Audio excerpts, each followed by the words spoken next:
Cameras live. Thank you. Good morning, everyone. As we gather virtually throughout various parts of the traditional territories of the Coast Salish peoples, I welcome you to today's Special Corporate Services Committee meeting. Welcome. Ms. Legault. Thank you, Mr. Chair. First item of business is approval of the agenda. Moved by Director Smith, seconded by Director Nicholson. All those in favor? Opposed, if any? That carries. Thank you. Moving on. And public input period. Let me just bring up my email here.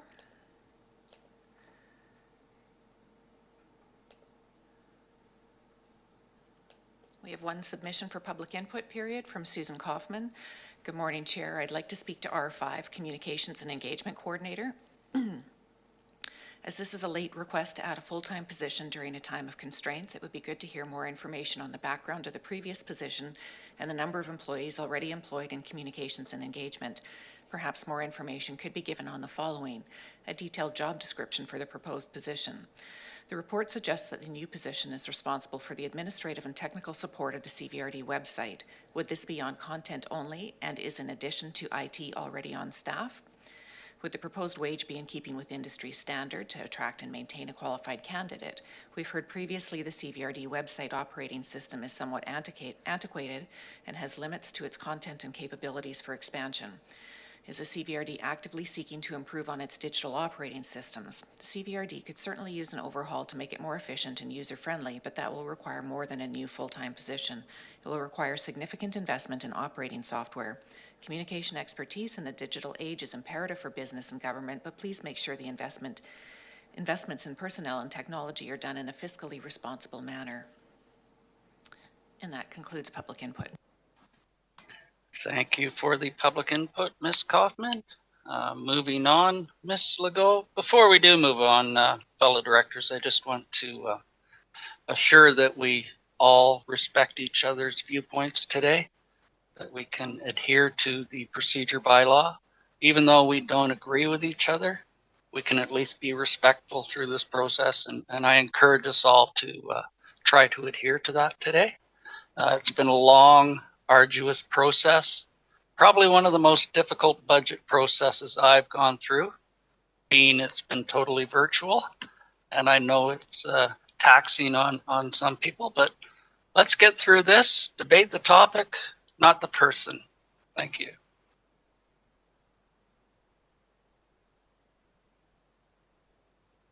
So moving on, Ms. Legault. Thank you, Mr. Chair. No delegations, correspondence, or information items, so reports. Item R1 is a report from the Finance Division on public feedback on the 2021 budget for information. Okay, that's for information. Someone going to take this from staff first? Yes, Ms. Silvera. First, if I may, Mr. Chair, just a note for all the directors about how I hope that we'll go through things today. In R6, we have scheduled a review of all the changes that have been made to the budgets thus far, and I hope that that would be the time. We'll actually go through the budgets pretty much in order, and so that would be the time to bring up any discussion for any changes that anyone would like to make to any of the agenda items, or any of the functions that are not included as a particular agenda item throughout the meeting. So thanks for that clarification. I have Director Wilson. Thank you, Mr. Chair. This is a very interesting report, and the attachments as well. And I'd just like to bring directors' attention because there, as you have mentioned, there have been some very difficult subjects to discuss, and there's been a lot of confusion over some of the things there. But in section the place speak public feedback of the report, there is a section there on parks, which is one of the subjects which will be coming up again. And I'd like to just bring directors' attention to that, where it says feedback on usage of parks and desired spending levels was solicited. Responses received from 13 people. This is in kind of speaks to the number of other directors who have said that they've had massive feedback. I see responses 13 here. As with most parks issues, mixed feedback has been received and is included with attachment C of this report. So I'm a little bit concerned that, some of the things which says that we've had a lot of feedback on here, but according to this report, it doesn't seem to be that way. Thank you. Thank you. Anyone else on R1? Director Marsh. Yeah, I think everybody's really different, and I respect what has just been said, but also if I call a director or email a director directly and give them my feedback, I'm not likely to go on PlaySpeak and give the same feedback. Thank you for that. Anyone else? Yes, Director Smith.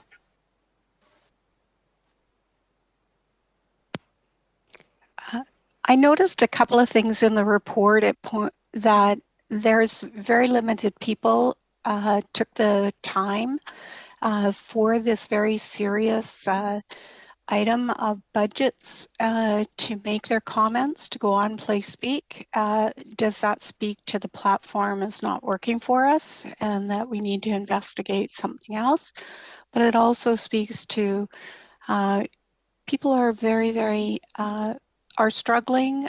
There's a lot of comments in there that are more directed towards the municipalities than maybe to the regional district, and there's confusion for people to understand the difference between a regional district and a municipality and how that works. I just thought I was struggling to see the number of people that have participated when we're working through this process, and that the data may not be significant that we've received. Thank you. Thank you. Looking at my grid, I see no more hands. That was just for information, so if we could move on. Ms. Legault.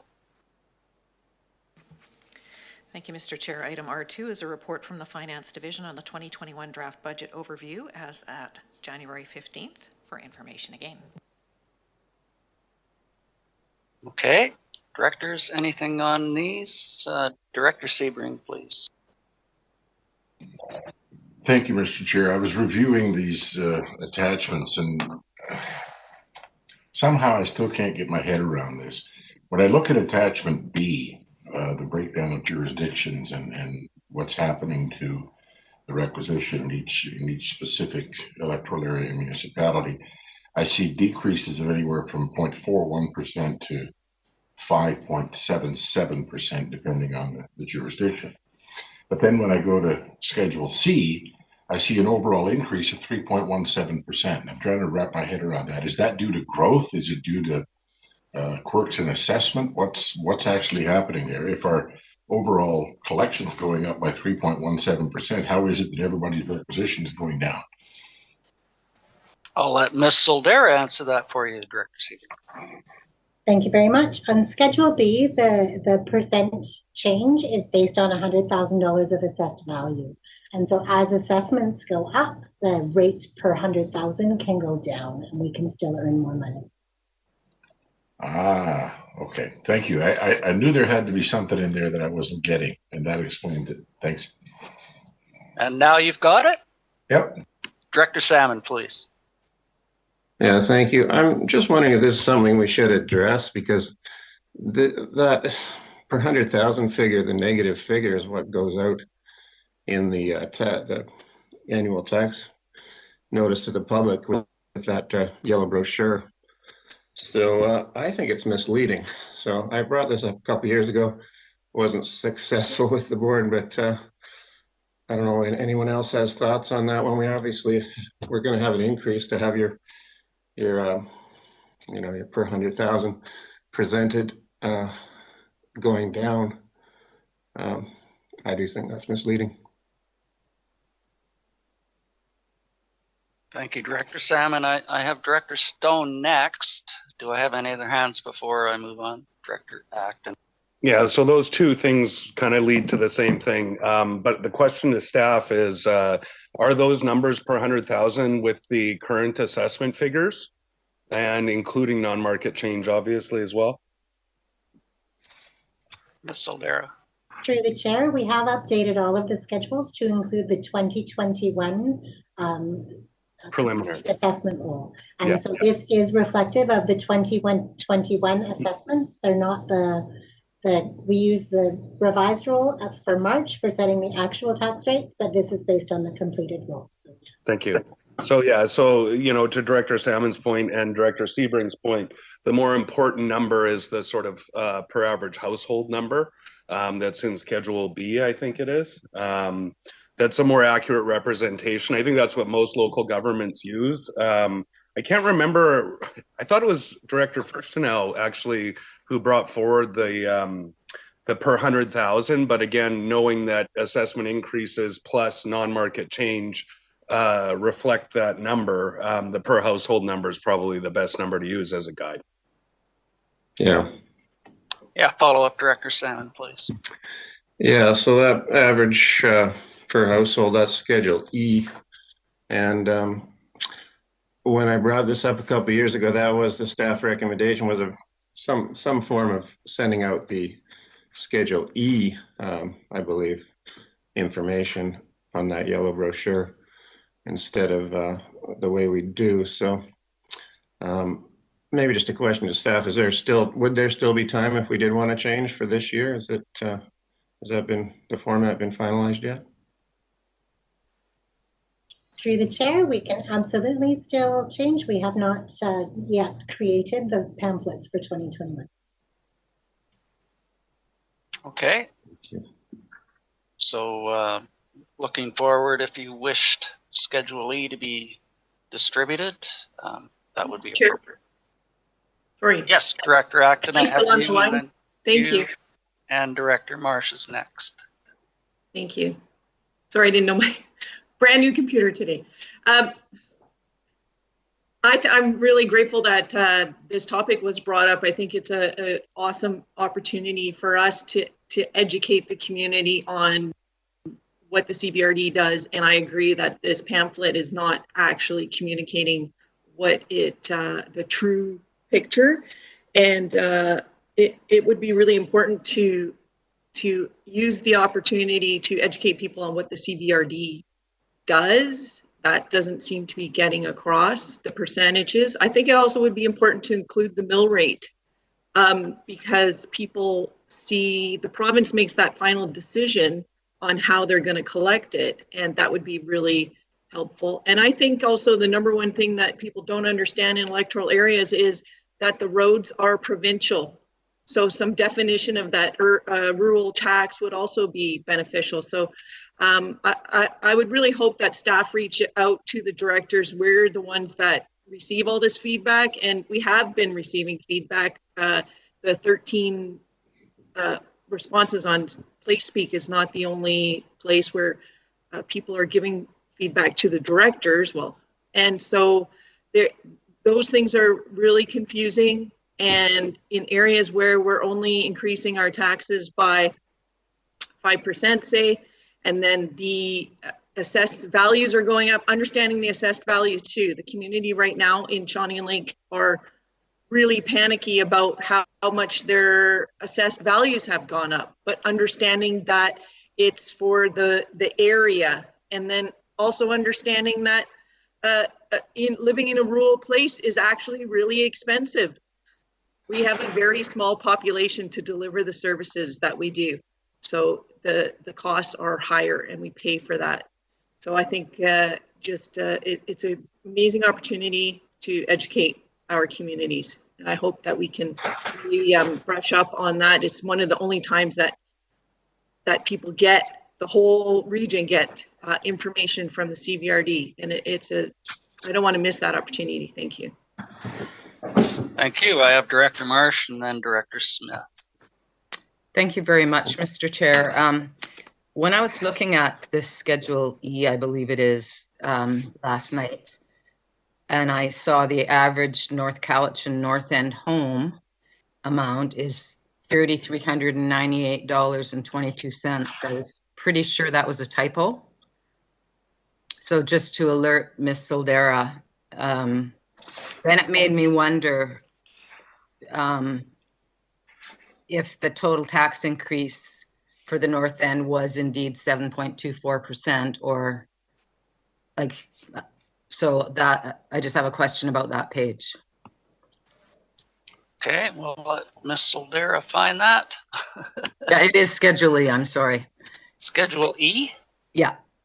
Okay. And it's the north end of North Cowichan. Ms. Soldera, please. I was just looking at the same thing and wondering, thank you. The 3,300 is definitely a typo. It should just be 398. And I will double check the math on the 7.24, but I'm pretty sure that that is actually correct. Okay. But I will double check and report back. Thank you. Great catch, Director March. I have Director Smith and Director Morrison. Anyone else while I'm looking? Electoral areas have parcel taxes, and they are not reflected in any of the documents as we move through with increases and that situation.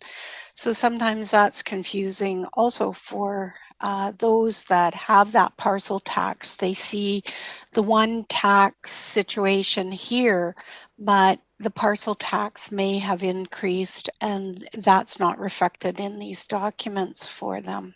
So I'm not sure how we move forward with that portion to bring that to the communities also. Maybe Ms. Soldera could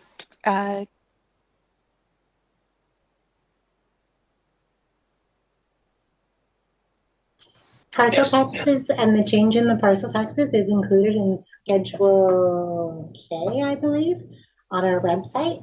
Unfortunately, that is for the sewer and water systems only. On Fetus Island, which is a bit of an anomaly, there are a few parcel taxes that apply only to Fetus Island residents, and we are looking for Director Smith's request at a way to incorporate that into the tax notice that goes out to taxpayers. I hope that suffices, Director Smith. I have Director Morrison, then Director Salmon. Good morning. Thank you, Mr. Chair.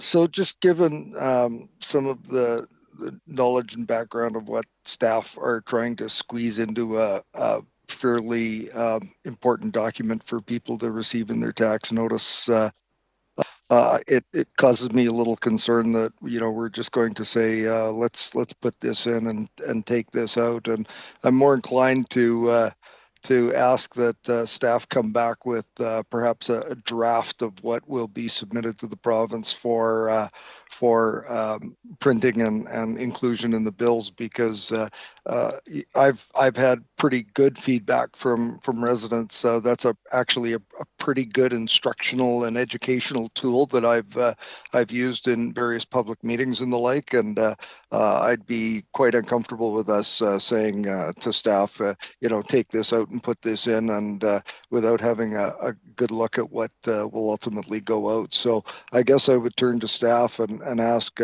what would be the appropriate way forward, and is there time to produce something and bring it back to either corporate services or another committee or the board before it's submitted to the province for distribution? Anyone want to take that? Ms. Soldera. Through the chair, with direction from the committee, staff would be happy to present some options for the board's consideration. Director Morrison, you're moving that? Yeah, I'd move that, please. And seconded by Director Yanni DiNardo. Any discussion on the motion on the floor? I'll call the question. All those in favor? Opposed, if any? That motion carries. Just a reminder to mute yourself if you're not speaking. I'll move back to my list. Director Salmon. No, thank you. That was basically the same motion I was going to do. Okay, great. So we're looking forward to that coming back for discussion at a later meeting. Does that conclude, Ms. Soldera? Sorry, Chair. Thank you very much. I just wanted to confirm that it is $398, not $3,398 for the North Cowichan home. Thank you for that catch. And it is actually 7.24%. I think you've made a lot of North End people very happy with that reduction.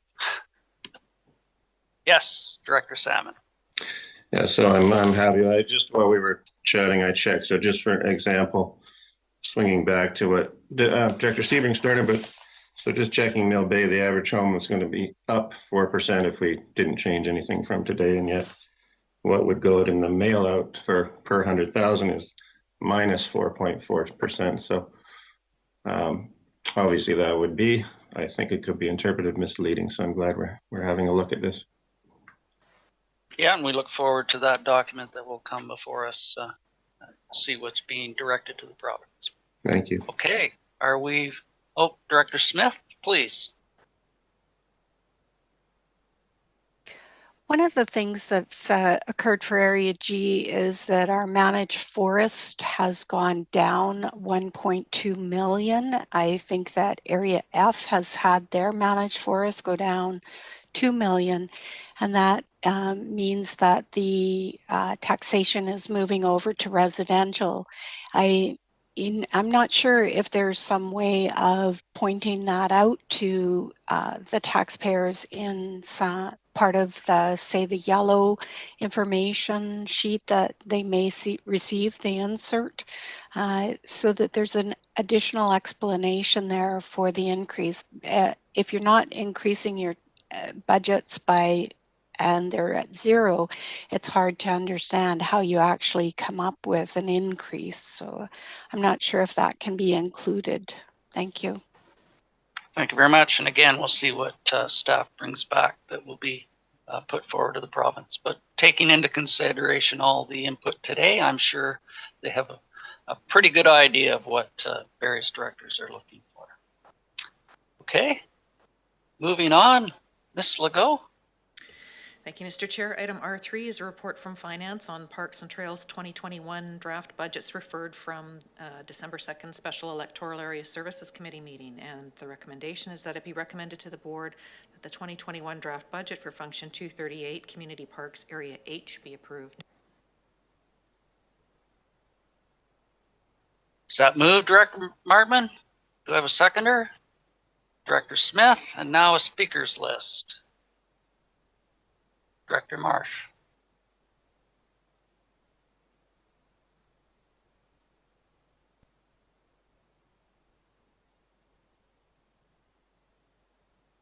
You're muted, Director Marsh.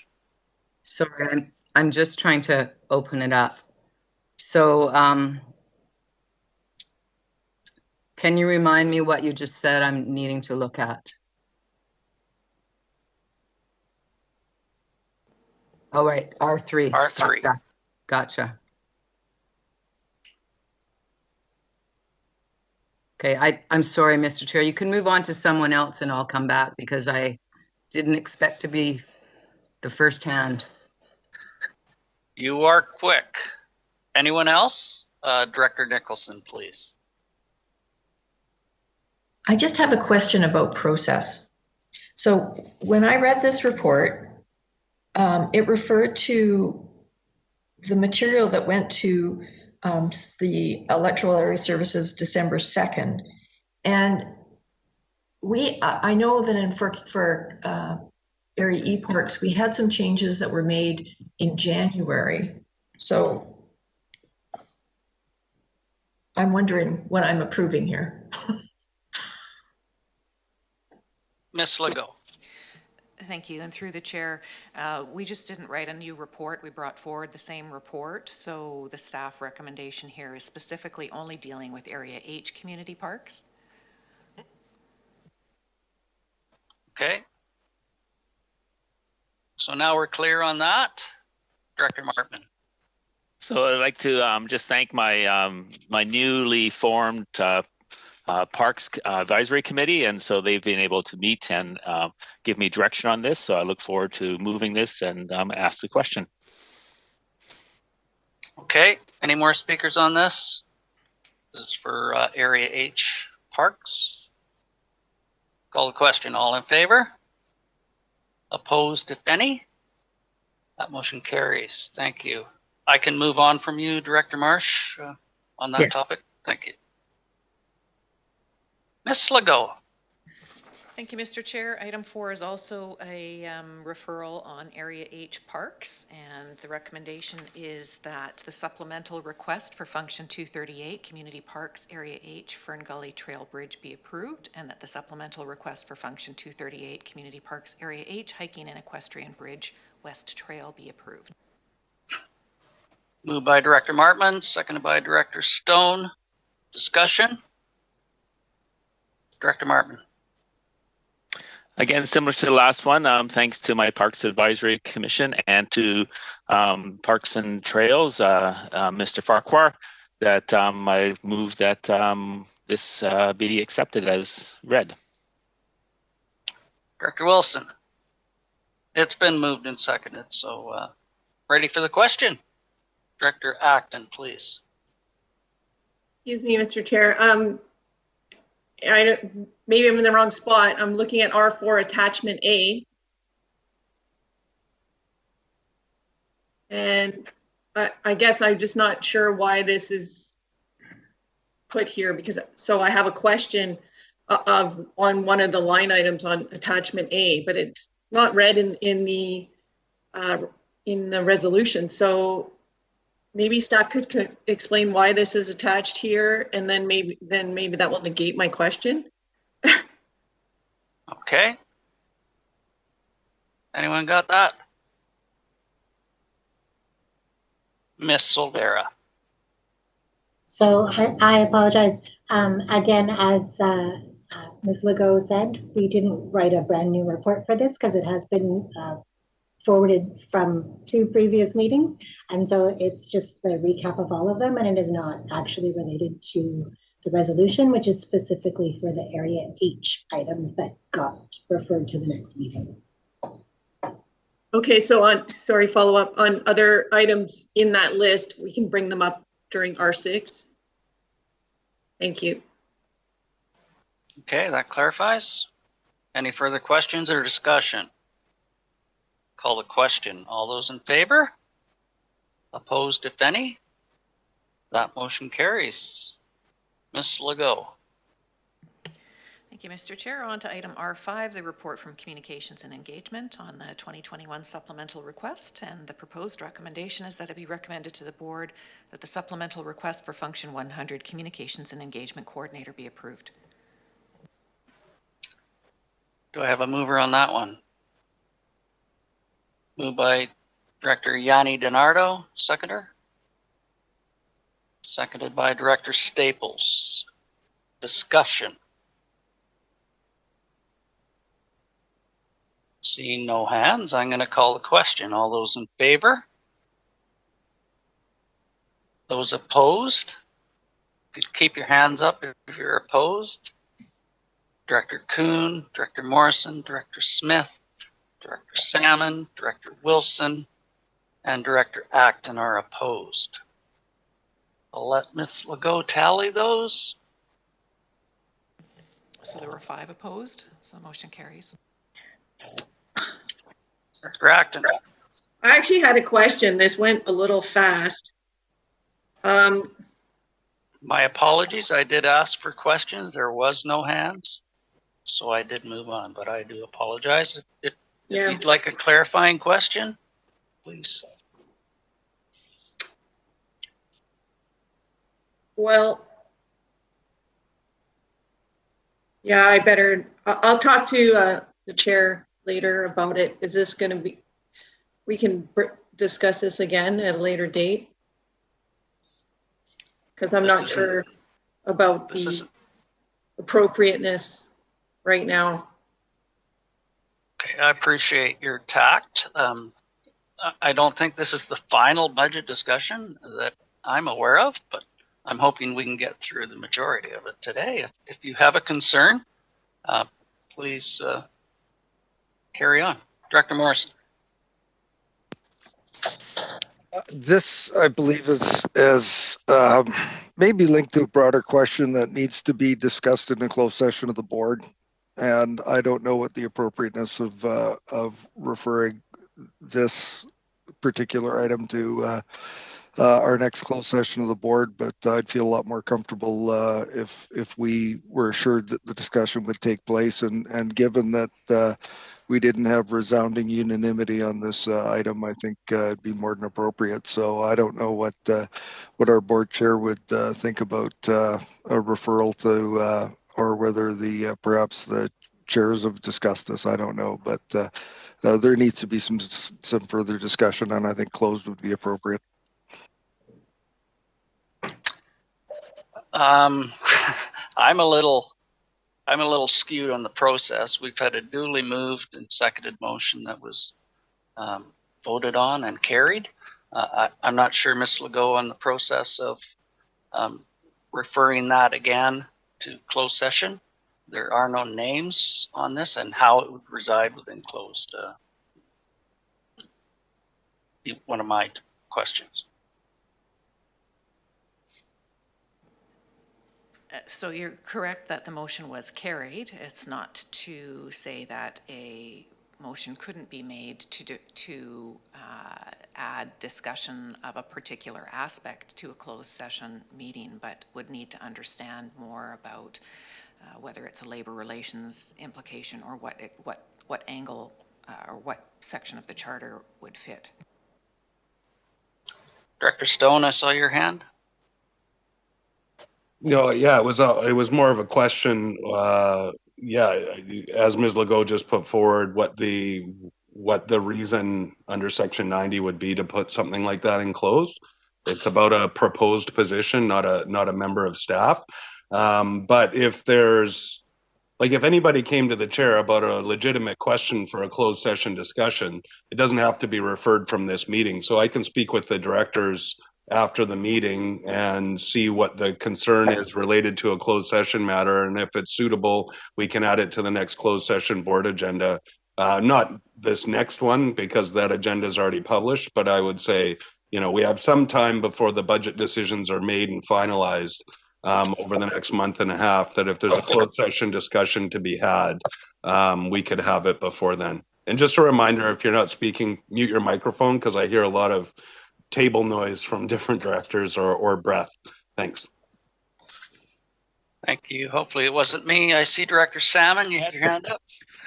Yeah, I'm just wondering, I was watching, Director Acton actually did have her hand up before we did the vote. I'm just wondering, is there a way we can rewind this and just have the discussion that seems like needs to be had right now? I know we've done that in the past. And then take the vote again. Ms. Weiner, you had your hand up there? Yeah, I just wanted to mention and inform the board that the bylaw will be coming back. The budget bylaw is coming back on February 10th at this book of plans. So the decisions that are made today are coming forward in a bylaw on February 10th. Okay, thank you. I'm going to move to Director Stone. Just a question. Typically, committee decisions are brought to the board for ratification before they would be included in a bylaw. So are these expected to go to Wednesday's meeting then? Because these are financial decisions. Usually they'd be adopted at the board based on a financial weighted vote before they would be included in the bylaw, no? So the committee recommendations do need to be endorsed by the board, but I believe the plan was to bring these recommendations forward on February 10th with the bylaw to follow at the end of the meeting. Okay, so yeah, however we handle it with process, then that would be up to the corporate officer. Director Acton. Sorry, Mr. Chair, Director Nicholson has had her hand up several times. I can wait. Thank you. Director Nicholson, I apologize. I have Director Kuhn after Director Acton then.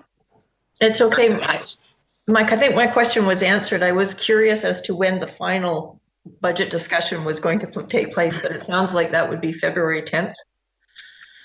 Although maybe that's a bit late to be having budget discussions when we're looking at a bylaw. I don't know.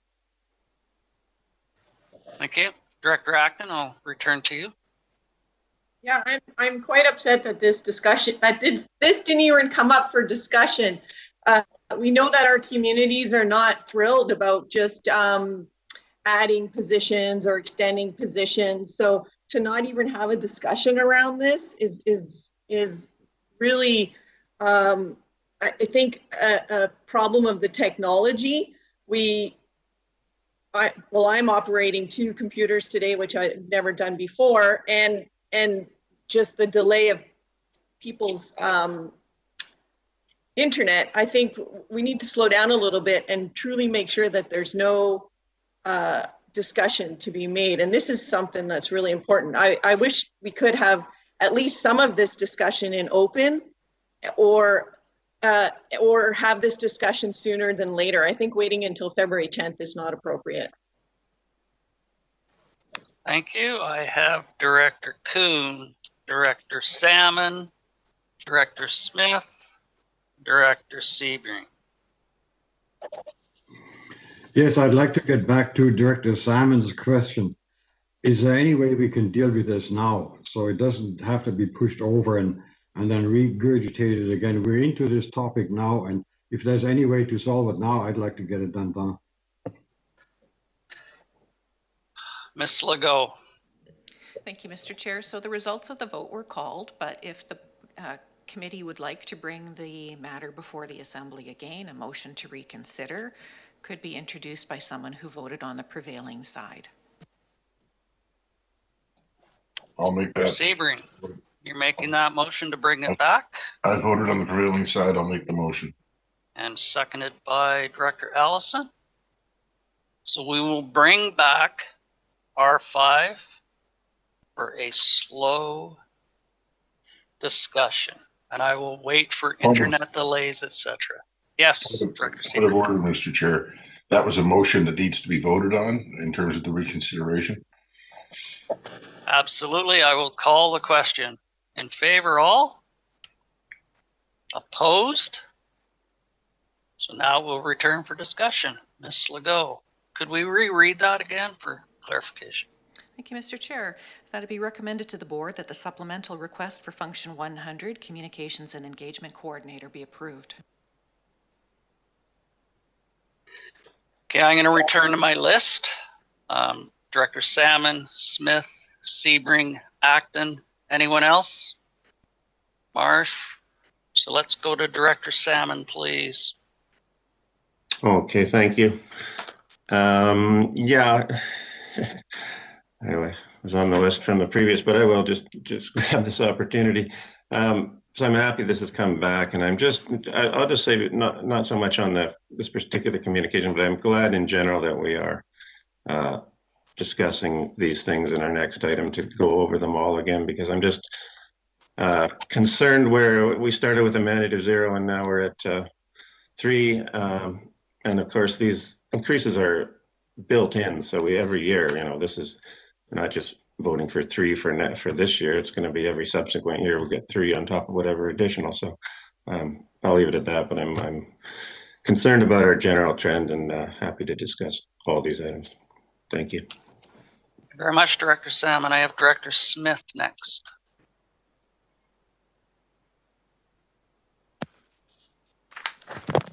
Thank you. I was just reading the financial concerns regarding this position, and it's indicating that the funding is 50% from the existing 100 budget. If we have 50% unused in that budget at this time, that's kind of interesting. And then the rest, 50% through requisition.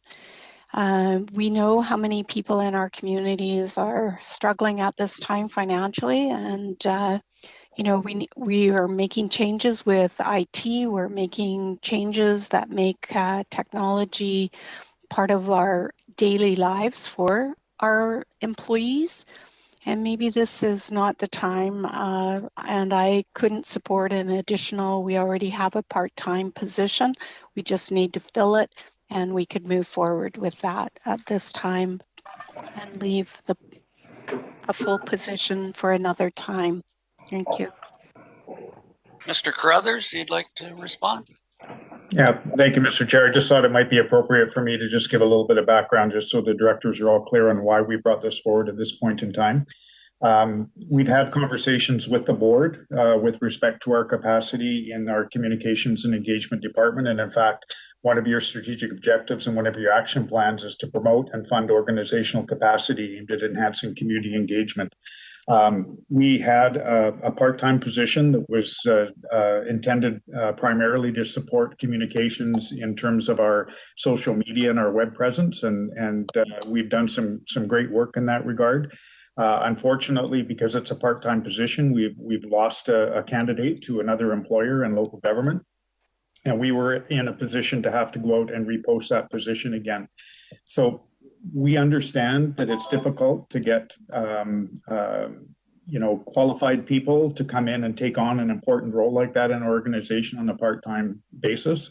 So we felt that given the board's direction towards enhancing our community engagement and enhancing our information out to the community, that this was an opportune time to deal with that issue and to bring that recommendation forward, that when we go out and post this position, that it's actually posted for a full-time position. So that's the background to it. It's entirely in the committee's purview. And again, addressing the board's direction in the strategic plan. Thank you. I have Director Sebring, Acton, Marsh, Yanni Darnardo, and Stone. Director Sebring, please. Thank you, Mr. Chair. This one, I want to echo what Director Acton said earlier. This one kind of got away on me. I'm working on two screens as well, and I was looking at something else when this came up, and I didn't realize this was popping up that quick. I thought it was just another electoral area recreation or parks thing, and generally I defer to the directors there. It was not my intent when I did the original agenda review to vote in favor of this. I did vote in favor of it, and then I realized, oh, we're on number 5. I didn't mean to do that, but it is what it is. My concern, this again is function 100. Everybody pays, including us, which means that of the 50%, we pay 30% as North Cowichan, because that's what we do. I'm already looking at a 7.24% increase for my North End residents in a year when we said we were going to try to hold things to zero. Is it 5561? Is that the last number? Could the host mute Councillor Marsh? There we go. So, bottom line is I will not be supporting this now that we're re-voting on it. Thank you very much. Thank you. Director Acton, you're next. Thank you, Mr. Chair. So I look at the strategic plan too, but it makes it challenging because my understanding is that the communication part has already been a part of a strategic plan. So we added that to the CAO's office. And we never have any kind of measurables. So yes, we're not a business, but we do provide a service. We would have measurables so that we can compare our strategic plan and understand if we're making our goals. And so it's a real struggle when you just keep adding to items when we're not actually sure if we're succeeding. And I'm not saying we're not succeeding, and then to the point of part-time, that's actually desirable to a lot of people. It just wasn't desirable to the person who was in the position then. It would be desirable to me. And I know other marketing specialists that it would be desirable to too, or communication specialists. So I'm not sure that's a good argument. And I always speak to culture, to fund our social media, and actually it's my understanding that our web presence or our website is managed from a bunch of different people. It depends on what department you're in. We've had this discussion before where we can be empowering our employees to contribute to the communication, to educate the public, to share their knowledge and their strengths and create that. So I don't believe that we should be streamlining it all into one department and kind of giving that corporate knowledge to just one person, because then when they leave, we are lost. So I think that could be a further discussion, and this is not the year to be doing it, in my mind. Thank you, Director Acton. Director Marsh, you're next. Mr. Chair, just to butt in, I'm sorry. Do you have me on the list? I did have my hand up a couple of times. I didn't hear you read my name out. I do, Director Wilson. Thank you, Mr. Chair. There's certainly lots of different points of view, and given that the board was pretty clear about a 0% increase, the fact that staff are asking for this tells me it's really important. And the second thing that tells me that it's really important is the paragraph under risks in the attachment. And it says, if a permanent full-time position is not created to replace the outgoing online publisher, the CVRD will assuredly see a decline in service from the communications and engagement function. The online publisher position, which is the one that is empty at the moment, does not adequately delegate. Someone suggested we delegate. Well, that individual can't do that adequately. Empower, I assume that's the same thing, or other staff, or compensate for the role and responsibilities required, I'm just going to say 3 times, required by the organization, and will not enable CVRD to attract and retain a staff person that will support meaningful improvement.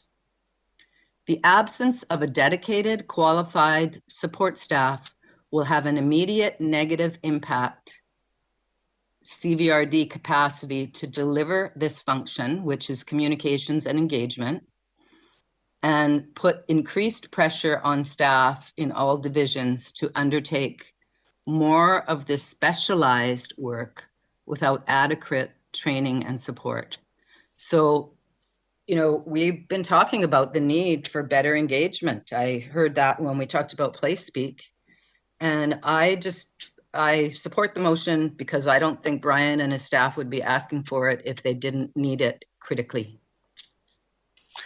Thank you, Director Marsh. I will go through my speakers list. I have Director Yanni DiNardo, Wilson, Stone, and Smith.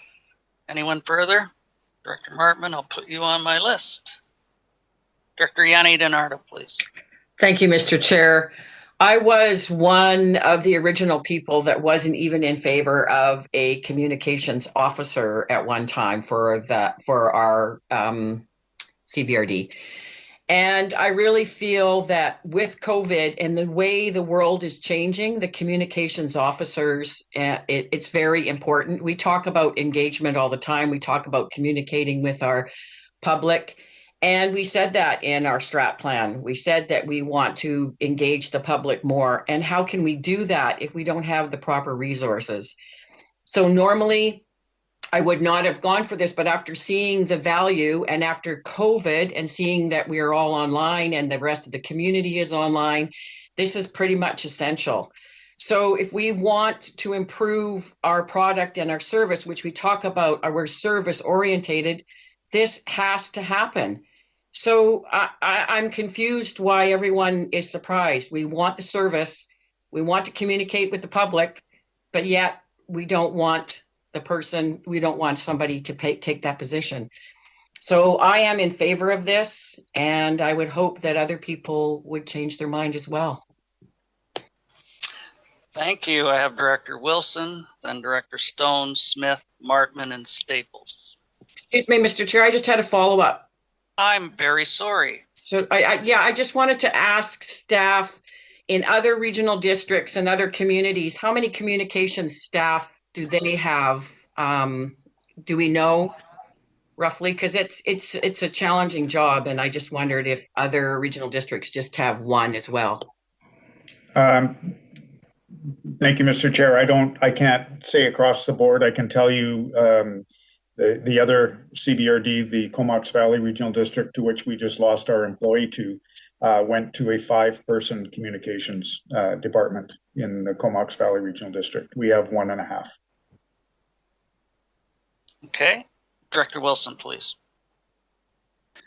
Thank you, Mr. Chair. Director Actor makes a good choice, or rather a good point on this one, in as much as she said exactly the same thing as I was thinking. There are many, many people who are actually looking for this type of part-time employment because they have other family duties to carry on with. And I suspect that if it was advertised as a part-time again, that you would get quite a few, I would hope, applicants. Looking at the supplemental report, it's very well written, and it's exactly the same way as I would have written if I was looking for extra staff as well. So I'm a little bit skeptical of the way it's been written there, especially the risks part of it. Re the point of this being a training ground. And losing people to other places. This is normal in business. Everybody has this. You get somebody in, they go somewhere else, and there's ebb and flow of personnel between businesses. We should expect exactly the same kind of thing here, because if we lose one, we might gain one from somewhere else. So I'm not convinced on that argument either. And the other point that was brought up by just now, and I respectfully submit that a measure of what other divisions or other regional districts have in their communications department is not relevant. What are we going to do? Chase round and round saying, well, they've got 5, we should have 5. They've got 6, let's have another one. It will not stop. As far as I'm concerned, this should stay the original vote. I will still be not be changing my original stance on this. I don't think it's necessary right now, especially in these troubled times. Thank you, Director Wilson. Moving to Director Stone. I'm good. All's been said by others. Thank you, Director Smith.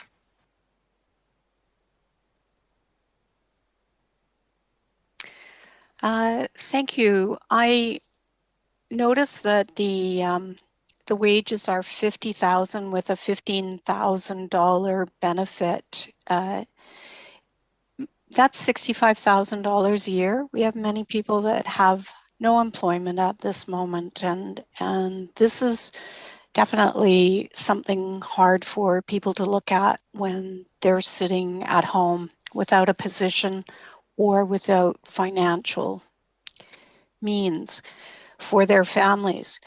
I know that communication is really important, but we also have people coming and going from our planning department. We have IT that requires improvement. We have an HVAC system on the building that's also needing money. So yes, everything has a risk and everything has a possibility, but at some point we have to sort of draw the line for this year and say that this year we can move forward with rehiring in a part-time position, and that maybe next year we'll look at it again. We have so many things that are on our plate that are way behind, and we need to move forward with those as their priority.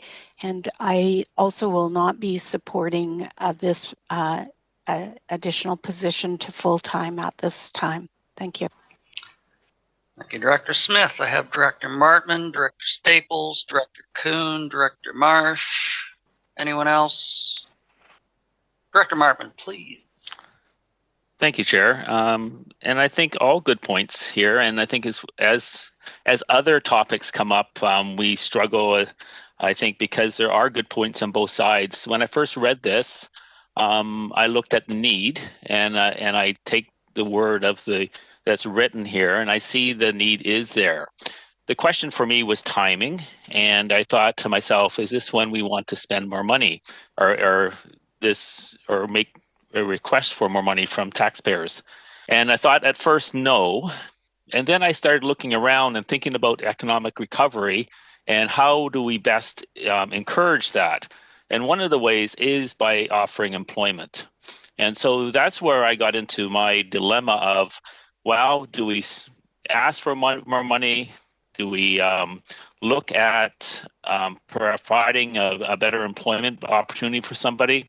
And so that's how I weighed towards wanting to have this position. It meets our needs, it meets our strategic needs, but at the same time, I think it is going to also help our economic recovery in providing that work to somebody. So it's not a big lift, but it is about using money in a very wise way that supports moving forward through this pandemic.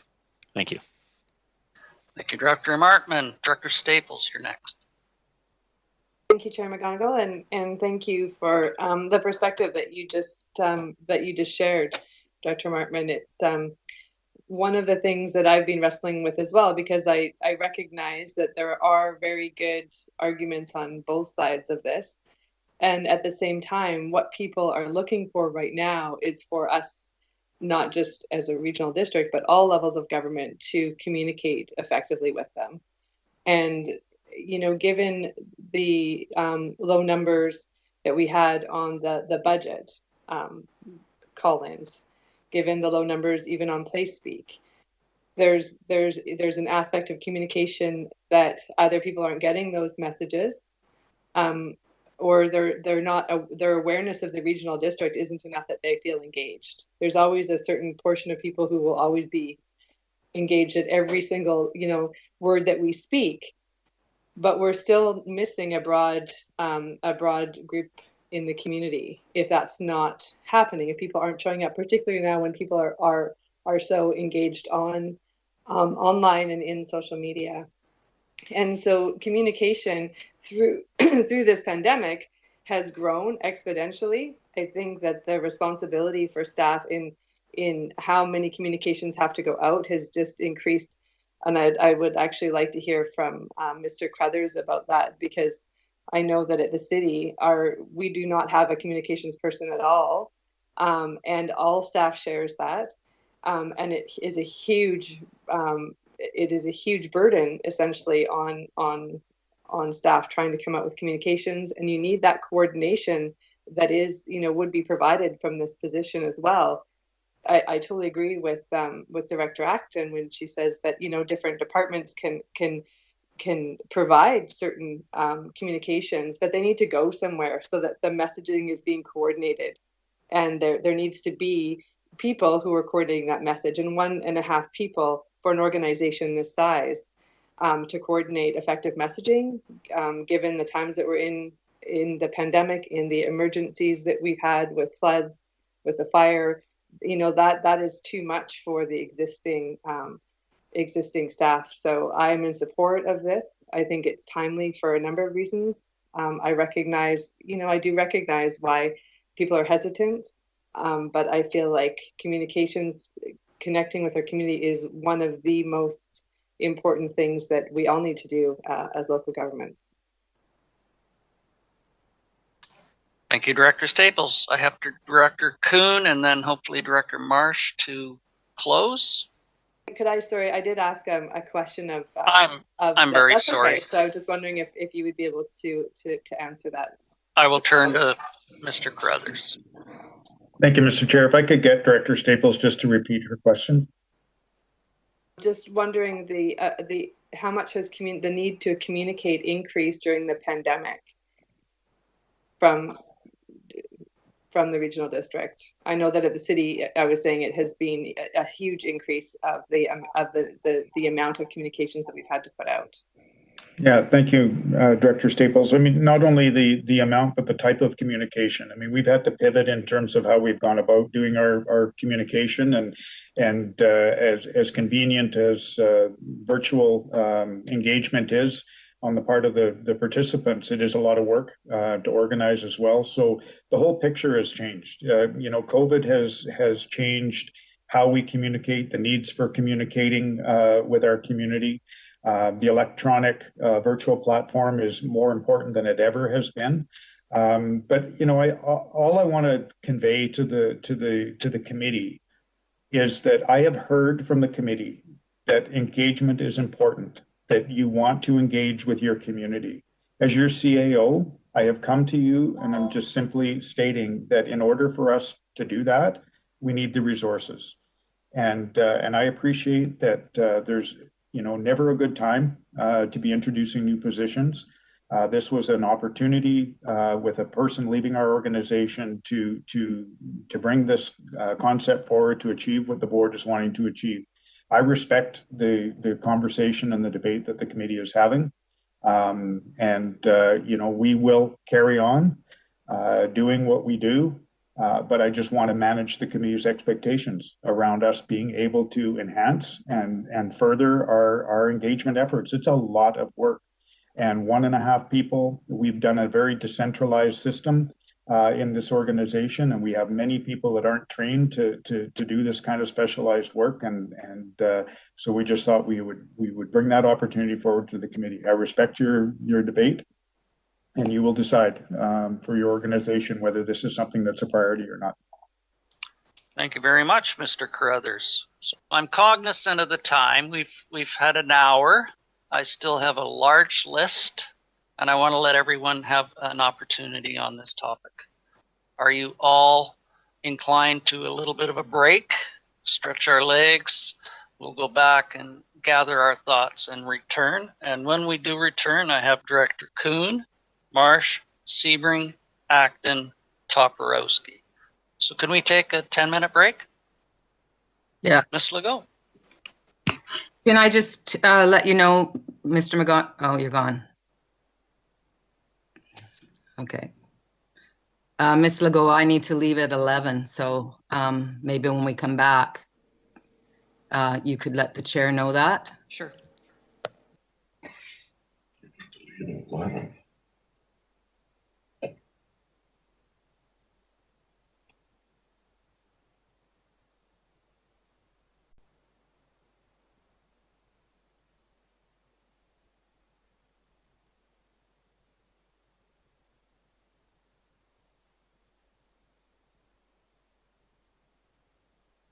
Cameras live.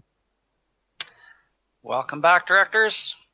I'm going to return to my list. I have a speaker who hasn't spoken on this topic, so I'm going to go to her first, Director Toporowski, and then I'll return to my speakers list.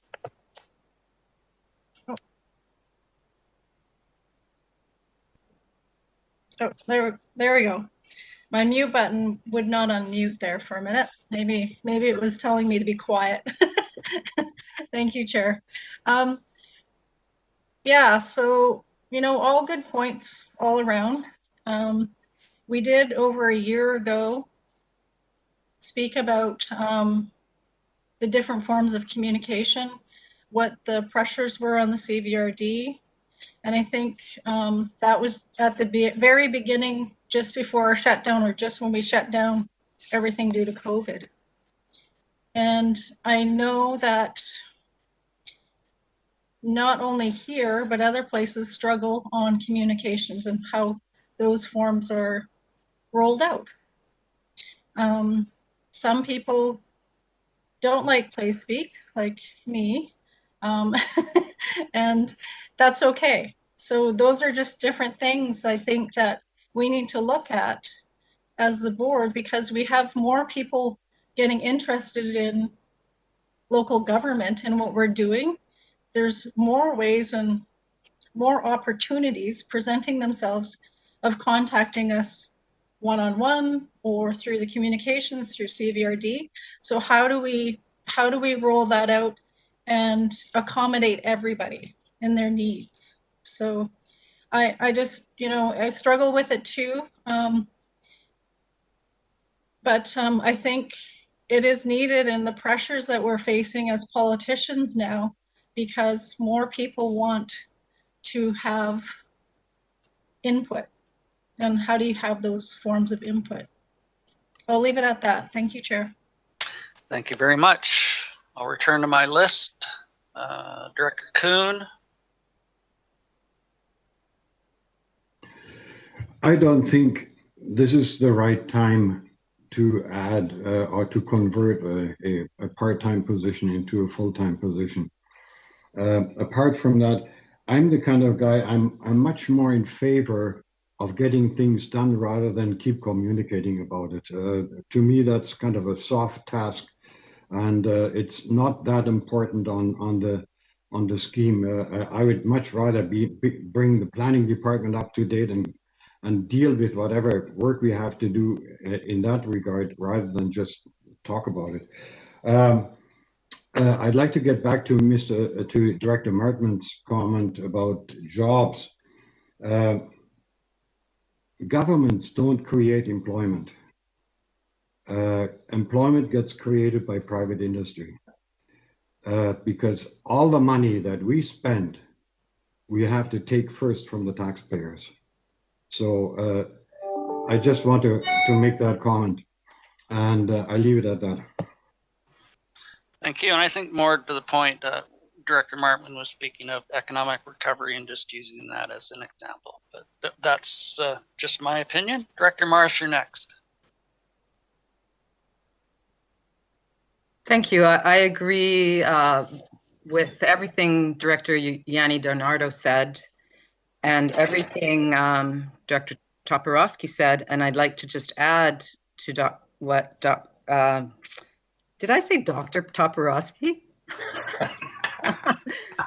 Dr. Deb. I just like that to add that not only do more people want to communicate with us, but just as critically, or perhaps even more so, we want to communicate with more people. And I'll end by saying there's never a good time to do this, but I can tell you from 3 years of experience, the worst time to do this, and it would be next year in an election year, because it would not likely happen. Thank you very much. Director Sebring, you're next. Thank you, Mr. Chair. You know, I've been listening to our CAO talk about, and I totally take his point that we as a board have said we want to improve our corporate communication. But I'm wondering whether we as a board could take more responsibility for that as board members, rather than relying on staff to put out that stuff. I mean, I just look at my own, and okay, I'm the exception here. I get that. I'm very active on social media, and during the month of January, I just looked at some stats during the break. During the month of January, my Mayor Al Facebook page had 245,000 engagements. Now, granted, 200,000 of those, 220,000 of those were with respect to the one post I did on the racism piece and COVID and the Cowichan tribes. But even if you take that out, there's still almost 30,000 engagements on other stuff. And I have taken considerable time to build up that following and to do that stuff. But, you know, if we're serious about communicating what the CBRD board is doing, particularly the electoral area directors, I would suggest that you take it upon yourself to do that communication as well. You don't necessarily have to rely on staff for that. I know a lot of the EA directors have community meetings, which granted are challenging in these COVID times. But, you know, some of you do newsletters to your constituents, some of you do different things. I don't think we always need to rely on the bureaucracy, and that's not to denigrate the bureaucracy, but I'm just wondering whether if there is an appetite for increased communication, whether we might not want to take some of that on ourselves as the elected political leaders who are elected to engage the community. That's part of what we have to do. And granted, staff needs to put together some of the core messaging so that we can get it out there. At North Cowichan, we do that as well. We have a communications and engagement department. And a lot of what I do on my Facebook page with respect to the municipality and the business of the municipality is a regurgitation of that material. But a lot of it also is my original stuff, asking for input, providing information, you know, all kinds of little things. Like I noticed since Bob Day was elected in Lake Cowichan as the mayor, one of the things he did, and I stole the idea, was the last time there was a lot of snow expected, he went into the archives of his municipal website and he found the snow removal policy and the sort of order of priority of which roads get plowed, et cetera, et cetera. And I went, that's a good idea. So I did the same thing on Saturday when we had the snowfall warning for snow that never materialized. But, and there's a lot of appreciation. Folks go, oh, gee, thanks for letting us know. Now we understand, and it kind of precludes some of the criticism of staff in my municipal context that they're not plowing my street. Well, no, because there's a bunch of other higher priority streets that are out there. So sometimes we need to be proactive, and we're all smart people around this table, and we can do some of that ourselves. So, the point's well taken that we need to improve communications. I'm really not sure that moving from a half-time to a full-time position is going to do that when we as directors could take some of that upon ourselves. We'll leave it there. Thank you. I appreciate you implying that I'm a smart person. That's well accepted. I have Director Acton, Staples, Wilson, and then Director Martin. Director Acton, please. I'm good, Mr. Chair. Thank you. Director Staples? So, while I appreciate what Director Sebring just shared, I also feel that it's really important that the core messaging comes from the organization. And also, if you all of a sudden have 15 directors asking you for clarification of information that they want to post on social media, you're talking an extra person and a half at least. I know how much, just in terms of, talking about a policy, looking for something. I had a question come up over the weekend. I had to reach out to staff to ask them for information. 15 of us doing that every time we want to make a social media post. So yes, and that is just creating more work for staff as well. So I think that that actually speaks to me to supporting this motion for someone full time, and absolutely we should all be doing our part on social media, but that is not the only venue or necessarily the best venue for communications, depending on the topic and on engagement. So there's multiple ways that has to be done. So I feel like all these things actually speak to the need for this position. Thank you, Director Staples. Director Wilson, you're next. Thank you, Mr. Chair. Referring back to what Director Sebring said, these are great points, and I totally agree. And I'd like to just reinforce what Director Sebring said. We, the directors, are the front desk. We're the ones that take the questions, and we should be in a position where if we've done our work, if we've done our research, we should be in a position to be able to answer it, and we should fully accept that responsibility, as I do. I've got myself into trouble before. It's not, and I'm probably going to do it again, but I will fully engage every chance that I get, and therefore I still will not be supporting this. Thank you. Thank you very much. Director Martman, then Director Salmon. Well, as a new director, I've been looking at most of what you guys have been doing out there, social media, and and media itself, and I applaud everybody that's doing this. And so one of the initiatives I'm taking on is doing a website called areah.ca, and I'm about to launch it next week.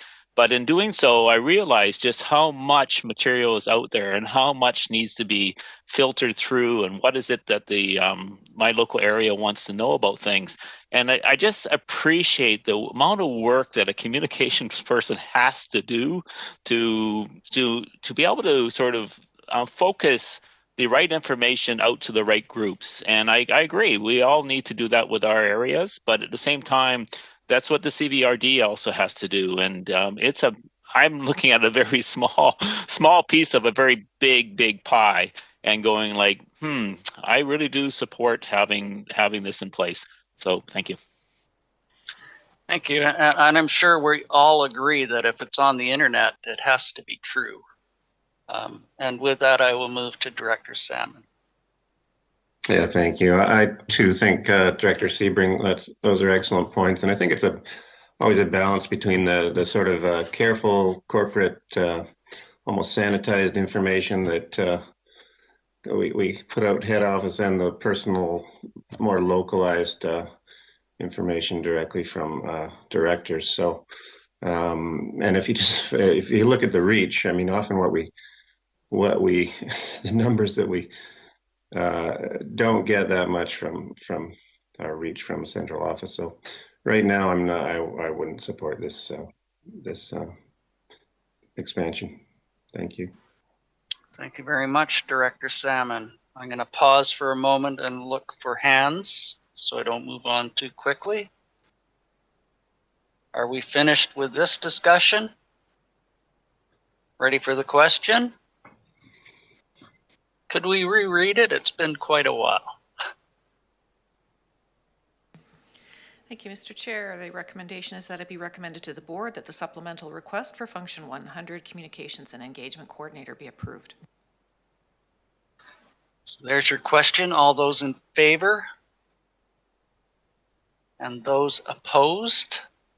Director Sebring, Director Smith, Director Morrison, Director Kuhn, Director Salmon, Director Acton, Director Wilson.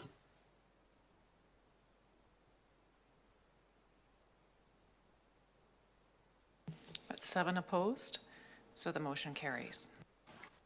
Thank you. Moving on, Director Salmon. So is this not considered a financial weighted vote, or is that only the board?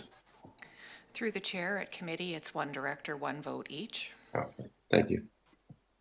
So it will come forward as a weighted one at the board discussion. Okay, moving on, Ms. Legault.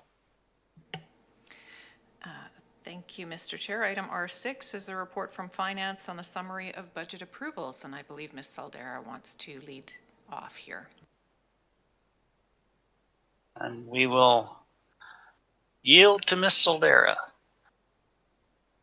Thank you very much, Mr. Chair. And so at this time, if it pleases the committee, what I'm proposing is that we go through essentially line by line, and I will read the function number and the name, or give you a category of functions such as grants and aid, and ask if anyone would like to rediscuss any of the items in that budget. So if we could just pause for a second and allow alternate Director Justice to join us for this. I see he just has appeared on my screen, so thank you for allowing that. Hello. I'm here for Councillor Marsh for whatever time she can't be. Appreciate it. We're on R6, if you're following along at home. Yeah, I have. Okay, moving on. So starting at the top, the first function is function 100. Does anyone want to rediscuss anything with function 100? I see Director Smith.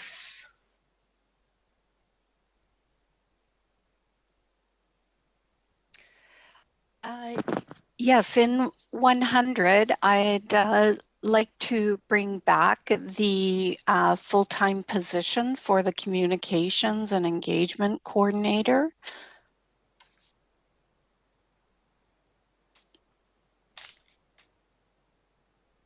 For further discussion. I think that would be appropriate to move that to the board, but if you're so inclined to rehash it out for another hour, I'm good with that. Director Smith? I believe this is our time to bring forward further discussions on items that are within each of these functions, and this is our appropriate time. Thank you. Well, thank you. I appreciate your... Anyone else? Director Acton, I think I saw your hand up. Yes, thank you. I'm curious about, so this is a really large function, and I'm curious about how much at this time reserve funds we have in it.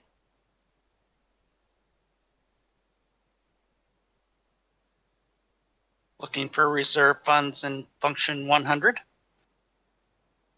Yes, please. And then I have a follow-up. Okay, we'll let Ms. Saldera scan her documents. And then once we have that, I'll come back to you for your follow-up.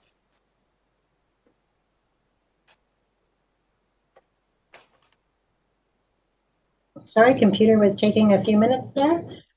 So Function 100's reserve belongs to several different departments, as you indicated. And so at the end of 2020, we would expect that it would be around $2.2 million. That does include funds for the that are allocated for the records management project, funds that are allocated for the GIS orthophoto project. It also includes funds allocated for the Island Corridor Foundation. So while that is the full amount, some of it has been allocated to specific projects. And your follow-up, Director Atkins? Yes, thank you. So in my mind, reserve funds, and I have the policy here, just I understand what it's meant for, but we're in very special times here. Reserve funds are meant to be spent when things are rough and meant to be squirreled away when things are good. So we've agreed things are rough. We don't know what's going to happen in the future. Things could be even rougher. And we're expected to have some balance of social, environmental, and I think that's an economic, and I think they're all really important. And so we're all trying to find this balance here. But, and this is a huge function. And the amount of reserves that end up coming back every year are my understanding is that they're usually around $500,000. So it's quite a padded budget. And in this time, what I would like to discuss and then propose is that we send this budget 100 back to staff and come back with some suggestions and reduce it. And we pick that number. And the number I would like to see is 10%. So we reduce this function by 10%. And I think that is something we owe to our communities. And, we're bickering over small amounts of money. And this is one that is quite large. And I think we just don't know what's going to happen. So we need to do our best. And I hope that we can have that discussion about sending this back. And I'm not assuming to know where we should cut, but some suggestions would be helpful. Thank you. Thank you. Director Salmon. Yeah, thank you. I like Director Atkins' idea. And just specifically, so if we've got a operating reserve, 2.7 million, I'm just looking at Schedule G here. Maybe, I don't know, Ms. Soldera, if you could, how much of that is actually Function 100 or you mentioned, for example, Island Corridor Foundation, how much is theirs and other groups that we don't have aren't directly, I guess we have control over it all, but could you maybe give us a breakdown of the largest few lumps in that operating reserve? Sure. So the records management system, I believe that there's currently $600,000 allocated towards it come the end of 2021, which the board approved last year. Also, I want to say that the GIS has probably about 60,000, and the Island Corridor Foundation is 488,000. I believe a further $300,000 is slated to come for the records management system so that we can finish that implementation within the next year. So follow up. So did you say for records management then it'll be a total of 900,000 altogether? 600 plus 300? Through the chair, yes. Okay. Okay, you're doing the quick math, I'm sure, Director Salmon. What's your total? Well, that is 900 for records management, yes, plus 500 for Island Corridor. Ms. Soldera. Just if I may, this function is about 40% of the total cost of this function are recovered through allocation as well. So it's not all recovered through requisition, just for the board's information. Okay, so just follow up. Sure. So just following the general line of thinking, because it is, I would also like to see some of these functions occasionally come back with a decrease. If it's a year when we're trying to get to zero, some will have to go up, but some may go down. So I would like to see it come back with suggestions how we could have it go down, whether it's what Director Acton said or some other number that makes sense. And if it involves some of the operating reserve, so be it, and we could look at it then. Okay, I think Ms. O'Dara has taken that point into consideration. I'm not sure if you want to make a motion to that effect, that direct staff to do that. Ms. Legault, would that be appropriate? If there's action for staff to follow, then a recommendation would be appropriate. I'm sort of waiting to see if others have opinions before I do that. Okay, anyone else on that function 100? Director Sebring. Sorry, I had to grab the correct mouse here. I was looking through some of these numbers in function 100, and there's a few of them that really stood out for me last night, and I'm just wondering whether there's an appetite to revisit them. I mean, I note that for consultants, we've gone from 114,000. Hold on, where is it? So anyway, it's a substantial increase for the consultants. Hang on, I'm just going to find it here. I had it and it's disappeared again.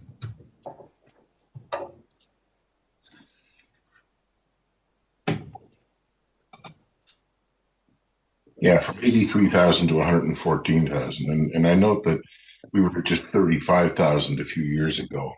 This is a huge increase. Is there any appetite on the part of the board to revisit that?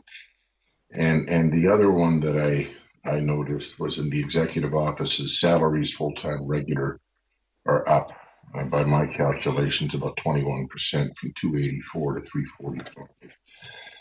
All the other salaries are also up, and many of them are up by more than what I thought we had sort of set as the guidepost, which is the 3%, just under 3% CUPE thing. And I'm trying to figure out how that's possible. Is that again a function of increased staffing from last year?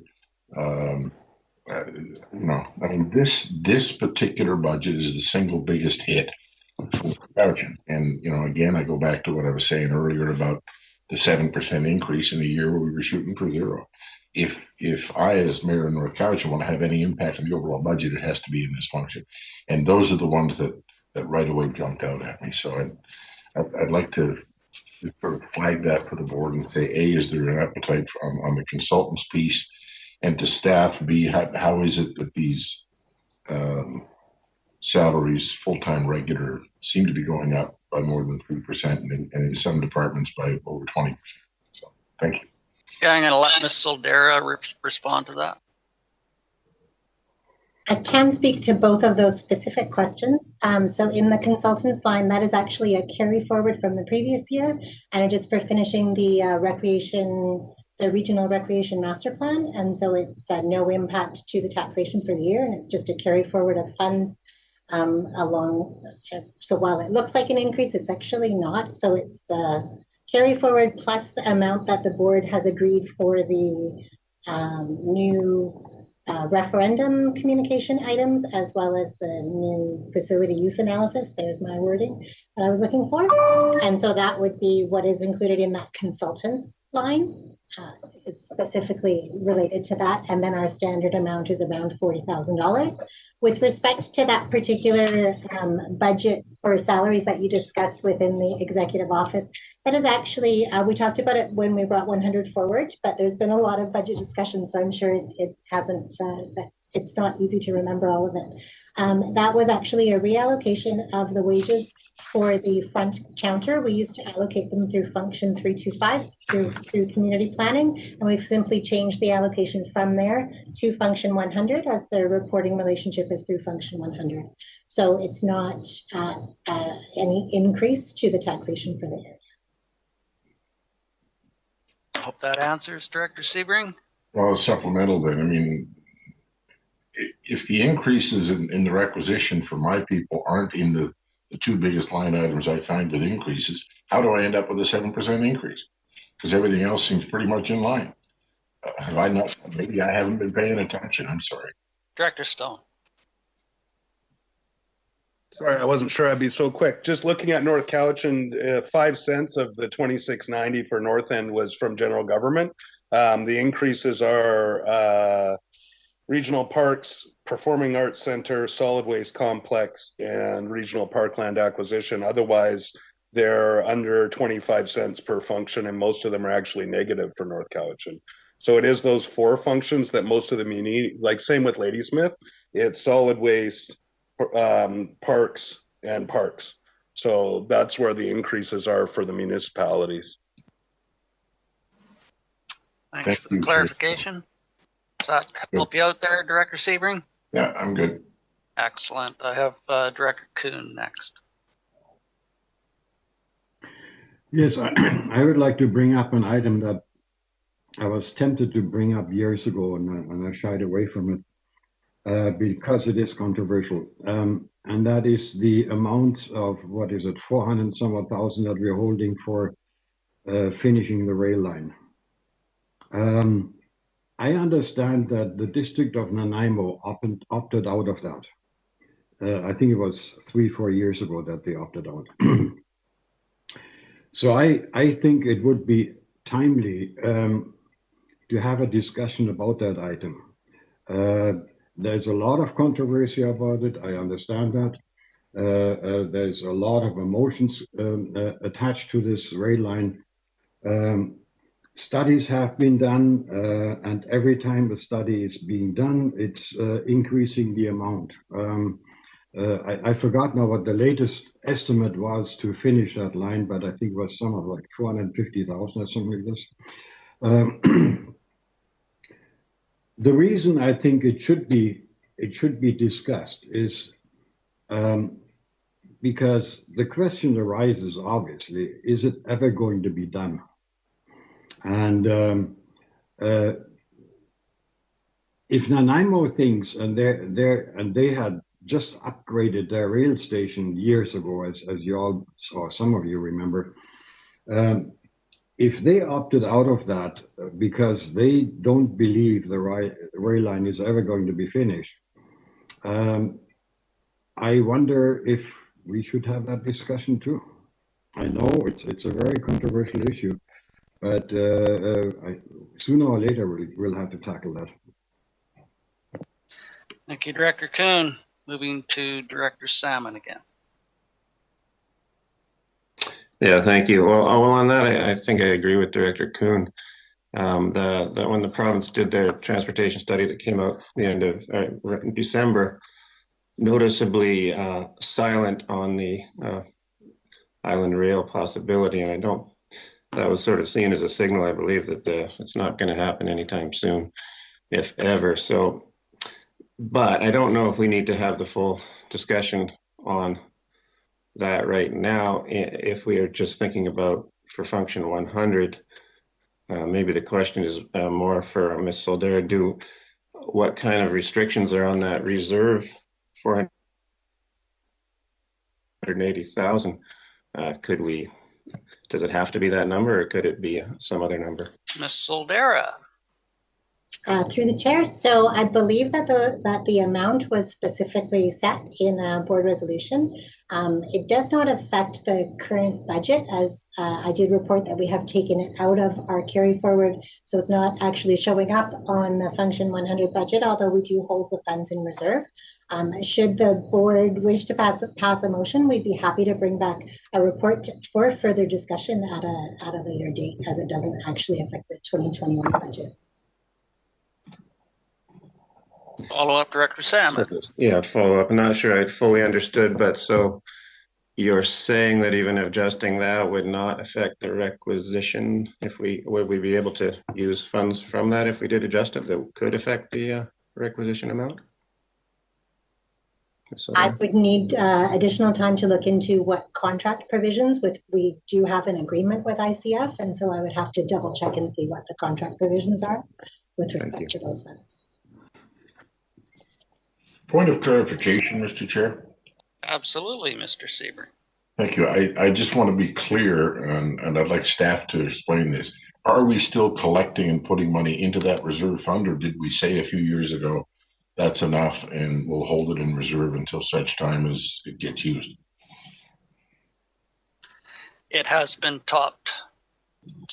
That's We're not collecting anymore. That's what I thought. I just wanted to, in case anybody was under any misconceptions about that. Thank you. No, thank you. I have a speakers list. I have Director Acton and Director Kuhn. Thank you for letting me speak again. I think we could, let me start over, sorry.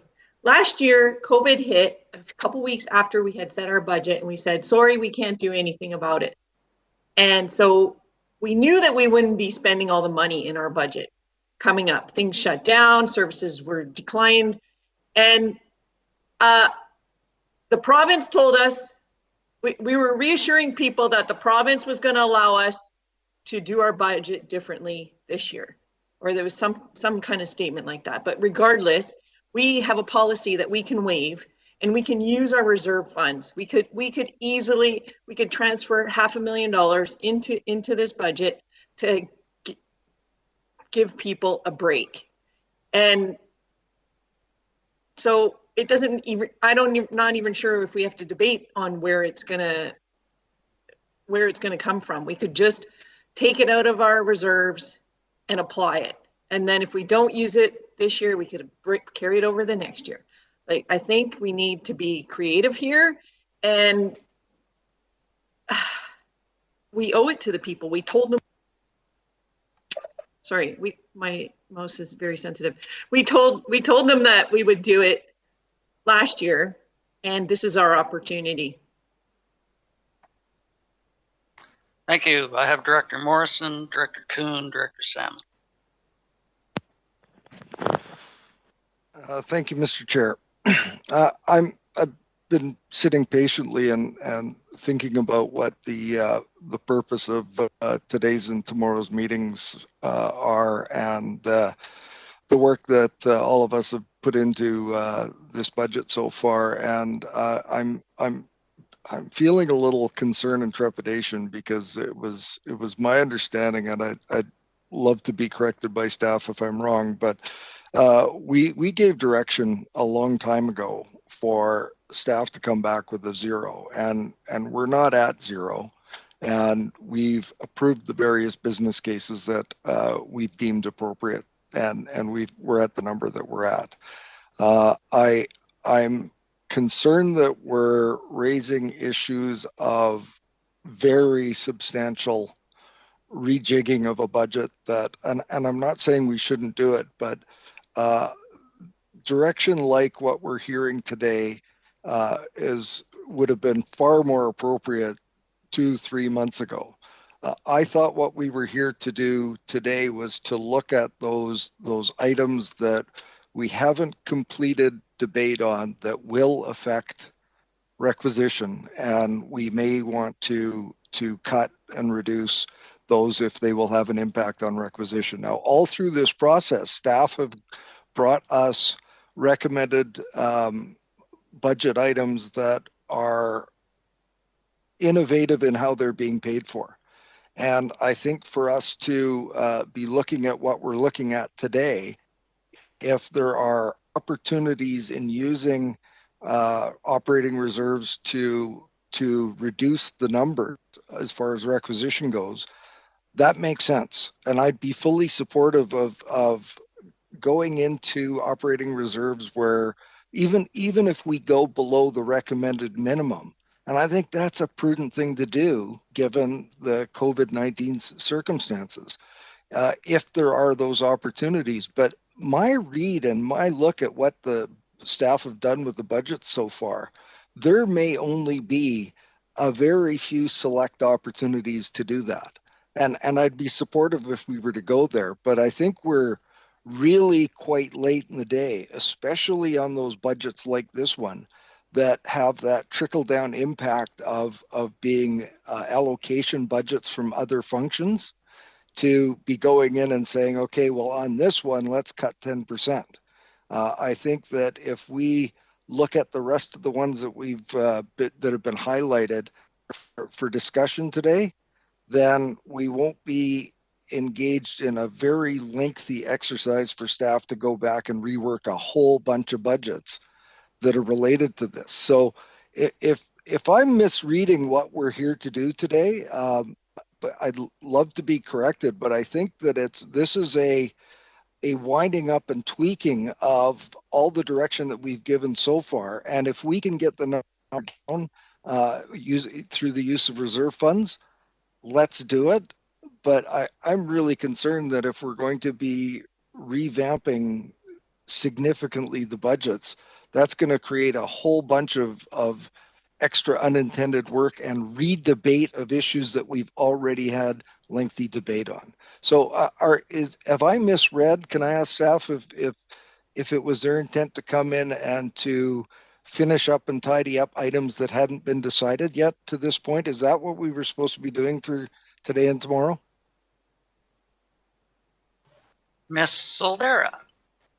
Through the chair, staff just thought this was the opportunity for any items that the board or committee members wished to revisit to be brought forward. We hadn't expected major changes to functions that had been approved already. Function 100, for instance, did meet the 0% requisition increase, with the exception of the position that was approved just earlier today. So, but it is absolutely the will of the board should the board wish to change direction at this time. Thank you. Thank you. And I already have the communications position for rediscussion as brought forward by Director Smith. So that one that has impacted 100, she has asked to further discuss. So I will go through my list. Director Kuhn, you're next. I'd like to get back to the item that I raised. This might not be, and I agree with Director Morrison, it might not be the right time to tackle this big project there. And I wonder if we can somehow schedule it, because I think it should be discussed. Because what occurred to me, for instance, if Nanaimo opts out, and they have opted out, if there was a finishing of that line, would that obligate us to up our amount? Because somebody has to cover the shortfall that now developed because Nanaimo is out. Would that be our obligation then to increase that amount? So I think there should have been a discussion had about this, and I would like to get that done sometime, and I leave it up to staff to maybe schedule it sometime in the future, but I think we should tackle that. Thank you. Appreciate it. Moving on to Director Salmon, please. I think Mr. Kieber popped up there. I'm sorry, I see him now. Mr. Kieber. Thank you, Mr. Chair. So to Director Kuhn's question, the resolution that was passed by our board some number of years ago was that the CVRD would participate in its share, which is the 488,000 and change, as long as every other regional district on the line would participate. So the if the Nanaimo does not go forward with this project, the CVRD has to decide whether it wants to continue and then make a new resolution or drop out altogether. That clarifies, Director Kuhn. Yeah, and I think that discussion should have been had. We should tackle that. Thank you. Okay, point well taken. Director Salmon. Yeah, thank you. Well, I think that now is the time. I mean, we've partly to respond to Director Morrison, but we do these things piecemeal, and part of the thing we want to wait and see how overall it all looks, and then we can revisit. And if it looks like higher than we'd hoped, we can do things. So I think with this function, I would like to make a motion to send it back and ask what a 10% reduction would look like. So I'd like to move that, please. Okay, moved and seconded. Discussion on the motion, please. Director Acton.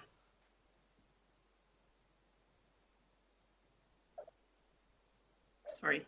Yeah, I know that I suggested it first, and then after hearing some of the comments around that, I understand that it doesn't make sense to go in and cut line by line.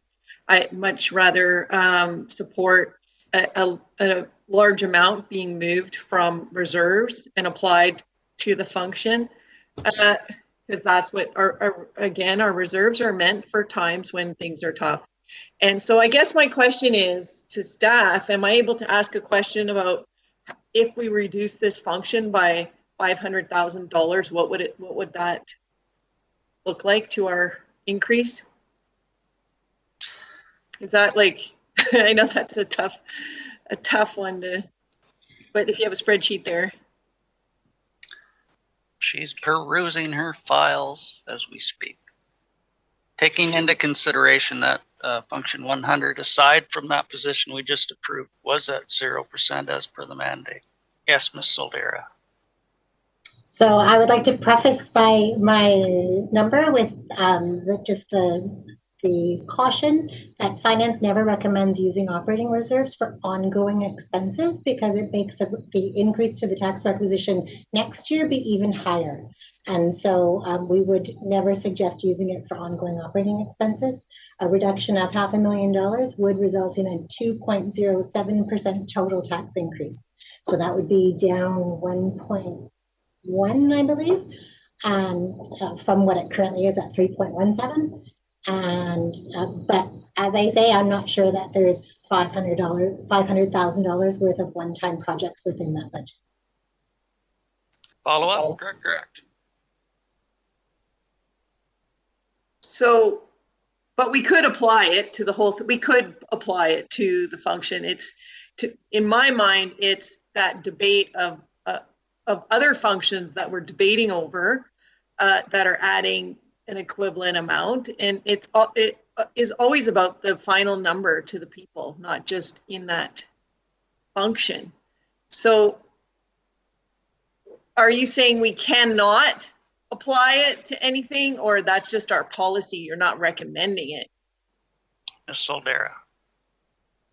So that is just our policy. It's not a recommendation from finance. We definitely take direction from the committee. It's just a caution to the committee. One thing staff could suggest is we are supposed to be using approximately $245,000 of requisition this year towards the records management project.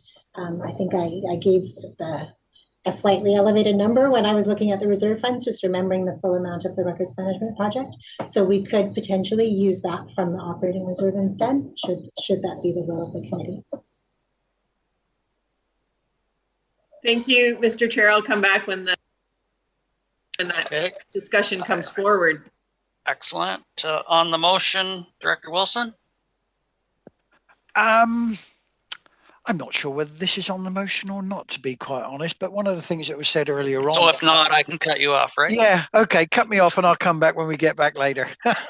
I was just going to say, actually, that if this is creating more work for the finance department with all these discussions which are going on, to be quite honest, the finance department, I've got the greatest confidence, and we've got the three big guns there, and I've seen Miss Weiner and Talitha working things on the fly, and they're very quick on getting things done. So I don't see that it probably will create more work, but to be quite honest, I think they'll cope with it very, very well. Thank you. Director Smith to the motion. Can you just reread the motion that's on the floor at this time? Ms. Legault. Thank you, Mr. Chair. As I understand it, the motion is to send the budget for Function 100 General Government back to staff for a reduction to report on a possible reduction of 10%. That clarifies, Director Smith.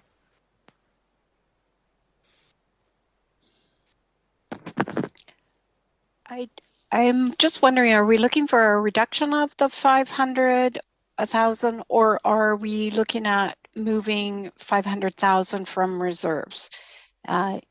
we seem to be conflicted on the possibility of what could be done and what we're doing with this motion. I think the motion speaks to the function 100 of a reduction of 10% coming back from staff as a report. And I'm just saying mistaken. maybe we're moving it. We should be considering bringing the 500,000 from reserves instead of a reduction of 500,000. Mr. Chair? Absolutely. To the No, motion. Mr. Stone. Yeah, I purposely left it open. I meant that it could come from reserves or it could come. I left it to staff to sort out, but certainly I just hearing about reserves, hearing what Mr. Keeber said about the ICF reserve, I think I would imagine it will come mostly from reserve. Okay, Director Sebring to the motion.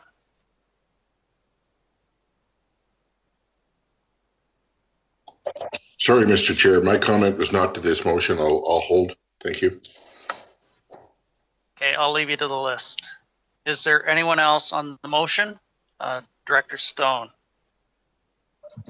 Yeah, so I just recognize that we're talking about general government where when you look at Schedule E isn't actually, and I think what the directors who are supporting a reduction to function 100 are to offset the increases in those other functions, but it also, looking through the Schedule E's, and this is a question for staff, I see a bit of a fluctuation in the general government impacts per area of the region, and I can only assume that's because 40% of the general government budget is through allocations. So that would be through to Ms. Soldera. Yeah, Ms. Soldera, please. Actually, that change, the fluctuation is based on the assessments. So as the assessments change from area to area, the percentage of the total taxes paid by each area varies. Right, so including non-market change too. So if there's greater growth in one area, it shifts a bit of the burden over to that area. It's just because I hear us talking about general government and then you look through every area and general government doesn't come in usually in the top 10 of sources of increases. In fact, for most, it's either flat or near zero. Looking at where the increases are coming from in the south end, for example, it's solid waste, Kerry Park, community parks, regional parks, parks and trails, planning, library, and parkland acquisition. But we're spending a lot of time talking about general government. I wonder if it might be more efficient to focus on the areas where we're seeing these increases. Like looking at these charts, I can see a lot of value, especially in some of the like areas C and D, where it looks like they've had some pretty strong reductions throughout or very minimal increases. But I do note that area A and B, for some reason, have large increases in those functions I just listed.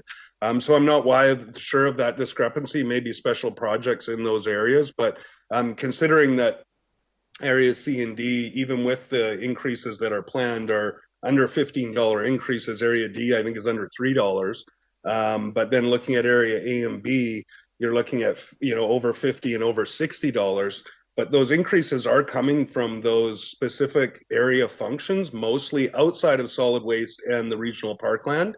So I wonder if it might be more effective to really focus on where those increases are coming from. But again, just some perspective looking at that we're talking about general government. And when you look at the sheet of requisition increases for general government, most of the additional projects there is no requisition increase for general government based on the spreadsheets provided by staff. There's some coming from operating reserve and some from surplus. Thank you, Director Stone, for pointing that out. I have Director Morrison and then Director Kuhn.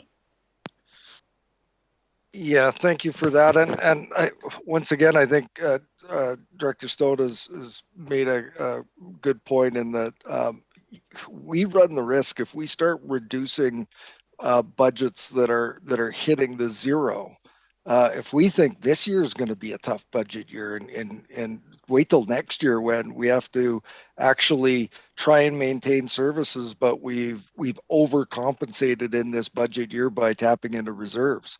those will have to be made up through requisition next year. So I think as opposed to broad brushstrokes of cutting functions where we won't really know what the general impact will be to our own budgets, we should be looking at those targeted areas that are causing increase to requisition in not only regional budgets, but our own specific ones. So I think we need to get more targeted on those things that are going to have an impact to that increased number. Thank you. Ms. Weiner, you had a comment? Thank you, Mr. Chair. Expanding on what Director Stone was stating, 40% of the funding for 100 comes from allocation funds, and that is what hits all the other functions. Now, if this is reduced, that means more funding is going to, in essence, 60%, if you just take reserves to offset the requisition point, it's coming from allocations. Now, next year, there's going to be reduced allocations because that's based on the previous year's expenses. And as you know, the rec centers, et cetera, have not had as high expenses. So I caution because next year requisition is going to, or allocation will be less, and there'll be more difficulties to regain those funds. Now, if you took the 250,000 potentially for the records management system, that amount is for one-time operating costs, and that would meet the policy. Great, thank you. Who do I have next? Director Kuhn. To get back to what Director Stone said, these items that in the South End with regard to parks, for instance, those are individual items. So those are just affecting the individual areas. So quite frankly, if they want to raise their expenses for parks and parkland, not parkland acquisition, that would be the whole thing, but anything with their parks, that's up to them. I mean, and if it increases their budget, hey, go to it. So we can't lay that over and discuss that as a whole area or whole region. So I think that's useless. Any further discussion on the motion? Director Salmon. Yeah, thank you. Just that when we look, you can look at that what Aaron did, but things say solid waste, it'll come up, and yes, we'll discuss it, which we already did. It's over 10% increase, and maybe we can get it down a bit, but we need some to be below zero if we want to come anywhere near. Say we just want to end up at 2 this year. So that was my thinking on. We can use some reserves or some other ways to have some functions, some of the bigger ones come in a little below zero, and we'd end up a little closer to, every time we go through one by one, there's always reasons, but as Director Sebring said, he's got 7% in the north part. I looked through the other average homes that got G and I both at 7%, and the area F's getting 10% average home increase. So, it's there's always reasons that we end up near 6% a year on average the last 6 years, 5.8% average increase. So at some point we have to be a little more insistent on pushing a bit on these things, I think. Appreciate that, and taking into consideration that different impacts in different areas are impacted by decisions of the directors. Director Smith. Yes, I have a question for staff in regards to the allocations that come out of each of the budgets to this function. What amount comes from the electoral area budget items into this function? Ms. Soldera? So the board approved a policy with respect to the allocation for Function 100. Function 100 is allocated based on the actual expenses from 2 years previous. So the allocation for 2021 is based on 2019 actual expenditures. It varies depending on the level of service. So I can't say it's not the same for every service from an electoral area. It depends on the type of service that the function gets from general government. So the allocation for a full service is 9%. The allocation for a partial service is 5%, and the allocation for, say, a grant and aid function is 2%. We also charge an additional surcharge based on the number of employees that a particular function has. So functions with a very large number of employees use more of HR services, so they pay an additional 2% on top of that, or 1.5% if they have a mid-range kind of number of employees. So it's a complicated formula, but it's a formula that was decided and agreed to through discussions we started using it for the 2020 budget. Okay, that clarifies, I hope. Director Smith, follow up? So is there an amount from those, I mean, if 9% is for full service, 5% is for partial service, 2% for grant and aid, out of the electoral area budgets, is there a total amount? I mean, I could sit down and go through all those budgets and add it all up, but maybe you could do that quicker. Is that a possibility? That would take a fair bit of work because I don't sort functions by who participates in them. So I could do it, but it would take me a fair bit of time, which I wouldn't be able to do during this meeting. So I'm just looking at the participating areas and the amount that comes in through requisition. And then on top of that, the electoral areas, all our budgets have this function 100 portion added on top of this as revenue. Is that correct? Mr. Keever, you'd like to respond? Thank you, Mr. Chair. So I'm just going to jump in here. General government allocation is there for a reason, because general government, all the municipalities have to participate based on assessment. However, a good portion of general government staff work on electoral area stuff. So what it does is it allocates cost in general government to the functions that use general government. And the method of allocation has changed over the years. Used to be just a flat percentage. Since Ms. Wayner and Ms. Saldera came, we've amended it to be more, trying to be more accurate on the usage of the various divisions or various functions. And so, as an example, GIS and IT are in general government, HR is in general government. Most of their work is in functions. It may be parks, it may be fire departments, it could be utilities, and all these are in the electoral areas. And so this method, all regional districts for that matter in BC use some form of allocation. Ours is relatively low. Some are as high as over 10%. So what Ms. Aldera is basically saying is every function pays a share into general government, but it's not broken down by electoral areas. It's the municipalities also pay part of the general government allocation, whether it's in solid waste or parkland acquisition, maybe not parkland acquisition, but regional parks. So all those functions also contribute to the general government allocation. And so it's not just a simple little item. Okay, Director Smith. Director Salmon, you're next. Okay, maybe just a final pitch to my fellow directors to support this. Remember, this is just a report. We're just asking.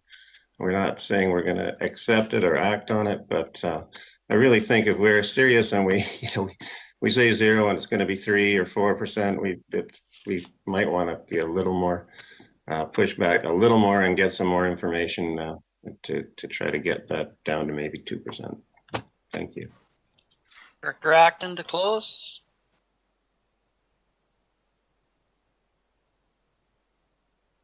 Well, I'm concerned that the software, I think it was 296, that we could almost debate that before this one, and because that would change. I think we could apply that, and then that's already like 5% or more. That would be reducing our budget. So is there a way to discuss that before you call this motion, or I think we'll just stay to stick this this one, motion, and then if you don't could I mind. make a motion after this to? Entirely Okay. up to you as to where we Okay. move forward from here. Thank I'm going to you. move to Director Kuhn. I saw his hand flash up. Yes, our aim was to come out with a zero budget. Now, yes, we can probably achieve that if we do take money out of the reserve, but that's kind of fooling ourselves.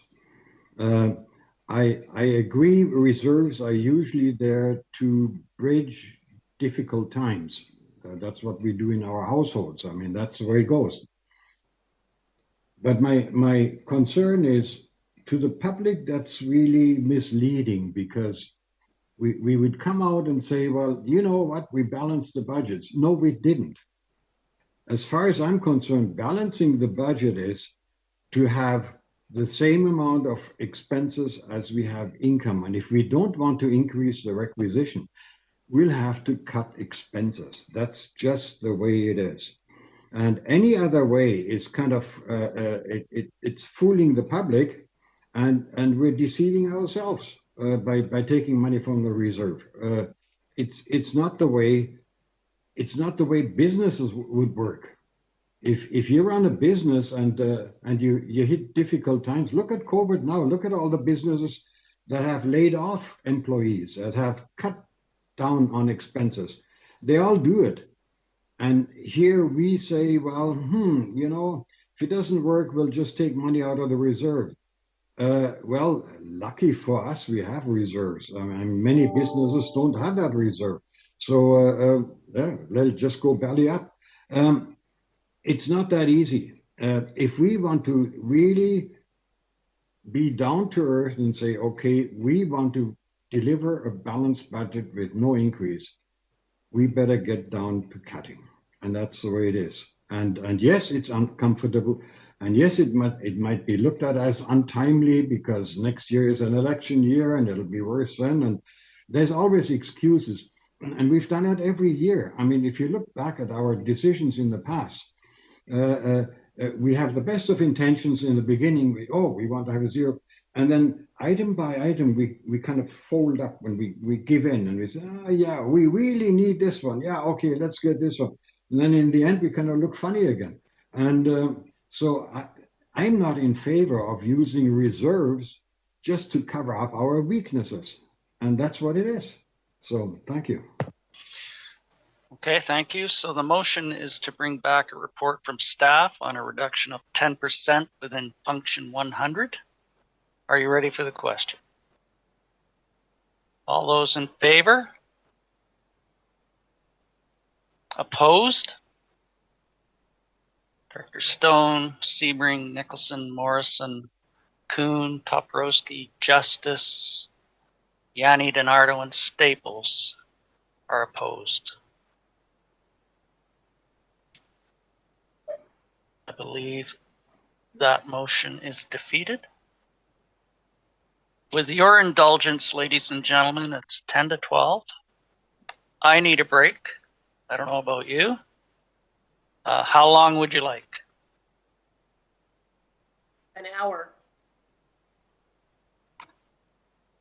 An hour.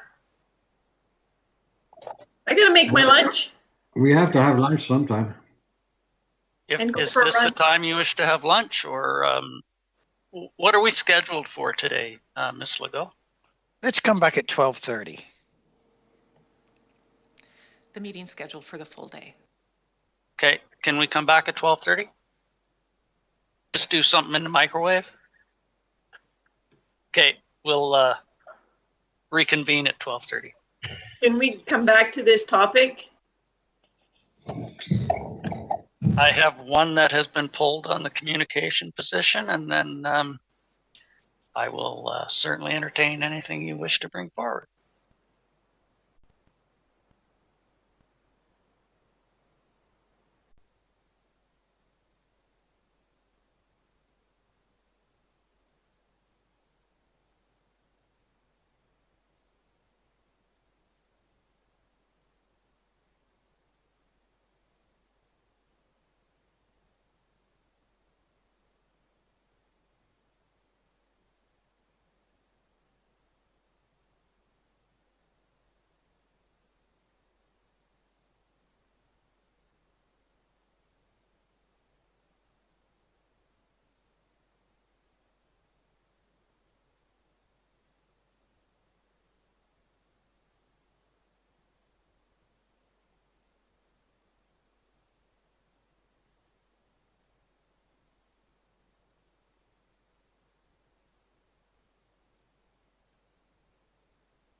Cameras live.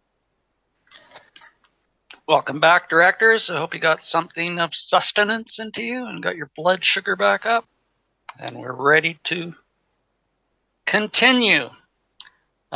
Just recapping, we're dealing with Function 100. And so far, the communications position has been pulled for further discussion. Is there any others within Function 100 that you wish to rediscuss? I have Director Sebring first. I just have a question about the emergency 911. I'm not sure I need to rediscuss it, but I need some clarity. Okay, if you want to take that question now, that would work. Well, I mean, we renegotiated the fire dispatch. Does that fall under this component, or is it somewhere else? I can't find it anywhere in the budget, and I know there were substantial savings there. Where does that show up? I guess it's a question to staff. Ms. Soldera? So that would be in the budget for Function 109. Okay, I missed that. Thank you. And Director Acton.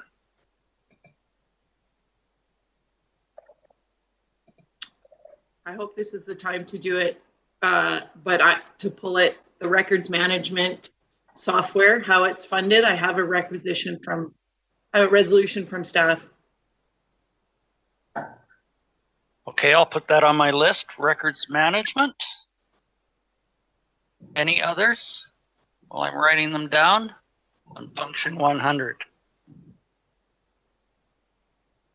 I have two. I have communications position and the records management. So if I can go to the communications position that was brought forward by Director Smith.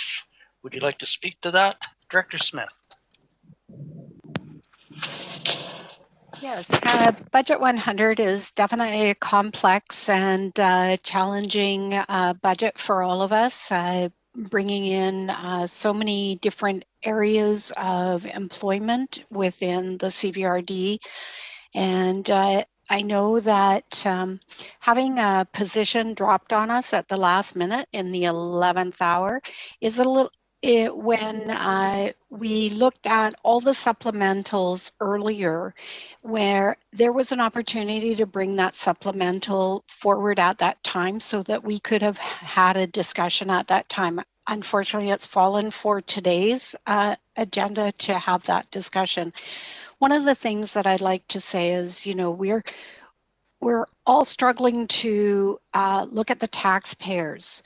It's very, very important that our decisions actually reflect our taxpayers. As for Area G, we're looking at a fairly heavy increase because our manufactured forests, our managed forests, like I said, decreased by 1.2 million, which now has to go into the residential taxation. That's unfortunate because even though most of my budgets are for Area G specific are zero, this brings an increase. On top of that, we also have the $3.7 million island health mandated filtration system and the operations and maintenance of that, which is going to be adding another $440 per parcel to Saltaire taxpayers. Looking at any increase is definitely a challenge for my area. One of the things I'd like to note is going back to a comment by Director Staples is that the Duncan has no communications person on staff. We are looking at possibly rehiring the part-time position. We're going through COVID. Is COVID going to last forever and ever? No, we're all hoping no. So if you bring staff on and then we're then looking at not requiring that staff position, half-time position later, we're obligated to continue with that staff position. As an electoral area director, I spend an extremely large amount of time working on communication for my community and for the area that I represent. I write articles for the Take 5. I publish on a website that has given me a director's page. I write for Thetis Island, different communications over there. I'm constantly in communication, and that is part of our job. I don't rely on the communications staff for all the work that is my responsibility to my community. They need to know that the bridge is going to have a delay because the Ministry of Transportation has funded Main Road to do some repairs. These are things that are our jobs that we need to, as an elected official, take on and take that responsibility. At this point, I feel that we need to take a step back on this full-time communication and see if we can look at ourselves as electoral area directors. There's 9 of us sitting here, and we can take that responsibility to continue to communicate with our communities. And if we need to step up a level, then we can step up a level. I have no trouble doing that. So I am not in support of this communication position as full-time. I'm excited to see that possibly a part-time person could be hired. Part-time is definitely beneficial to many of our female workers in the workforce, as it gives them an opportunity to balance and juggle some of their personal life along the way. And I would appreciate that we move in that direction at this time. Thank you. Thank you, Director Smith. I will go to Director Wilson. I didn't hear a motion there pertaining to the position, so I'll come back to you if you wish. Do you want, I can put a motion on, but I thought maybe there would be more discussion, and then I'll put a motion on. Wilson, and then I'll come back to you. Thank you, Mr. Chair. Yeah, Director Smith has touched on most of the points. That one of the points that I was going to and still will is the fact that there are people out there, be they single parents of either gender, who are actively looking for this kind of part-time thing so that they can balance their work life. And that's the kind of thing that I would like to see this go to. Director Acton also touched on this as well when she said if she was looking, this would be quite the kind of thing she was looking at. So I'm quite prepared to keep this as a part-time thing so that we can then open up the doors to those who would not otherwise be able to apply for this position. Now, one of the other things that comes up to this is, as an example, I had an email this morning from Mr. Warwick Tosif at the who handles the solid waste, and he had a communication from Fisher Road Recycling telling him that they would be doing a lot of work on their main doors, so there was a possibility that there would be odors in the area. Mr. Warwick immediately forwarded that to me. I can now put that out there on social media so that people in the area know immediately that something's going to happen. If I had to go to a communications, people would say, can we put this out there? How many people in the area do you think would see this? This is an ideal example of what we as local directors, the people on the front line can do and will do all the time.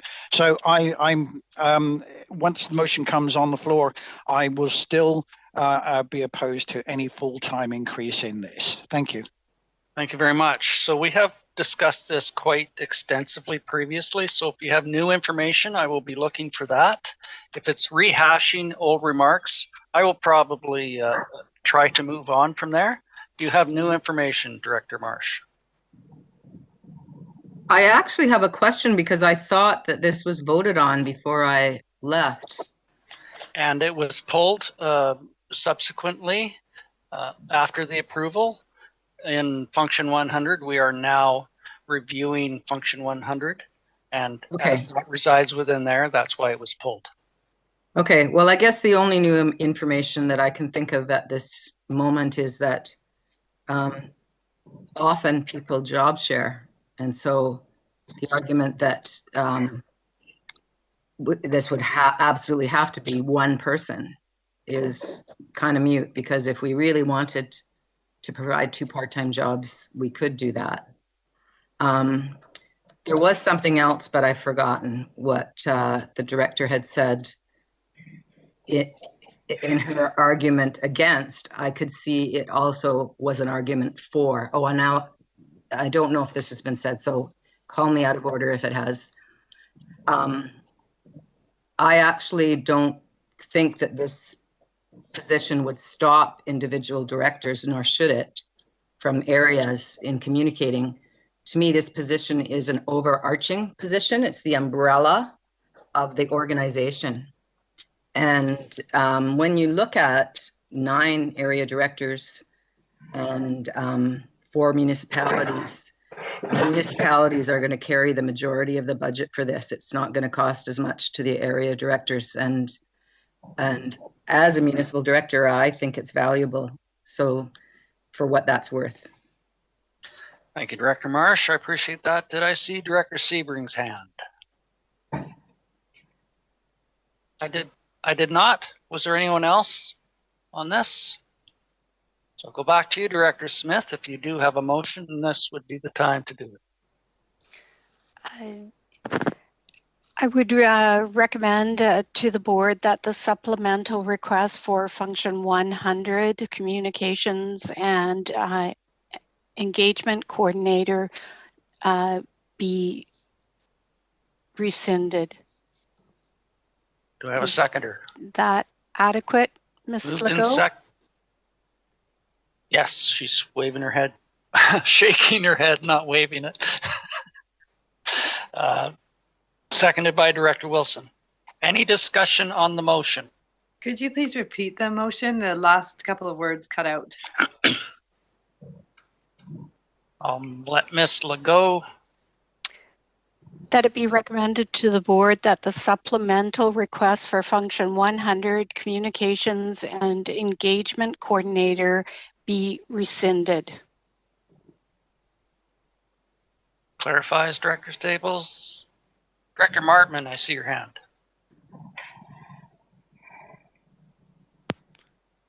And this is more of a question on process. This group apparently is 1-to-1 for voting, but if it passes, this goes forward to the board where it's a weighted vote. Is that correct? That's correct. So the financial implications of it is weighted towards the people that pay more. Is that correct? It's weighted to those who have more votes according to population. Right, and which in turn will have to pay more. All right, okay, thank you for that. Okay. Anything further? I'm going to call the question. All those in favor of rescinding? Those opposed?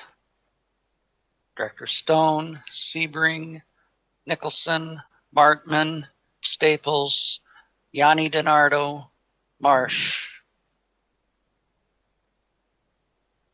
and Toporowski.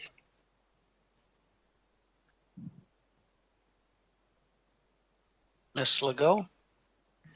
So that's 8 opposed. So that is defeated. Ms. Soldera, did I see your hand up there? No. So that motion failed. Moving on, I believe the records management was the next one that was pulled. Director Acton? Thank you, Mr. Chair. As I've stated previously, I think this is the time for us to use some of our reserves. And what I'm proposing is that we use full reserves for the record management software. And in doing that, we are not using reserves for operations, and we won't be scrambling for that budget next year because we've supplemented incomes or anything like that. So my resolution is that it be recommended to the board that the records management software be funded from operating reserve and that the requisition be decreased by $244,181. If I have a seconder. I believe Director Sebring is seconding that, and a whole bunch of other people. Would you like to speak to that, or you're okay just by introducing? I think I've spoken to it already. Thank you. Okay, I have Director Kuhn, Nicholson. Keep your hands up and I'll write your names down. Kuhn, Nicholson, Wilson. Anyone else? Director Kuhn, please. Yeah, I'm wondering, what would it take to get a hold of that money that's held in reserve for the rail line? Would we have to have a formal letter to the organization, or I don't know how it works, or could we simply just grab it? I don't know who knows about it. Maybe Mark knows about it, how to handle this. Because if that's the case, I wouldn't mind using part of that money, because it's sitting there useless, basically. And it was meant for this rail line, but I have serious doubts if that ever comes to pass. Maybe Mark could tell us what should be done then. And I think contractually it would be whatever was written within that contract as to how it resides. And I don't recall how or where it resides, but I don't think we'd be able to utilize it within this avenue. And if I'm wrong, Mr. Keeper, please correct me. Thank you, Mr. Chair. So Ms. Aldair is more than capable of answering it, but since I'm here, I'll answer it. It's the money is simply sitting in the operating reserve. Historically, we used to carry it over year after year, which is why the reserve, which is why there was such a large surplus each year. So the point was, well, let's leave it in reserve. If the board wants to use operating reserves for one-time items, yes, they're more than welcome to do that, and they actually should, especially since the level of the operating reserve is so large at this point. As Mr. Aldair mentioned, there are many items dedicated to it already, so it's a bit inflated. I'm not sure the level that's remaining, that's unspoken for, but right, the way the budget is right now, there's money sitting there to be taxed for the records management, and they could use that for reserves or other reserves. Great, thank you for that clarification. Follow up, Director Kuhn. Yes, the follow-up, can we use that particular part of the money? Could we make it clear that, okay, from now on, this is not going to be reserve money for the rail line anymore? It's simply reserve, and then use it? Because if it was originally held for the rail line, there was a purpose for it. If we decide, well, that purpose is gone, then hey, why should we keep it? So and I think Mr. Carruthers might be able to clarify. Yeah, thank you, Mr. Chair, and Mr. Keeper can correct me if I'm wrong. Putting the money aside ahead of time was simply a budget decision that the board made to set that money aside, so when it came time that money was due, we had it in the bank. It's no different than how we've dealt with the new hospital. You have an agreement with Island Corridor Foundation that says you will contribute a certain amount of money. How you go about, you could borrow the funds if you didn't have the funds in the bank. So there's no restriction on those reserves. You could deplete them. I'm not going to suggest that you would do that, but it's a funding mechanism. The board made a policy decision to set that money aside, so when the money came due, we had it in the bank. Final follow-up, Director Kuhn? Yes, could we have a discussion about that? Could we set some kind of date or something, or a session for that we get that cleared up, that we know that money is not going to be used for the rail line anymore, and so that this limitation is off, so that we don't feel bad, oh, we are using money that actually could be used for something else. So I just want to get that cleared up. If it is part of from now on, part of the regular reserves, and we don't have a purpose for that anymore, then I wouldn't mind using that, because it was set aside for that. And if that purpose is gone, then let's use it. I'm sure that will come forward in a future discussion, and I think we had discussed that earlier about bringing that forward for further discussion. I do have Director Nicholson, Wilson, Marsh, and Stone.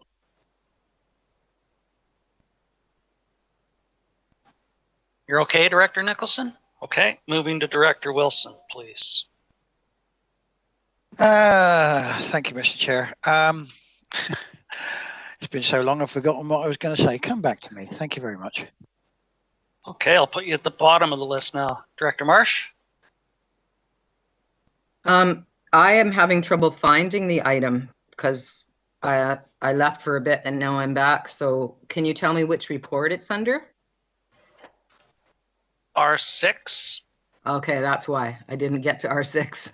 Okay, so I would, I haven't had a chance to give it a good go because I didn't know about this meeting until about 10 o'clock last night.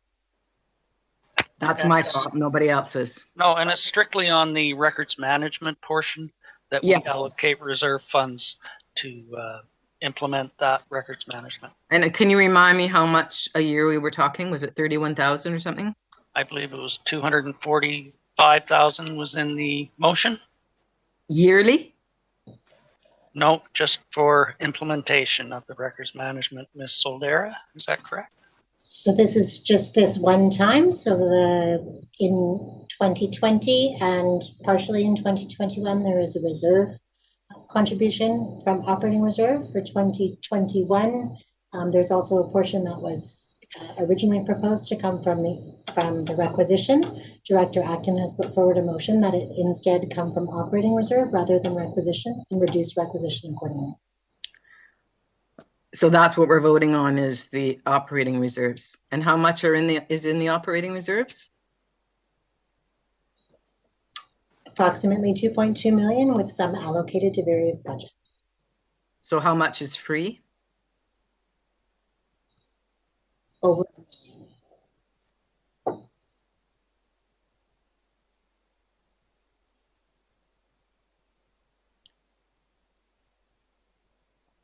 Do you have that handy, Ms. Soldera, or are you still working on that?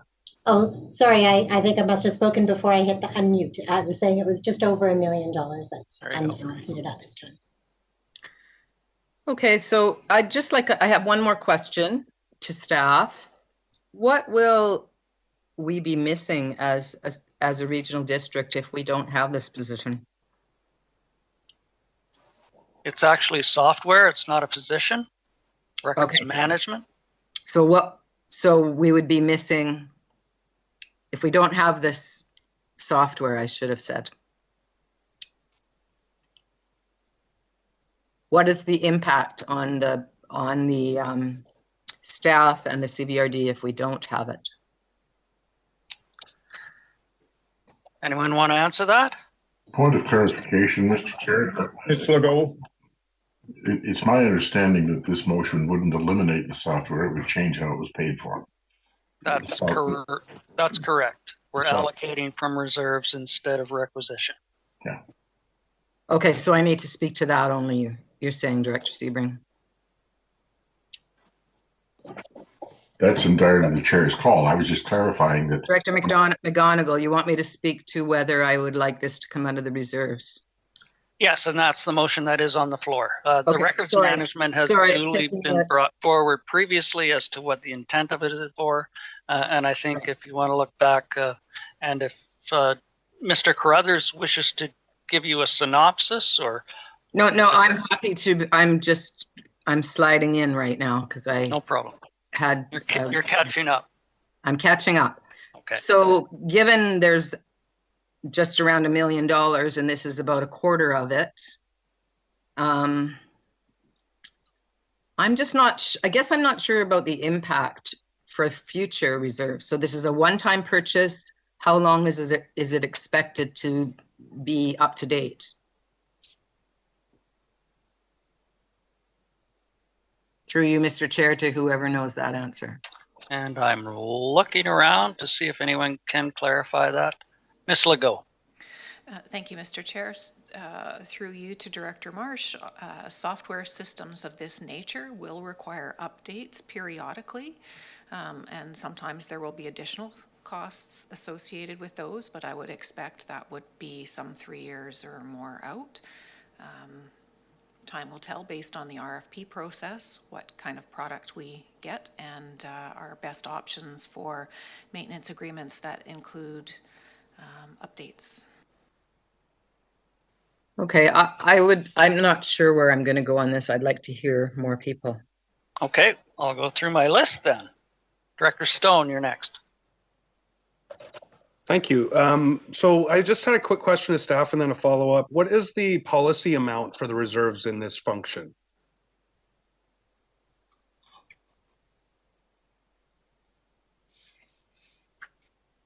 Like our range, we have a reserve range for each function. I think she found it. Yeah, sorry, it just takes me a second. So the minimum is 1,051,000. The maximum is 2,100,000. Okay, so just and that remaining amount that you said to us earlier of around $1 million includes taking out the allocation for ICF? Yes. Okay, so considering that as allocated, so we still have $1 million. In addition, we still have the ICF money. So just a comment, I did have a quick conversation with the RDN chair about their position with the ICF. And although they did return that reserve to offset taxation in 2017, they do still remain members of ICF. So as Mr. Carruthers had said earlier, it's up to the board how to the agreement with ICF still remains in place. So if the board decided to allocate those reserves, and we were fortunate enough to have rail service restored and that funding be required, we could look at other financing mechanisms at that time. So it's not like having to abandon ICF or the hope of possible rail service in the future. It would just be having to figure out how you would fund your portion if that portion was required.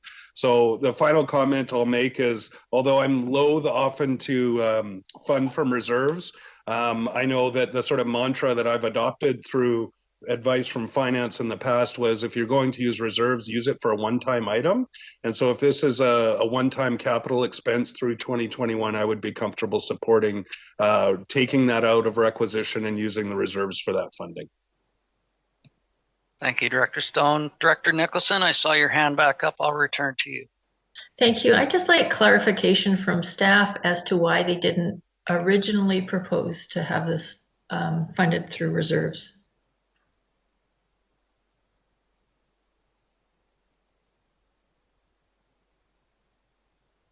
Anyone? Through the chair to Director Nicholson. Originally, the staff are concerned about in the 2022 year budget, the allocation that will be coming from all of the various functions will be considerably less than it was for this year's budget because of the decrease in expenses. Follow up? So you wanted to have more in the reserve so that we would have the opportunity to compensate next year for that? Yes. Through the chair to Director Nicholson, the full impact on Function 100 of COVID will not be seen until the next year because it's always 2 years prior for the expenses, for the allocations. Okay, Director Nicholson? Yep. Well, one more. Well, then I'll just make a comment. I'm not feeling completely comfortable with this full 200 and whatever amount it was. So yeah, I would be supportive of a reduced amount, but it seems to me not prudent if staff didn't originally recommend it and thinking about next year.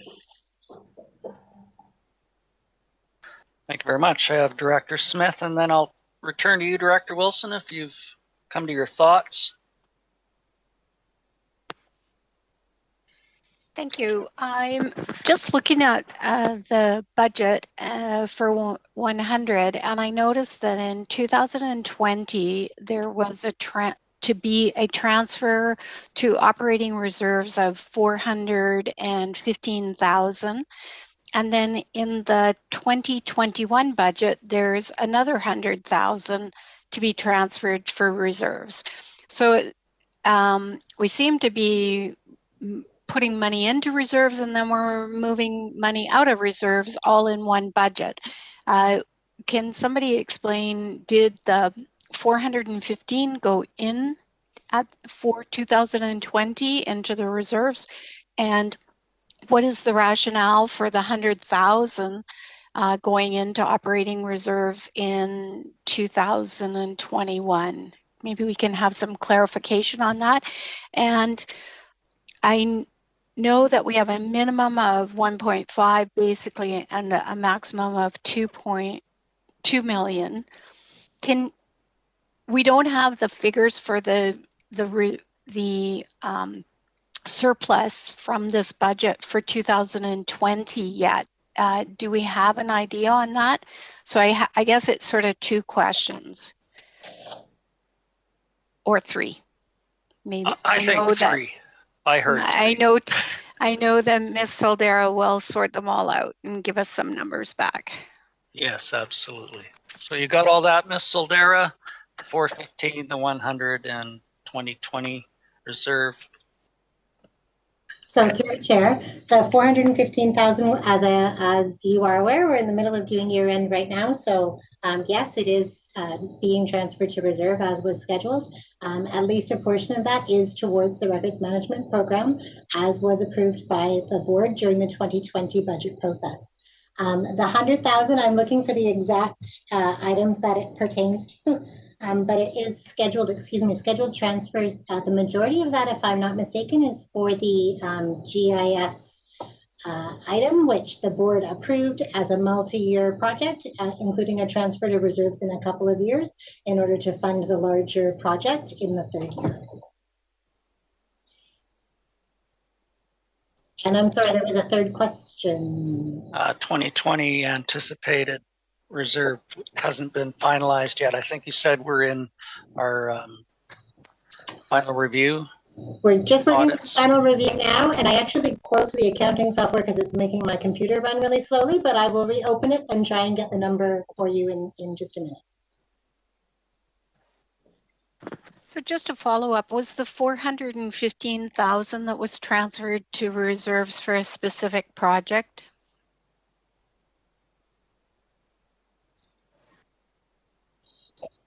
Yes, Ms. Soldera, I think you did state that was So allocated. part of that is for the records management project, part of that is for the GIS project, and part of it was for an IT security audit. At least 15,000 of that was for an IT security audit, which is being conducted this year. So it was a contribution partially from last year, partially from this year, and funded in this year. Okay, Director Smith, can I move on to Director Wilson? If you have anything else, I'll watch for your hand. Director Wilson? Thank you, Mr. Chair. Yes, my memory has returned. Thank you very much. I'm a great believer in record keeping and records management. I will support this, and because if any of us, and I'm sure you all have, tried to find a document anywhere on the CBRD website, you cannot find it. Somebody has to know where it is to find it. And that wastes a lot of time. So if there is a database which I can go to and say, I would like this, and somebody says, here it is right here, or I can access it, 200,000 is not a lot to spend on something like that, especially from the point of view of transparency and retrievability. If it's not written down, it didn't happen. I've been told that many, many times in some very high level forums. So in this particular case, records management is essential. If anybody has tried to trace back historical documents and come up against a brick wall, as I have, then this is something we need to have. And I'm quite prepared to support this fully and get it done. Thank you very much. Thank you. I'm looking at my virtual screen, Director Nicholson. Well, I believe we're discussing how to fund this, not whether we should fund it, because records management is important. And so I am wondering through to staff, and maybe if Ms. Soldera's got a better idea of what the reserves will be after this current putting in or whatever, what would you recommend would be an appropriate amount? Do you think it is relatively, do you think doing this out of reserve is going to really be a problem next year? Or do you think that there's a lesser amount that we should be thinking about that would be less risky? Or what do you think? And that was through to Ms. Soldera, putting you on the spot. From a reserve perspective, I think that the reserve will likely be fine, paying for the full amount. Looking at the potential for requisition increases next year, it is, as Ms. Weiner mentioned, it is somewhat concerning in that the allocation will more than likely be going down as it will be based on 2020 expenses. And as we know, 2020 expenses were quite reduced in a number of functions. Not all, but in a number of functions. And so the allocation for function 100 could go down, which would mean that the requisition would go up. If the requisition stays at today's level, which is a 0% increase over last year, then the necessary increase for next year may be a little bit less, but I can't really say. So from a reserve perspective, I think that there are sufficient reserves to fund the records management software. But I can't yet speak to what the potential impact might be on next year's requisition. That was a very appropriate political answer. And I appreciate that. Follow up, Director Nicholson? Right, but it didn't help me. Because next year, I'm just trying to grapple with how much you're predicting for next year will be down. And I think although Ms. Soldera is a financial expert, she unfortunately doesn't have a crystal ball.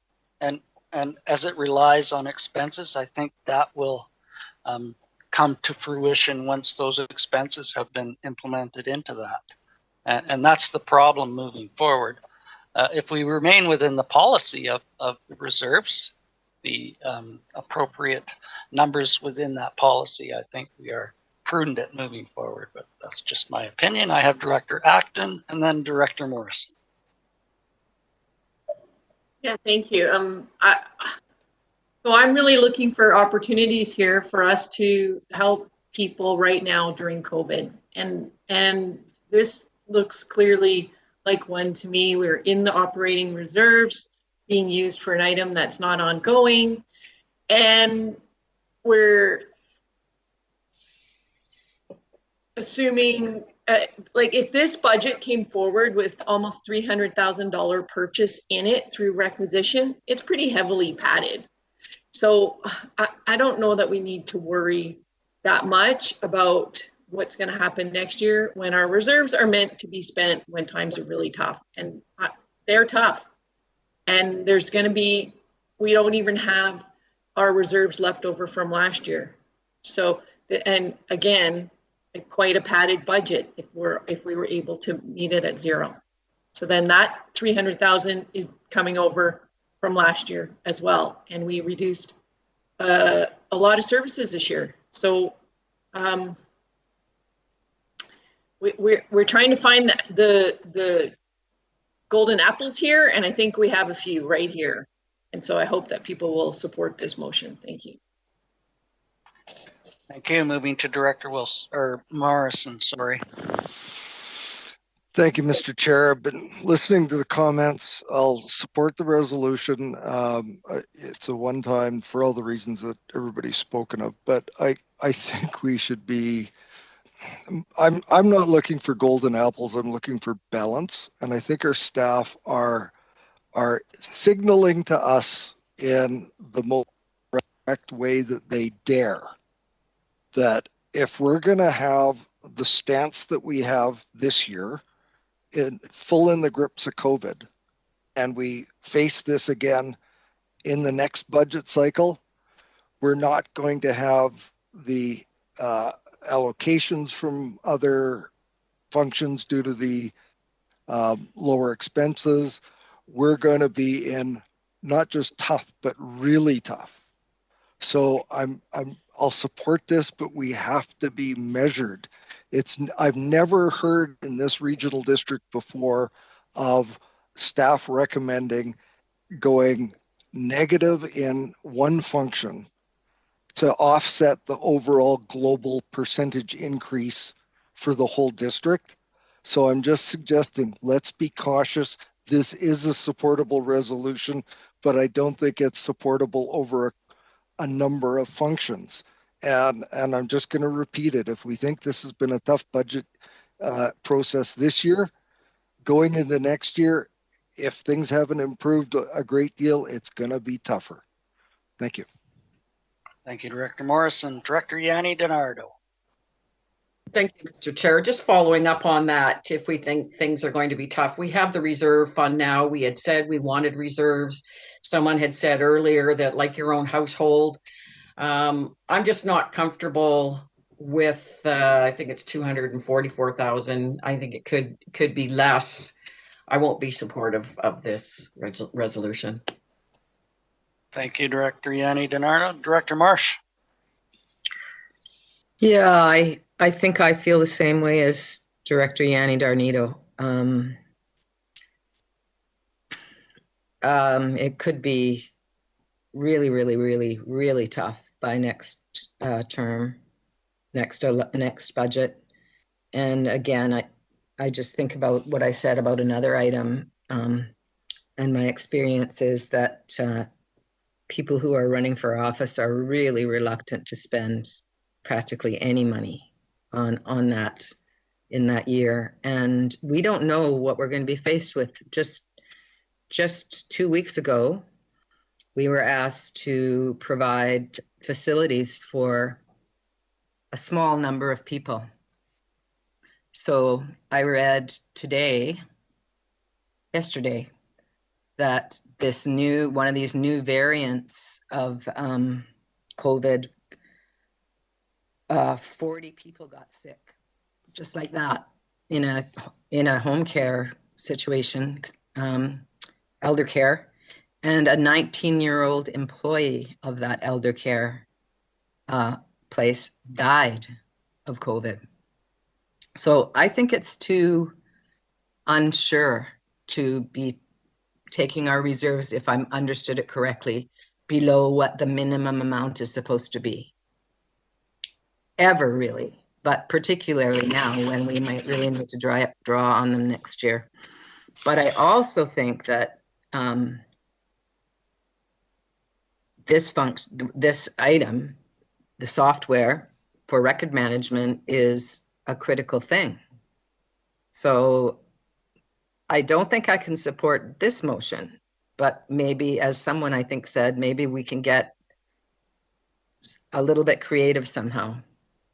And I don't know how that would be at the moment. And I think, just to clarify, I don't think this amount will take us below the minimum amount within the policy. So if we took this amount from reserves, we would not be below the minimum amount within the reserve policy. Oh, I'm sorry. I have to clarify, Mr. Chair, then with Ms. Saldera, because I thought she said that right now we had $1 million. So just for clarification, we have just over $1 million that is currently unaccounted for.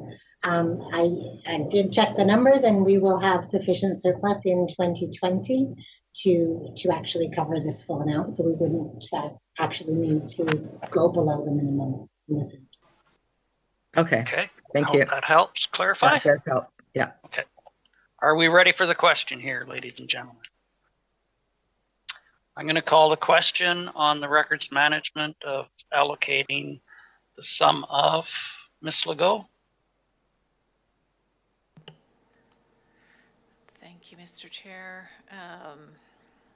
That the records management software be funded from operating reserve, and that the requisition be decreased by $244,181. All those in favor? Those opposed? I have Director Nicholson, Kuhn, and Yanni DiNardo. That motion carries. Does that conclude Function 100? I believe it does. Ms. Saldera, I think you're up again. Okay, so the next function is Function 101, which is Community Health Network, and it's paid for through a grant. So I'm going to assume that everyone's okay with that one, unless somebody wants to put up their hand quickly. And then the next one, so the next one is also the Vancouver Island Regional Library, Function 102, which the CBRD is a participant in and has an agreement with. So the library actually tells us how much we will contribute. So we do not have the ability to change that number. I recognize Director Acton.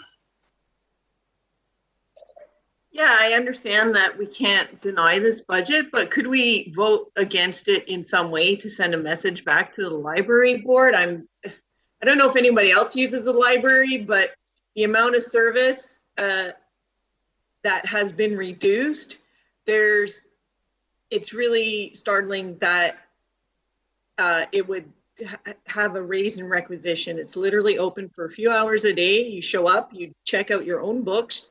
You're not allowed to look at the books. You're not allowed to stay. You check it out. You don't even touch the machine and you leave. And that's how there's lineups, and it's a real challenge to use the library at period. So my question is, can we, even if we can't? You're muted again. That's a touchy mouse, Director Acton. But I think we know where you're coming from. And you're still muted. Muted. Oh, sorry. Yes, you get the gist of it. You've heard me before. I love the library, but the fact that there's no way it should be going up. Thank you. I think through our representation on the Vancouver Island Regional Library Board, that the director and the alternate director have probably made those arguments during the budget discussion of the IRL. I have a list here. Can you put your hands up again, please? Toporowski, Marsh, Wilson. Did I see you, Director Salmon? Okay, I'll go with Director Toporowski, please. Thank you, Chair. Yeah, this was argued at the Vancouver Island Regional Library. It went around and around. The disappointment of it closing all of a sudden, and how the closures had taken place. The trustees had a big debate on how things should move forward in the future, because this isn't over. The other thing too was, due to cuts and whatnot, we were looking at laying off everybody. So that doesn't fly in the, all of the people that were being affected were panicking. They were, the people that were working there were panicking because they would have been out of a job. So, the union came back to us, and we do have some union workers within the library. And that was the other thing too. We had to look at keeping everybody there. It was passed by the board and trustees to keep everybody on, and that's where the budget comes in. We didn't change the budget. We wanted to keep the employees and the going forward and try to find out what we were going to be doing and rolling out reopening. Also, we had to make sure that the employees were safe, and not only the employees, but the community as well. And it was very tough. So I just wanted to speak to why the budget stayed the same, but it seemed like our services were cut, but it was due to what's happening all over the place. Thank you. Thank you, Director Toporowski. Moving to Director Marsh. Yes, thank you, Mr. Chair. I spent several years as a library trustee when I was first elected. And so that must mean that 5-year plan is completed. But I'm not sure, and if I'm wrong, I asked Director Toporowski to correct me. But at that time, they began a policy of purchasing facilities rather than having rent, and you never get anything from it. Some of you might remember that Chemainus donated a lot, and the library built a new building and they build these buildings sort of in the downtown cores and villages. So I imagine if they were going to do one in Cobble Hill, I don't know if Cobble Hill even has a library. It would be sort of in the downtown core to help sort of spur economic development. So I don't know, but I imagine, Director Toporowski, that a certain percentage of this would be covering the mortgage on those libraries they built in the last 9 years. Would that be correct? I think Ms. Soldera is shaking her head, so I think part of it is for capital right repayments. Yes. So then my final point would just be that I'm really not sure I'm comfortable writing a letter of protest to a body who we are functioning. We can't change their budget.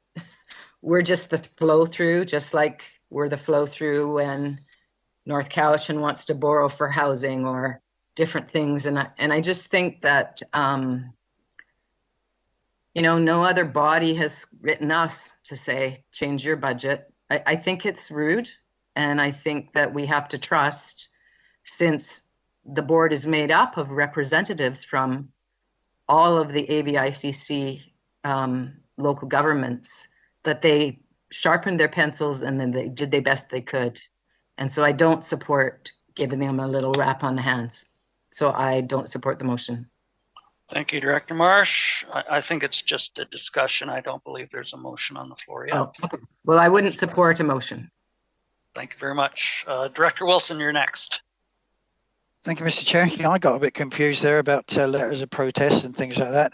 I have been newly appointed to the VIRL as the representative, and this is something which is very, very close to my heart. I've always been a great believer in libraries. I've always been a great believer of people reading books themselves and to their children as they grow up. This is one way that they can do it. The internet is not the be all and end all where you can get a book on a piece of screen. So I'm very, very surprised, and I'm sure that the previous directors of this have all looked into the costs and all the rest of it. I will oppose, or I won't be voting for this in any kind of way. We cannot cut back on libraries, which are a vital piece of the educational process throughout the world. Libraries are absolutely essential. I just don't understand how anybody can say that they love libraries and yet they want to cut back on the funding that's going to it. It doesn't make sense. Thank you. Thank you. And I don't think that was the intent. The intent was to discuss the increase within the budget that we as directors don't have control over, aside from our representation on VIRL and that discussion there. It's not like we own the library in the regional district. We participate in that through Vancouver Island Regional Library. And Director Marsh, you forgot to mention the original building in Lake Cowichan under the new VIRL. I am so sorry. Fine. I do remember. I got my plug in now, so that's fine. It's a beautiful little library. I do have Director Salmon next. Yes, thank you. So I'm glad. I think this is a worthwhile discussion. It is the library is the third or fourth largest tax item on our. If you look at the impact in the average home, about $110 a year here in Area A. But I was interested. I am the other trustee, or was last year, along with Director Toporowski. So I was quite keen when we got to the budget meeting, and I can just say everyone would be reassured. There were lots of questions. They really did try to keep it down. There was tough questions from the group of trustees from all the 40 odd library districts, and we ended up at 1.87%, so just about inflation, I would think. So I just reassure everyone it was quite a lot of pushback on the budget. They're trying to keep it under control. But I just maybe a quick question. So I see on our for finance, so it shows no change, but in fact, do we take so we took the increase out of reserve, or how does that work? Talitha. Ms. Soldera. So the no change refers to no change from the originally presented budget. The budget as originally presented included the increase for VIRL. Of 1.87. Was it? Okay. Yeah. Thank you. And just to be clear, I also sat on the library board as Lake Cowichan representative for the full 7 years that you're allowed to. And constantly that body was representing the province to increase the tax grants that were afforded to libraries previously. They had been reduced, and it's a continuous argument that they should be re-implemented to the state they were previously. Unfortunately, that hasn't occurred, and that would be an impact on the entities that do reside within VIRL. I'm sure that will continue to be a discussion moving forward amongst the representatives on how to gain that grant allocation from the province to a previous level. So here we are. I don't have a motion. It was just basically for discussion. So are we finished, ladies and gentlemen, on that one? Moving on, Ms. Soldera. So next are the two transit budgets, and I'm hoping nobody wants to reopen those ones, but up for discussion. I think those are good news budgets, and we should probably not open that can. If everyone's okay with that, I see we've surpassed the hour. Are we ready for another leg stretch? Yes. Can we come back at 1:40? See you in 10 minutes, Ms. Legault.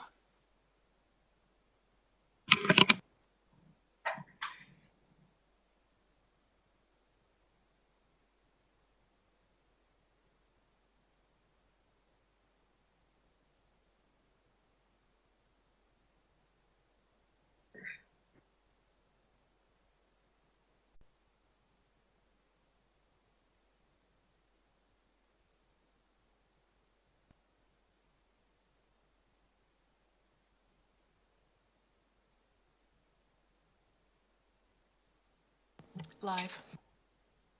Thank you very much. Welcome back, directors and those watching at home. Moving on in our budget discussions today, I believe we're moving to 109.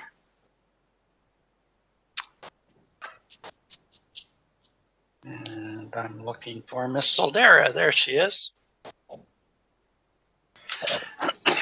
I have Director Sebring with a question on 109. Thank you, Mr. Chair. 109, of course, is the fire dispatch piece, and I was wondering whether that was included in function 100, and I guess that's the allocation piece. But we made some changes to the service provider there, and it was my understanding that there was substantial savings with that change, and yet we're looking at a $2,500 increase between 2020 and 21. When does that change take effect? Is that a case of we're not going to see this until the next budget year, or did we somehow forget to throw this in there? Or, I mean, it says unchanged from last fall, but I think that those numbers were set before we changed that contract. I just need a little clarity on this, that's all. Okay. Ms. Soldera? I was just going to say that Mr. Gervais is on the screen and can speak to this budget more eloquently than I can. I'm not sure about that. Thanks, Talitha. Through the chair to Director Sebring. Director Sebring and to the rest of the board, when we submitted our budgets in 2020, of course, we were in the midst of our of selecting a new services provider for fire dispatch. We've since done that, and although you'll remember that the current contract ends at the end of June 2020, so we're paying the historical rate for the or the present rate, pardon me, for the first half of this year. After you just for clarification, it ends the end of June 2021, correct? You said 2020.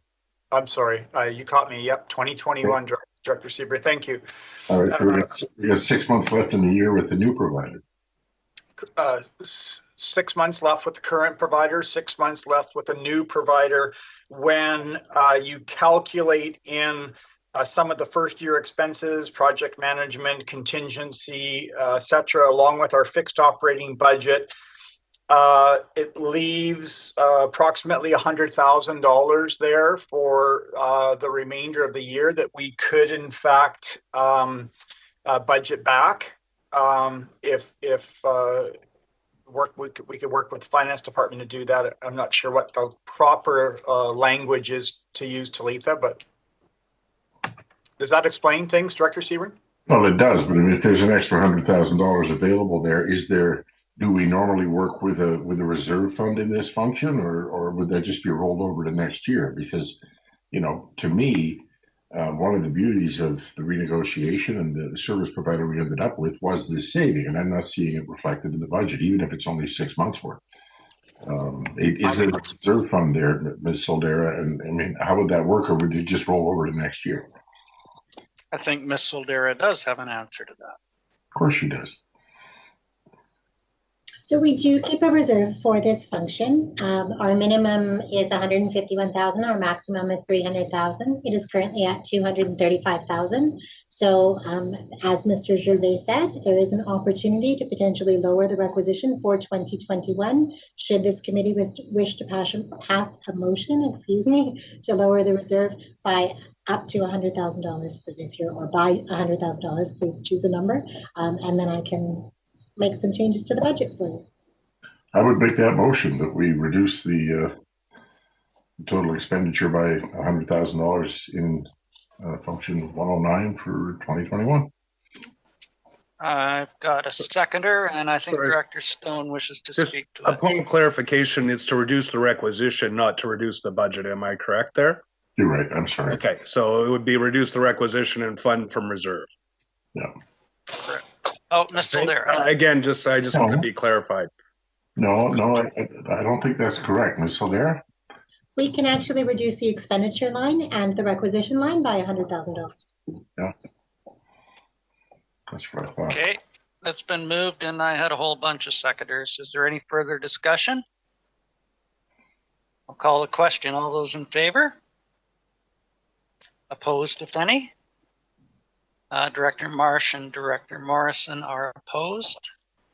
That motion does carry. Thank you very much. Thank you, Mr. Chair. Thank you. Moving forward, Ms. Soldera.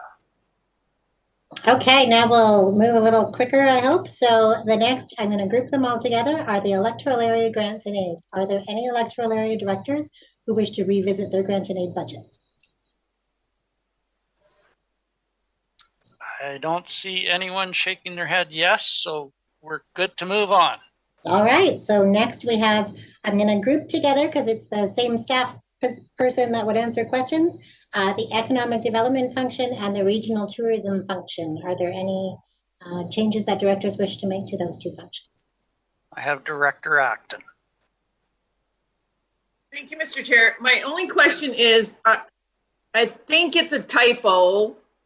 I'm using the CBRD Schedule B as we go along here, and it says for regional tourism service for 2021, it says that its budget is 220,000. Is that correct?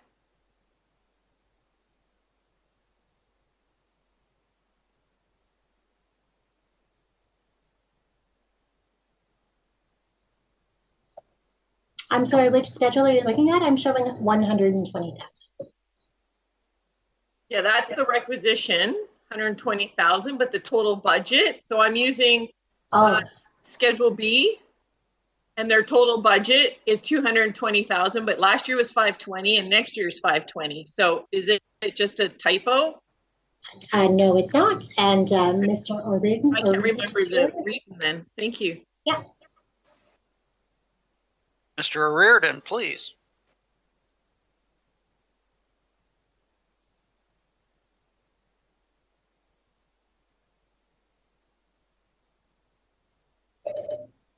There we go. Hi. Can you clarify which line item we're looking at here? My apologies. Do you want me to speak, Mr. Chair? So I'm asking about the regional tourism budget. Their operation costs have gone down $300,000, and but the requisition is the same, $120,000. And then under other, I guess those are grants. They're only at 100,000. So their total budget for regional tourism service function number 123 is 220,000, where last year it was 520,000, and it's got next year at 520,000. So I'm wondering if it's either a typo or their grant funding has been pulled, or what's happened here. I don't remember us discussing this or getting an update on this.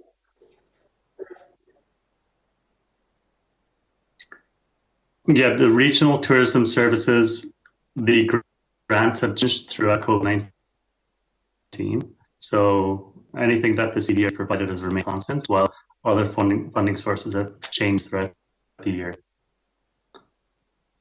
I don't have their amended budget right in front of me, but Tourism Council will be coming back to the board later on in 2020 to 2021 to provide an update on all their activities and their budget for 2021, if that's appropriate. I do see a hand twitch of Miss Soldera too. Go ahead, Miss Soldera. I was just going to say that a lot of that budget comes from the MRGT, from the hotel tax. And as hotel usage has been lower, we're expecting less hotel tax revenue in 2021. So there would be less for us to forward through to the regional tourism function. Anything further, Director Acton? Well, I'm not sure that any of that got answered, but thank you. Director Wilson and then Director Stone. Thank you, Mr. Chair. I wonder if I could ask a question to Mr. O'Riordan on 121, Carry Forward Tech Training Program. Can you just expand on what that tech training program is or was? Yes, through the chair to Director Wilson.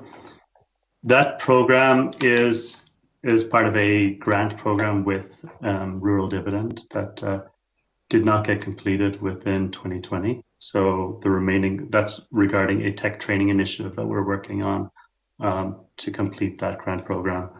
The Tech Couch and Talks Tech workshop that took place earlier in 2020 was part of that, and also work with the VIU in relation to developing a tech curriculum for the development of a tech training program within VIU is also part of that.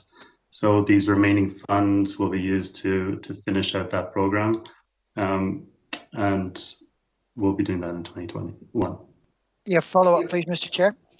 Yeah, I'm a great believer in training, as you know, but tech is a very broad spectrum thing. Are we looking at particular subjects, or is there just one that we're concentrating on here?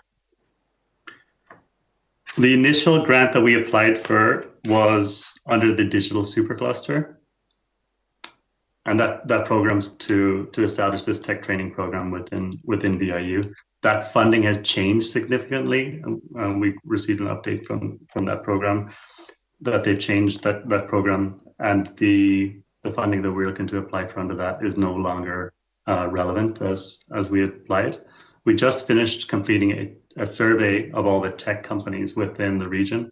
I think we got 25 on a survey, which was to narrow down the curriculum. So that information is now with VIU to narrow down the scope of the curriculum. So the way it's lined up right now is that we're looking at the two new programs that VIU and Nanaimo have launched earlier this year, and to see which one might be most appropriate to try and do within Calgary, whether it be one or the other, a combination of both.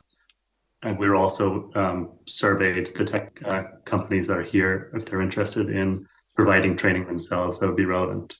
But overall, we're looking not just at that overall one-year tech training program within the region, but also looking at micro-credentialing. So there's additional funding opportunities coming available. So we'll be looking to use that tech survey and the information to drive for any smaller training issue also.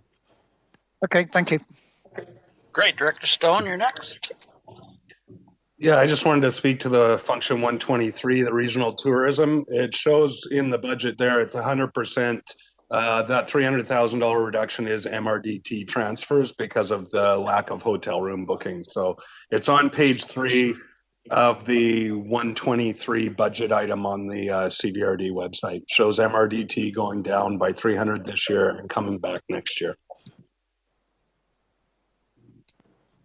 Okay, that clarifies. Anyone else? Director Morrison. Thank you. I fully expected the MRDT to be less this year and understand that that reduction. Just more of a heads up than anything. I think there's going to be some changes in the provision of tourism information services in the western part of our region in the near to medium future, and I have a strong sense that the current funding levels for the regional tourism, which has been static at 120,000 for as many years as I can remember, there's the provision of services out here are under increasing pressure, and there may be a move or a request from your colleagues in FI and maybe the town of Lake Cowichan to be looking at support of some of our tourism information services in this area. It seems like most of our provision of services under this function has been along the Highway 1 corridor, and we'd like to maybe see a little help out here because it's getting more and more costly, and we have more and more people coming through the western gateway to our region than ever before. So that's more of a little heads up than anything. Thank you. Great, thank you. Anything further on the economic development? So we're all good to move on that? If you bear with me, Ms. Legault, I do have to step out and make a phone call. Can I turn my chairing responsibilities to my Vice Chair, Director Wilson, in the interim? And I will take over upon my return, Director Wilson. Thank you very much. Hurry back, please. So we were on, let me see, Ms. Legault, remind me that the last one was on economic development and regional tourism. And then I think this was brought forward as a block. Are there any other parts within there that Ms. Soldera has brought forward that directors would like to discuss? I'm looking at my little screen. Anything there? I don't see any hands. Ms. Soldera, can you tell me where that takes us up to? Which function number? Absolutely. So just while we're paused for a moment, I'll just let the directors know that I can provide you with updates as to where we're at in terms of the requisition at any time throughout today. As of right now, we are at 2.43% with the changes that you've made so far today. And so looking at the next function, we're on function 130, electoral feasibility study. And I'm going to go quickly on that one, and assuming no changes, we're on to function 131, environmental initiatives. Again, 0% budget change and no supplemental items. And not seeing any hands. I'm gonna, with your permission, Vice Chair, I will keep moving forward. Absolutely, yeah. I'm looking at two screens here as well, so I'm seeing if anybody's putting their hands up and running through the list that we've got here. So if anybody does put their hand up and I don't acknowledge, just press your microphone and interrupt, please. Thank you.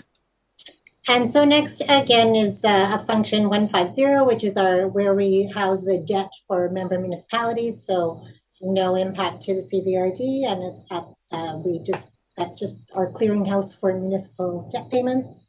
Next is function 199, which is an allocation function for the general manager of community services and for our facilities managers. Then we get to function 200, which is also an allocation function for the office buildings that we have. And the last one that we're going to do all by itself for a little while, hopefully, is function 205, emergency planning. And still seeing no hands. Thank you, directors. I would like to talk about all of the community parks all at once. So for functions 231 to 239, does anybody have any that they would wish to rediscuss?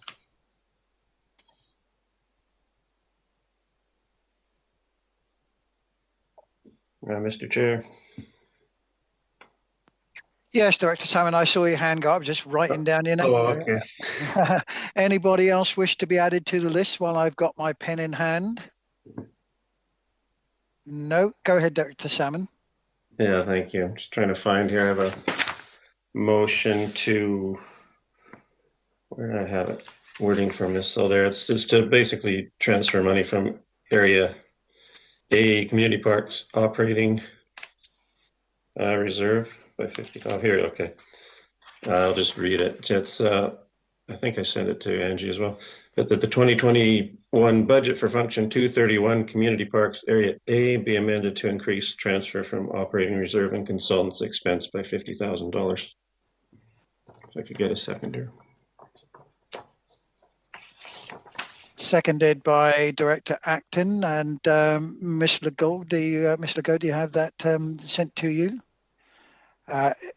Director Blair Salmon, would you like it to be read out, or are you happy with the way you've? No, that's fine. Okay. Right. Discussion, please. Director Smith. Anybody else? Director Smith, go ahead, please. Yeah, I was just wanting to pull Area G's 237.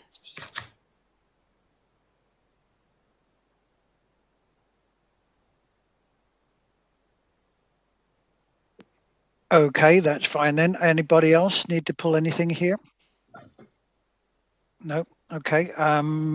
Discussion on the motion on the floor from Director Salmon. Any discussion on that?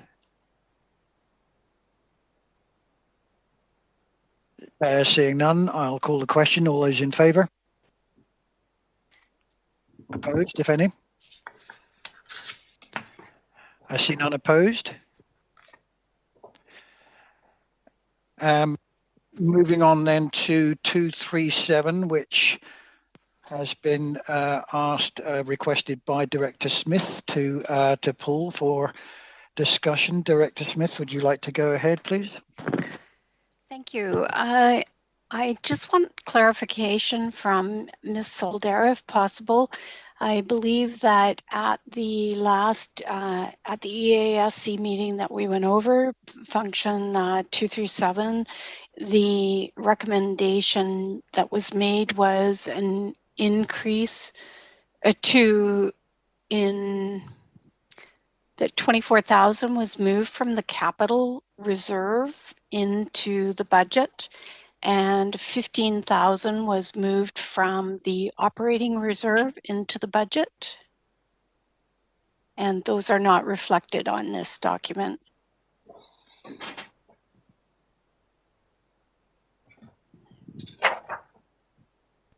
Sorry, I'm just looking at my budget update document. So it's posted as the budget update on the website.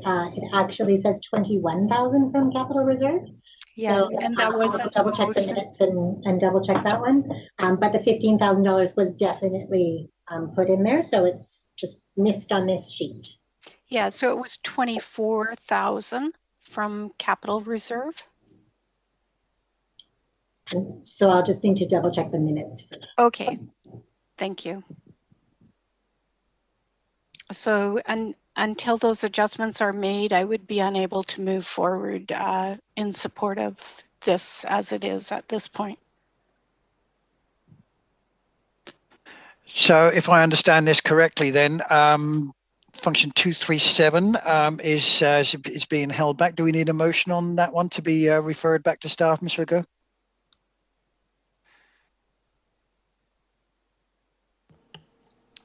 Ms. Soldera, do you need a motion, or do you just want to deal with it over the next break? And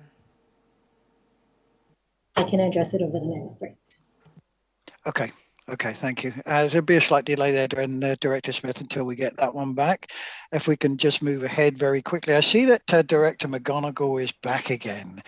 So thank you for the opportunity there, Tim. I appreciate it. Then I'll hand it back to you for the time being. Well, thank you, Mr. Wilson. Dennis the Menace has returned. Miss Soldera has her hand up, and I do recognize Miss Soldera. And so I've just pulled up the minutes from the January 13th meeting, and the minutes say 21,000. So if you would like to amend that, then it would require, I will defer to Ms. Legault for what's required to amend that. Just, yes, there was a bit of a difference. The staff came back with a quote of 21,000, and earlier they had put in for 24,000. So I do apologize. It really is 21,000 out of capital and 15,000 out of operating reserve. Thank you very much. So 237 as presented is correct. No. It is not correct. So you're waiting for an increase of the 21 to 21? Yes. It is correct in the budget. It just wasn't correct on that document. Is yes confirmed? Right. Okay, the we're good. $15,000 was already an operating reserve transfer. It was just moved from operating to capital, is what my recollection. So it wasn't included as a specific line item, as it wouldn't make sense to put it there. But if you look at the actual budget that is posted on the 2021 website right now, it should reflect the $15,000. It on the budget that's posted on the website is correct. Thank you. Okay, Director Martman, please. With permission, I'd like to pull 238 for a question. And my question is to Ms. Soldera. Just wanted to confirm where the most recent motions that were made earlier today would be coming out of capital reserve, the $30,000 for each bridge. Is that correct? Yes, your motion was that they come from capital reserve. And I have actually gotten that budget updated on the website already as well. Okay, thank you. Okay, that clarifies, Director Martman? Yes, it does. Excellent. I'm still a little confused on Director Smith's 237. Do we still need clarification on the amount on that? Ms. Legault?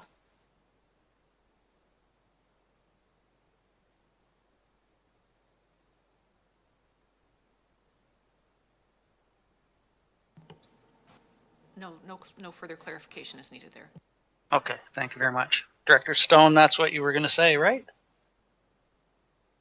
Yeah, I was just going to say that the spreadsheet that we have in the agenda package was as of January 15th, and subsequent decisions, I believe Ms. Soldera and staff are trying to update the schedules on the website as we go. Yeah, just recognizing that the spreadsheet was accurate as of the 15th, I believe. Thanks. Great. So we can move on. And where are we next? Ms. Soldera. Okay, so next is function 250, electrical area services. And seeing no hands, function 279, parks and trails, which I believe some people yes. are forward. Yeah. Too quick. Oh, I do see Director Acton. 250, Director Acton? Yes, is that the budget that has community information and volunteer appreciation? Yes, it is. So what I'm requesting, and I hope people will support this, is that we just carry over what's left over from this year, because those two budgets, I don't think, in my opinion, are not funded enough, and so it won't cost us more. But I'd like to just carry, and if we haven't been able to use them well because of COVID, so if we could carry over those amounts unused and carry them over into 2021 for community information and for volunteer appreciation. If I have a seconder. It's moved and seconded. Discussion on that? Director Smith. Yes, I can appreciate some of us were able to come up with solutions for our volunteer appreciation by supporting a local business and buying gift certificates to help them through this time.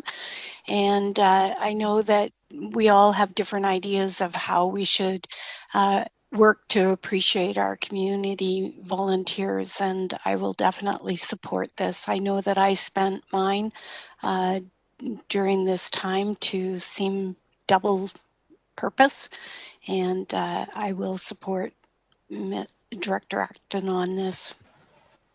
Great, thank you very much, Director Wilson.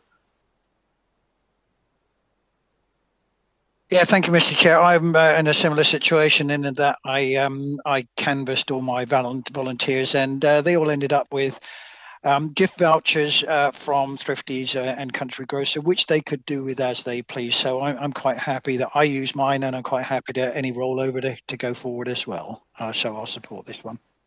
Great. Ready for the question? All those in favor? Opposed, if any? That motion carries. Thank you very much. Ms. Soldera. So next is function 279, which I will introduce on its own because I know that there's a few changes that people would like to suggest. Okay, and that's 279 Parks and Trails. And there's some adjustments from looking for hands. Director Nicholson first, please. Thank you. I am wondering, well, first I'd like clarification. This includes the volunteer staff programming that we instituted a couple of years ago, does it not?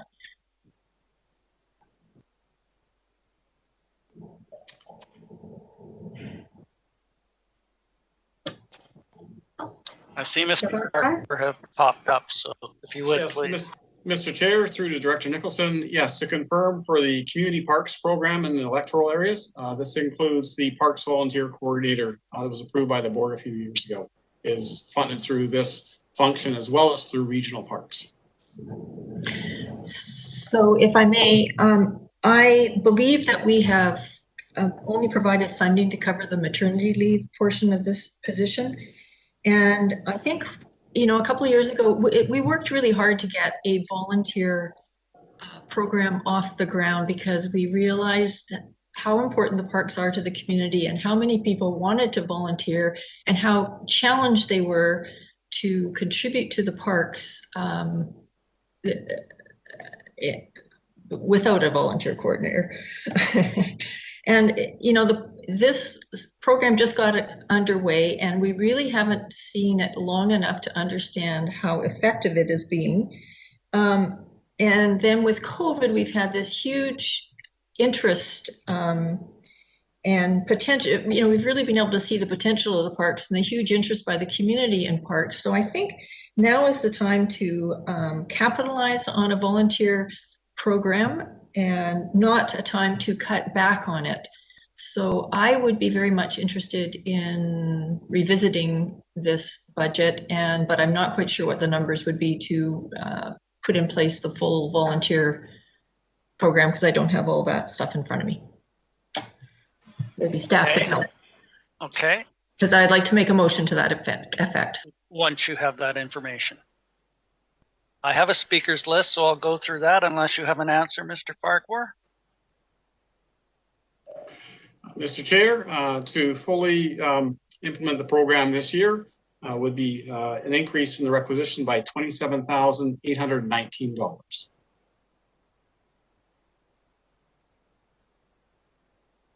That was quick. Thank you very much. You must have it at hand. I think I had Director Smith next. Anyone else while I'm looking? Director Sebring. So Director Smith and then Sebring. Yes, so I'm wondering if there's some programs in this budget that could possibly be held off on delayed, maybe or postponed for another year, to be looked at to accommodate that cost of ensuring that we do have a volunteer coordinator and events coordinator on staff in this department. Mr. Farquhar, is that possible? Mr. Chair, budget function 279 Parks and Trails is predominantly covering the staffing costs for community parks in the 9 electoral areas, and also includes things like vehicles. With the programs themselves, those are generally funded through the individual electoral area community parks budgets. This is predominantly covering off the overall administration, management, and service delivery of the program within the 9 electoral areas. We could certainly look at a few minor things such as consultants, but again, we've certainly pared back on those sort of costs within this budget over the years, where matters coming up requiring consultants or even legal services are generally funded through the individual electoral area budgets where those matters arise. So this budget, for the most part, as I said, covers the ability to deliver the program, that otherwise the program itself is funded by the 9 electoral area parks budgets. Follow up, Director Smith, or can I move on?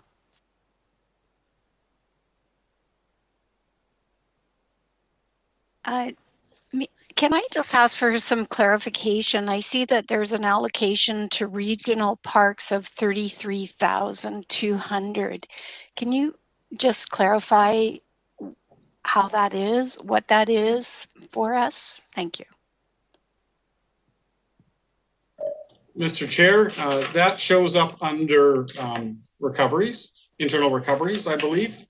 That is actually funds that are coming from regional parks as an allocation to the Parks and Trails budget to help offset some of the staff costs that are funded by 279 rather than splitting staff time between the two functions.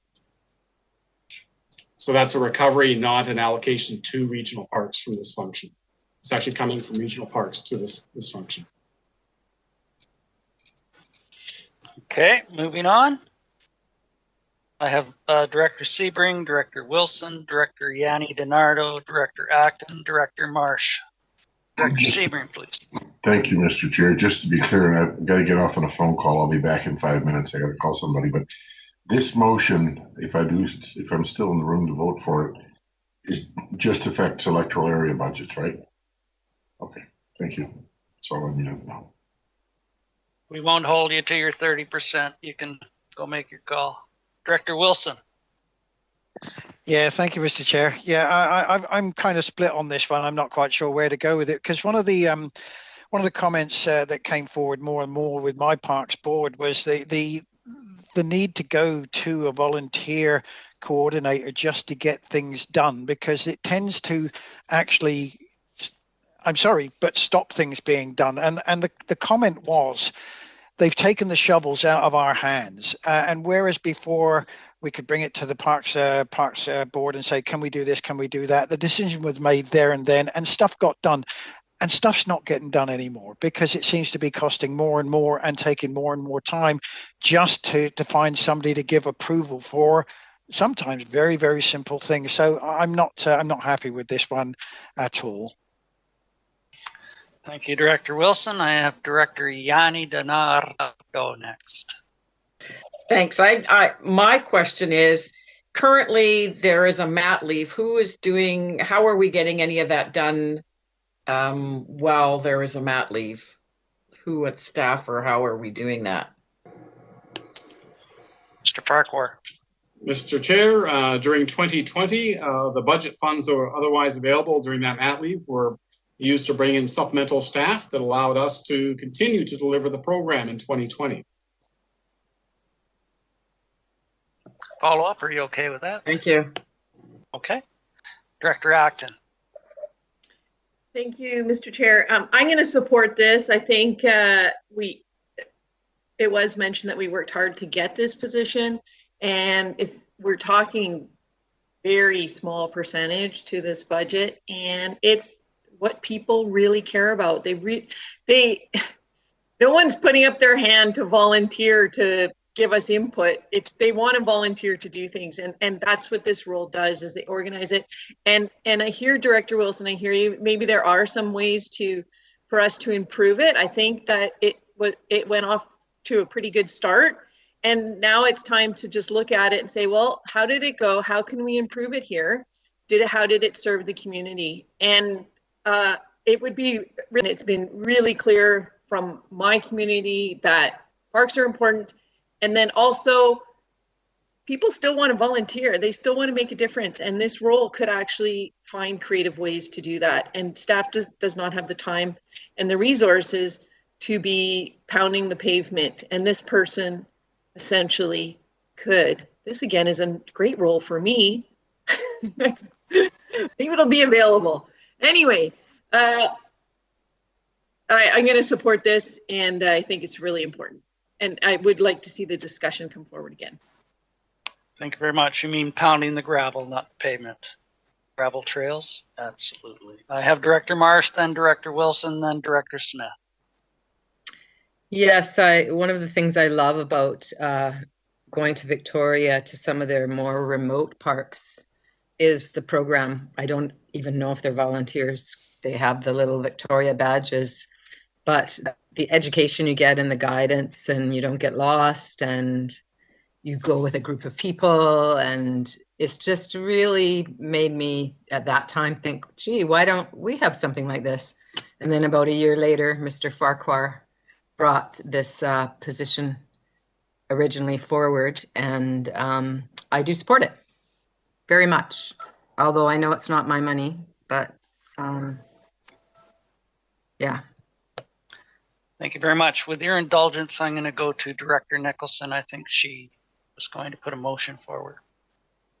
Oh, that's great. I was just want a clarification whether I did it without knowing. So I would like to move 27,819 be increased from requisition to support the volunteer program. Do I have a seconder for that?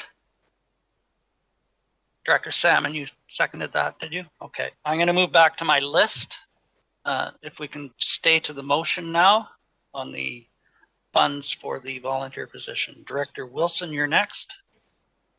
Thank you, Mr. Chair. Yeah, Director Acton has actually hit the nail on the head in as much as I support the volunteer. I do, don't get me wrong. I support this volunteer position because it does help, but it does need review because, to be perfectly honest, I've not seen the kind of results I expected to see. All I've seen is people saying we can't do anything because of this, that, and the other. I'm not sure that I would support an increase in that until I see an increase in performance and less people complaining about the way it's being done. So there's my biggest problem there.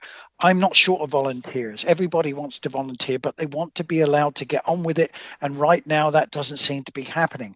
And therein lies my problem. I'll support an ongoing thing, but I won't support this increase. Thank you very much. I have Director Smith, then Director Nicholson.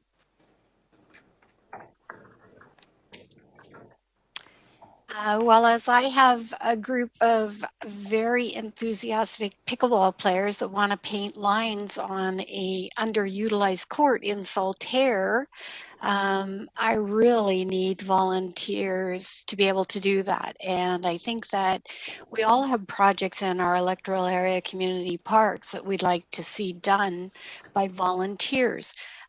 Sometimes I think pulling invasive plants and replanting in times where it's like -4 degrees is not the appropriate time for a volunteer project. I think sometimes our volunteer projects need to be a little more out in the open, something that somebody can really wrap their head around because it's going to definitely give them ownership of their community parks. And I really appreciate the comments by both Director Acton and Director Wilson.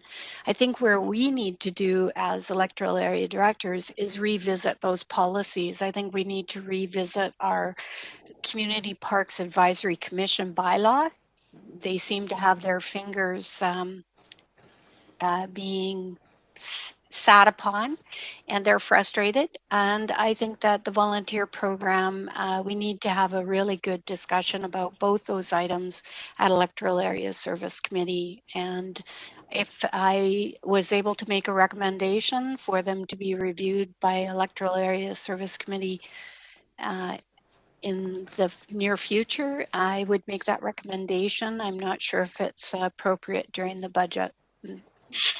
I think I'll leave that for you to do at a later date, if you don't mind. I have no.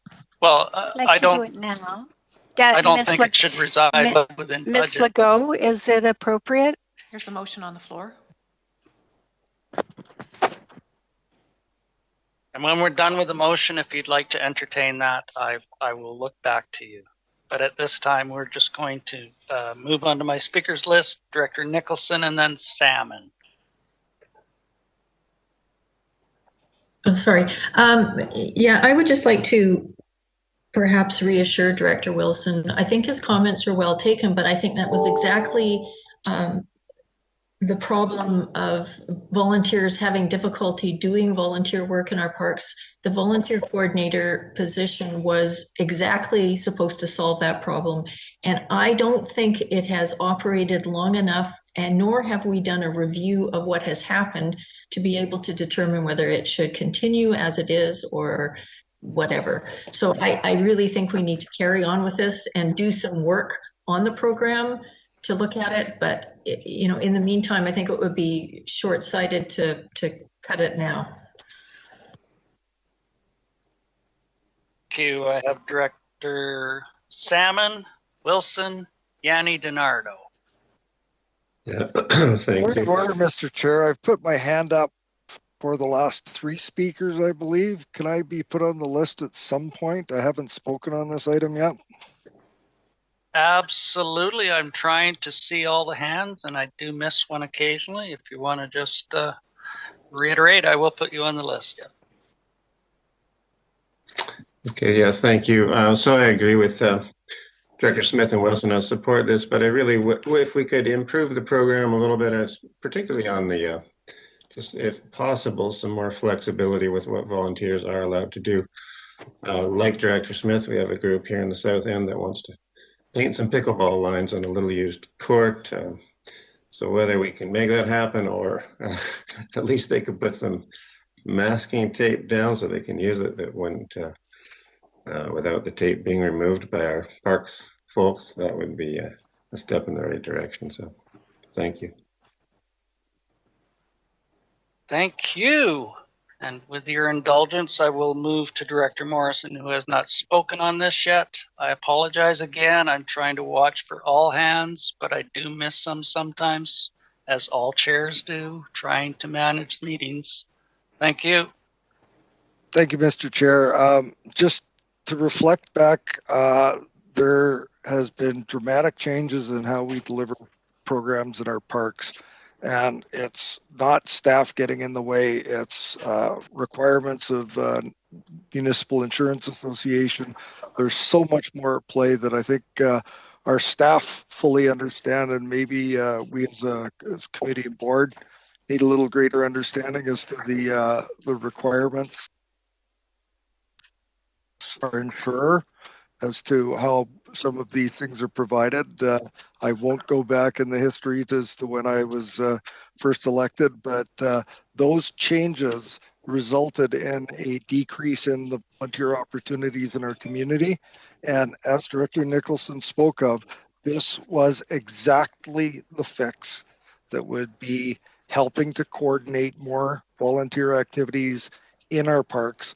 And I think we need to fund it so that it has the opportunity to work, so that people aren't frustrated about the difficulties in getting out and getting at the working end of the shovel. And I think this 27,819 is exactly what's required to get people feeling like they have a sense of ownership and they have an opportunity to work away in our park. So I don't know what more there is to discuss about this. It's $27,000 to get the program up and running and to get more people into our community parks.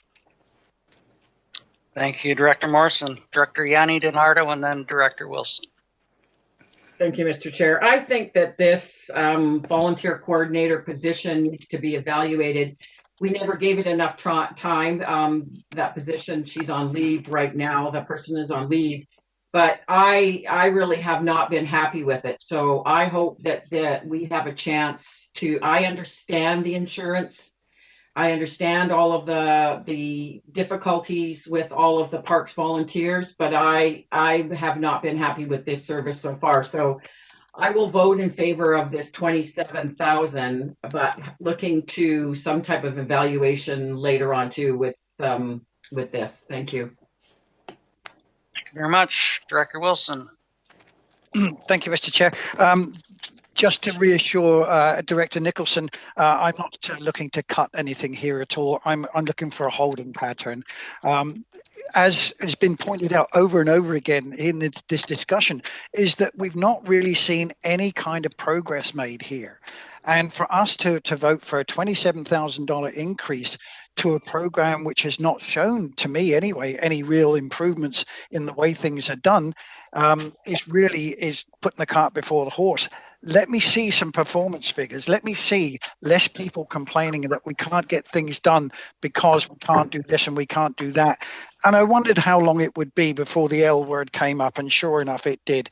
I agree. Yes, we have to have a coordinator in order for the insurance to be met. But if that coordinator then seems to be standing in the way of any progress, and that's the way it looks right now, I cannot see a way of increasing the funding to a function or a position which has not improved the way things are being done. Thank you.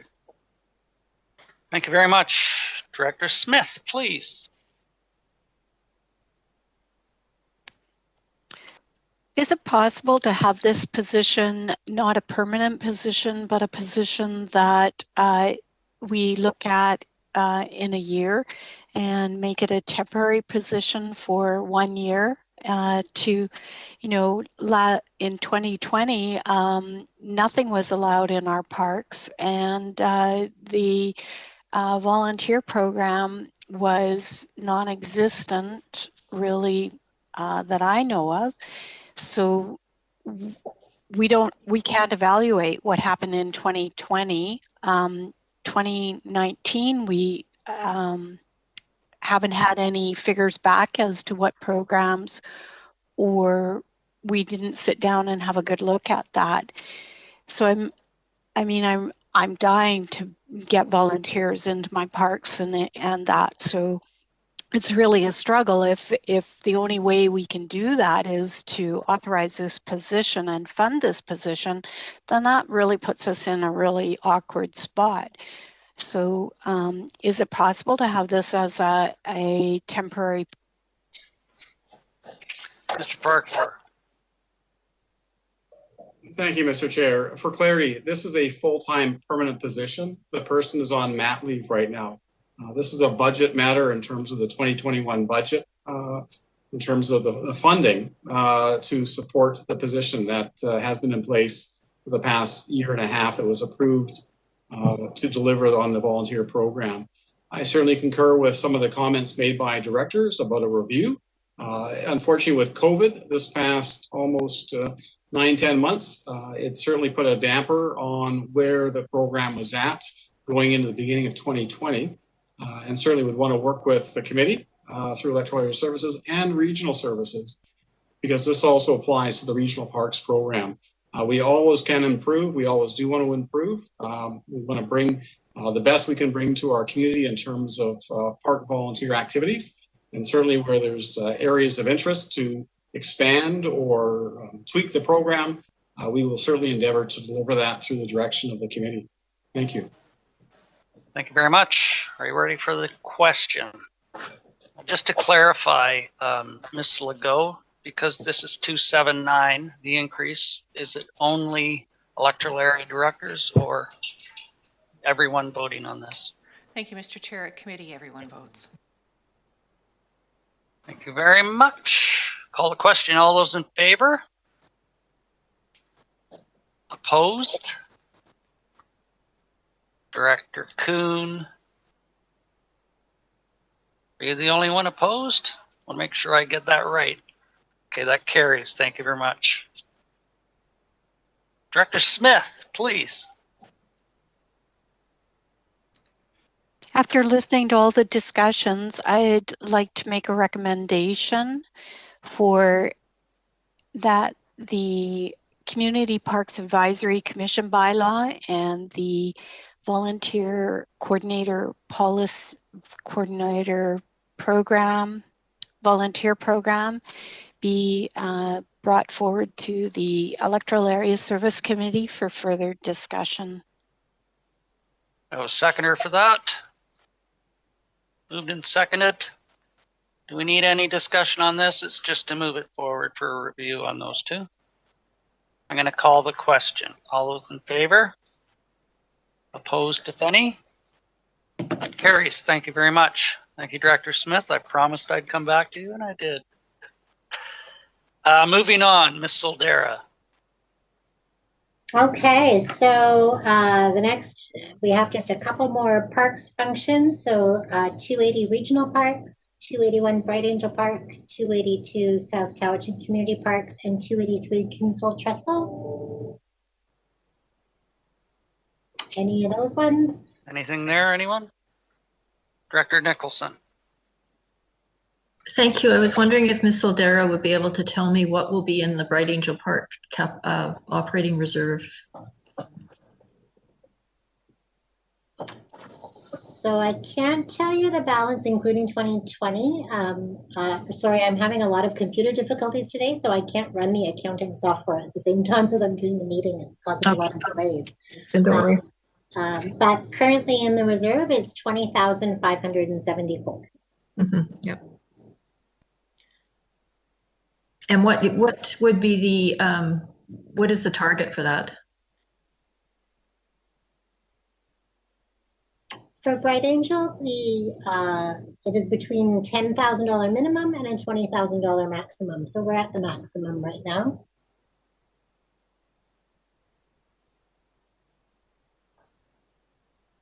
Okay, Director Nicholson? Yeah. There. Anything else on these? Is that a question, Director Staples? Or are you just moving your camera? Okay, I have Director Smith, then Director Salmon.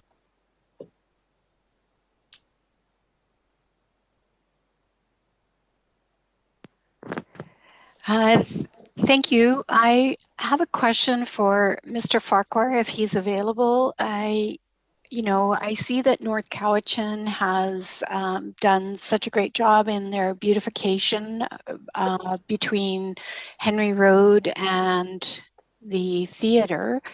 And I know that the Cowichan Valley Trail ends at the private road, and we have to maneuver our way through either Blackberry Patch, up out onto the sidewalk, and then around to that new light.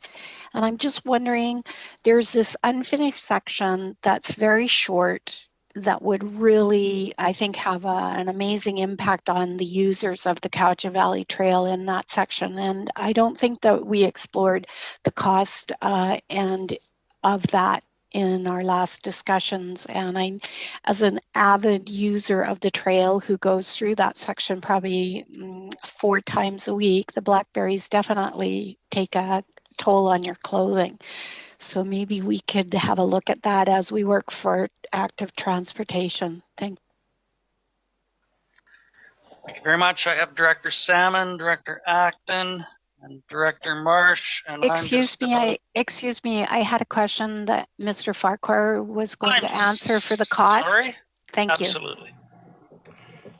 So, Mr. Chair, through to Director Smith, we would certainly fold that into the northern completion of the Cowichan Valley Trail. As I know, between Henry Road and we'll call it the Hall Road, there's that section there. So we are definitely have that on the radar. I know our focus right now is up on North Watts Road area in terms of the prior direction of the committee. But we are also looking not only there, but also on the overall connection heading south from Chemainus to connect all the way to Highway 18. So we're looking at the remaining elements of the Cowichan Valley Trail. Definitely the bit between Henry Road and the Hall Road is a priority because of some recent changes that North Cowichan did there with the crosswalk associated with the vicinity of the golf course. So we'll continue and to work on figuring out what the associated costs and approvals will be because of not just the cost, but we also have to factor in road crossings where in the vicinity of a railway crossing. So there are some challenges there that we have to resolve too.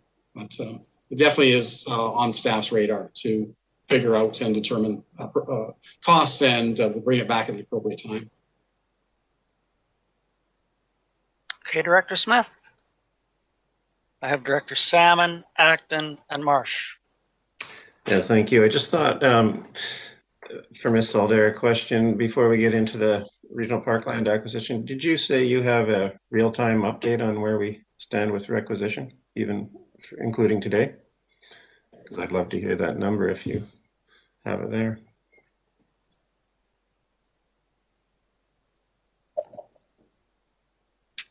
If it pleases the chair, we are currently at 2.50. Perfect. Thank you. That was it. Moving on, Director Acton, please. I'm good, Mr. Chair. Director Marsh, and just I want to make it clear that we're going to take a break before we go into the regional parkland function, because I'm pretty sure there will be some discussion on that. So Director Marsh, if you'd like to conclude on this one, please.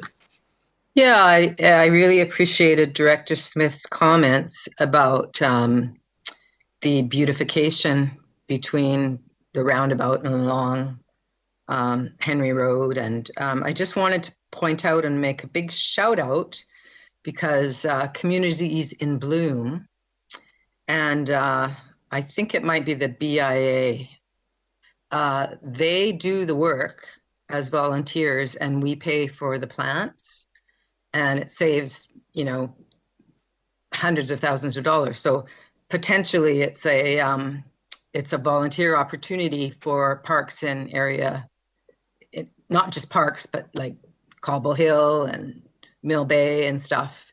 If you can get a group of gardeners interested, I know my daughter and I did it together with them in her grade 12 year. They have such fun together, and they go out to the Horseshoe Bay pub for supper after every Thursday night that they do it. So it's really great value for the amount of money that council gives through grants and aid for the plants. Thank you very much. So there was no changes put forward in these ones, just some discussion. Director Acton, please. Thank you. My question came back to me. Director Nicholson kind of brought this question back for me by asking about the reserve funds in the Bright Angel Park function. Mr. Farquhar, can you remind me why it's an extra $20,000 this year?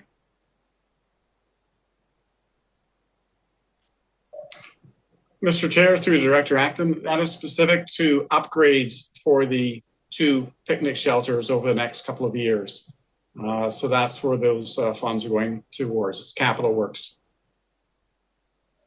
So are we taking that $20,000 and putting it in the bank for the work to be done later, or because we have a pretty good reserve fund and we have more coming out of that function, I would suspect. Mr. Chair, the funds are specific to doing the upgrades. So they're capital through requisition. With the operating reserve only at 10 to 20,000 or 20,000, it's only the upper limit of what we're supposed to be maintaining within operating reserves for Bright Angel. So we do have a number of other projects for capital coming up in future years, including the caretaker residence, additional work on the shelters, and a bit more work on the suspension bridge as well. So this is not sort of a one-off cost. We've got several major costs coming up in future years that the operating reserves building up will help work towards. Okay, that clarifies. Yes, thank you. You're very welcome.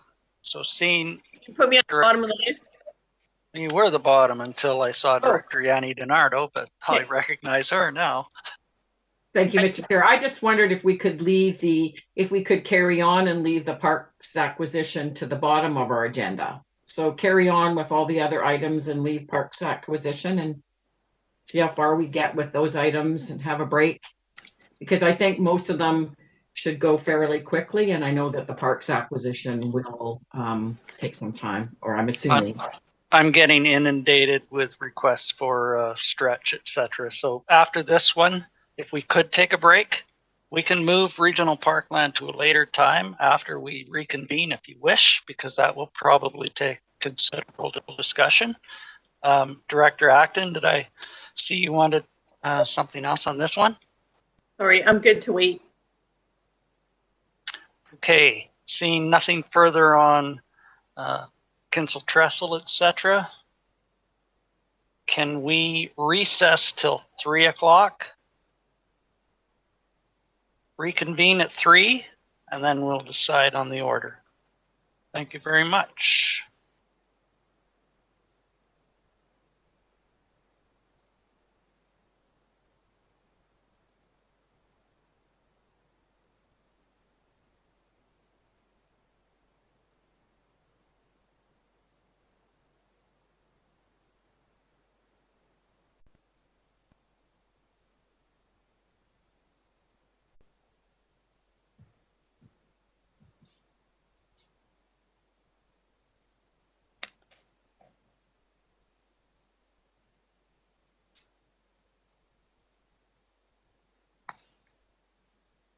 Live.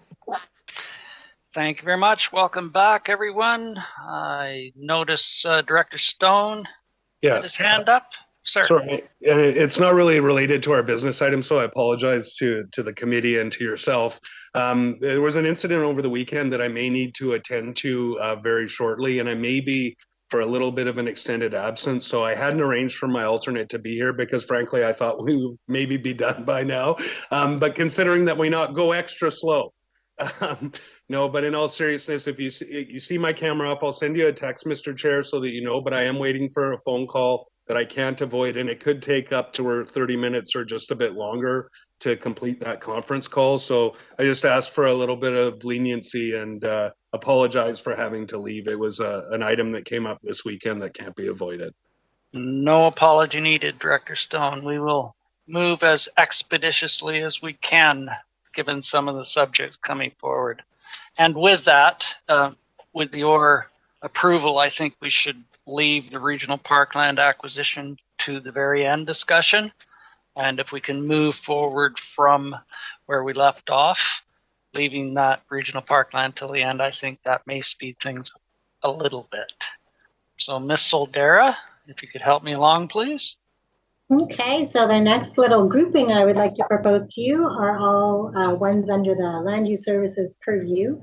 So that would be 310 animal control, 320 building inspection, 325 community planning, and 328 bylaw enforcement. Anybody want to talk about any of those ones? Director Acton. Well, I did notice that the building inspection function was one of the ones that didn't reach 0, and I'm suspecting it's because of the step code instructions. I guess my question to staff is, I don't know how much is in the reserve fund for that, and if there is enough, could we use it towards something that is not an ongoing cost in that budget? I'm sorry, I can't pull up go back to all these old meetings and find these budgets. So sorry to put you on the spot like that. Fair enough. Ms. Soldera, do you have an answer to that, or anyone from staff? Sure, I can take a stab. So you're absolutely right. It did go up through an approved supplemental request regarding the step code implementation. At this time, that function is currently significantly below, let me just double check. Building inspection is almost at the minimum amount of operating reserve, and so we wouldn't recommend that we Got to be as efficient as possible. So.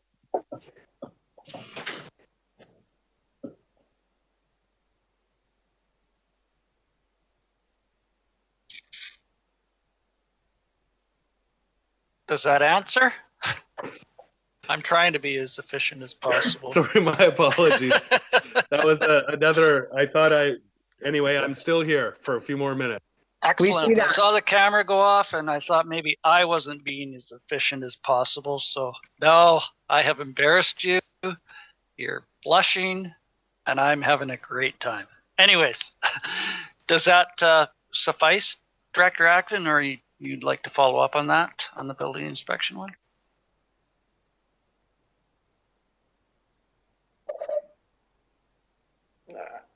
I don't know. I'm just distracted now because I didn't get the comments. So anyway, I'm fine, I guess. If no one else wants to explore this, I didn't get the exact numbers either, but we're close to the minimum. But what else would we use our reserves for in building inspection anyway? But something like this. But anyway, yeah. Ms. Soldera. I'm not seeing Mr. McDonald popping up, but so I will speak to it as much as I can. In building inspection, oh, there he is. But since I've started, building inspection does tend to, the amounts collected do vary from year to year. So we like to make sure that we do have some reserve in case we collect less than expected from inspection fees, and we need to be able to continue to pay our staff. So we do keep an operating reserve. We like to have it at a fairly healthy level so that we can avoid fluctuations in staffing for that function. And Mr. McDonald, please correct me if I've gotten that wrong. Oh, I gave you the thumbs up. I guess you're okay. Follow up, Director Acton, are you okay with this? Okay. Director Toporowski, I think I saw your hand, and then Director Nicholson. Thank you, Chair. I was just making sure that Sierra's question was answered or if she needed it repeated, but sounds like it's all good. Give you the thumbs up too, Director Nicholson. So I just want to make sure I understand what is the minimum operating reserve, and what is the number that we're at? Through the chair, the minimum is 139,000, and at the end of 2019, it would be 155,000. So just slightly more than the minimum. The maximum is 277,000. And we can expect there to be more money going into it from 2020. Can we? I believe we are expecting a small surplus in that function, not very large. Well, I would move that we use the operating reserve to pay for the step code communications. It's a one-time thing, I believe. Okay, I have a mover. Do I have a seconder? Moved and seconded. On the motion, discussion on the motion. I'm calling the question. I didn't see any hands for the motion. All those in favor? Opposed, if any? Director Marsh, is that opposed? Okay, thank you. So noted. I did have you next on the speakers list. Was it to that subject or? No. I was prepared just in case we decided to go ahead with the Parkland acquisition, since we've spoken for several hours on it in the past. I didn't expect it to take a really long time. We are going to leave that till the very end. I know. So I don't have anything right now. Okay, thank you very much. I'll look for your hand then, though. Ms. Soldera? Maybe before. Perhaps. So we dealt with building inspection, nothing on the animal control or the other one? Moving on then. Are we including community planning? Yes, that was included. Okay, so that also one on that? Yeah, I'd just like a reminder of what that increase was. It's not a lot, but how come we couldn't get to zero? I'm sorry, I'm finding it easier to use the CVRD website than our budget list, and so then I can't. So through the Ms. chair, if Solera, I may, that budget had got to zero with a very, very small amount of contingency within the budget.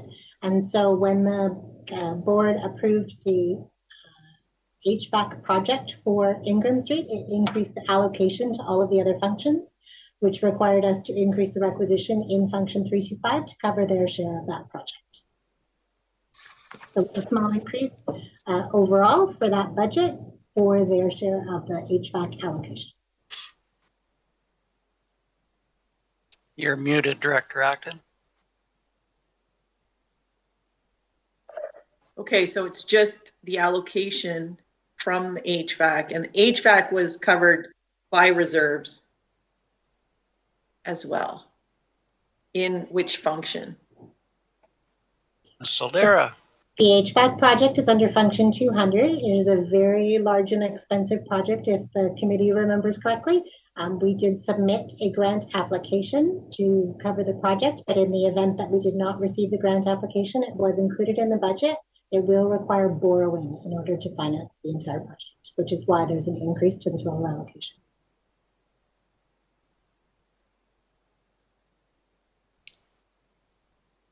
Director Smith. I'll come back to you, Director Acton, if you want to follow up. Thank you. Just looking for a little bit of a reminder in regards to the consultants. Ms. Chernoff, if you could just remind us, there's a fair increase on the consultants in this budget, and I'm just, is it all based on the MOCP, or is there other projects that are going to be requiring consultants at that amount? Mr. Chair, apologies. Absolutely. I'm on the telephone. No, the consultants within budget 325 would be primarily for the HOCP MOCP project. Follow up, Director Smith. So currently we have Ms. Breen involved in that. Is she as a consultant, or is she a staff member that we're paying under this consultant's fee? Mr. Chair, through you to Director Smith, Ms. Breen is a CBRD employee. But we do have a number of consultants that are employed or contracted to work on the HOCP MOCP project. 263,000 seems an awful lot for a year when we already have staff on budget that are working on this project. I'm sure that at the end of the year we'll see how that sorts through. Thank you. Thank you, and I'll return to Director Acton if you had a follow-up there, please. You're okay? Okay, is there anything else on these ones? Seeing none, those were more clarification points than anything. Ms. Solera, moving on. Okay, so a nice big block from 350 to 358 are the fire protection budgets. Anyone there want anything discussed? Don't see anyone. Seeing no hands, function 400, arts and culture. Arts and culture, anyone? And moving on to couch and lake recreation. See anything there either. And moving on to Kerry Park. Kerry Park, I do see a hand. Director Acton, please. Thank you, Mr. Chair. We got an update on this function just recently, and I was under the impression that this was, so there's a loan, we're committing to a loan. So what I understood would happen is we've applied for a grant for pickleball courts. And if we don't get it, my understanding was we were just moving forward on the design and the planning stage of it. But how it's written now is if we don't get the grant, we will get a loan. And I love the idea of pickleball, but we've seen that we can actually come up with cheaper solutions than getting a loan. I think at this time, it's kind of premature for us to be committing to a loan when that's going to be residual and we're going to continue to pay that. And like we've said here, we don't know what's going to happen. And so I would like it to be that if we don't get the grant, we continue to look for grant funding and we keep moving forward on the planning and the design phase and not commit to a loan until we know more for next year. Any response? Do we need a motion to that effect? Ms. Little could clarify. I think that is the case at the moment. We're going to take out the loan. And my motion would be, I can come back to it, but it would be to the effect that if we don't get the grant, that we continue to look for grant opportunities, but we keep moving forward on the design. Okay, we'll seek clarification from Ms. Little and then we'll come back. Through the chair to Director Acton. Yes, at the November 24th commission meeting for Kerry Park Recreation Center, the commission did decide that they wanted to move forward with the pickleball courts for 2021. And so they included a $300,000 short-term borrowing in the ability to build the courts if the grant wasn't successful. So staff did apply for the Community Economic Recovery Infrastructure Grant for the pickleball courts. And if that's approved, then 100% of the costs for the courts would be covered. We also have $30,000 that was gas tax funding that we had currently allocated towards an outdoor fitness equipment that we're talking about possibly moving and reallocating to the design of the pickleball courts for $30,000. So as Director Acton mentioned, with the current budget as it sits with the commission, we are doing short-term borrowing and doing a $300,000 project. But if she would like to change that, we can certainly just hold out for the grant money. And I would suggest reallocating the $30,000 so that we can move forward with the design phase. So if this grant application is not successful, we can continue to apply in the future. I have Director Salmon, Yanni DiNardo, then I'll come back to you, Director Acton. Yeah, so just a question for Ms. Little. So just on the timing of that, do we need to, like, if we don't get the grant, would it not come back to Kerry Park Commission anyway before we proceeded, or? Yes, through the chair to the director. Salmon, it would come back to the commission. So right now I'm hoping that we'll hear from the grant in early spring. We did include in the budget, the grant application that we would like to finish by December 2021 with the project. If it didn't go through and be successful, then we would come back to the commission and let them know where we're at, and then they could determine what they want to do moving forward.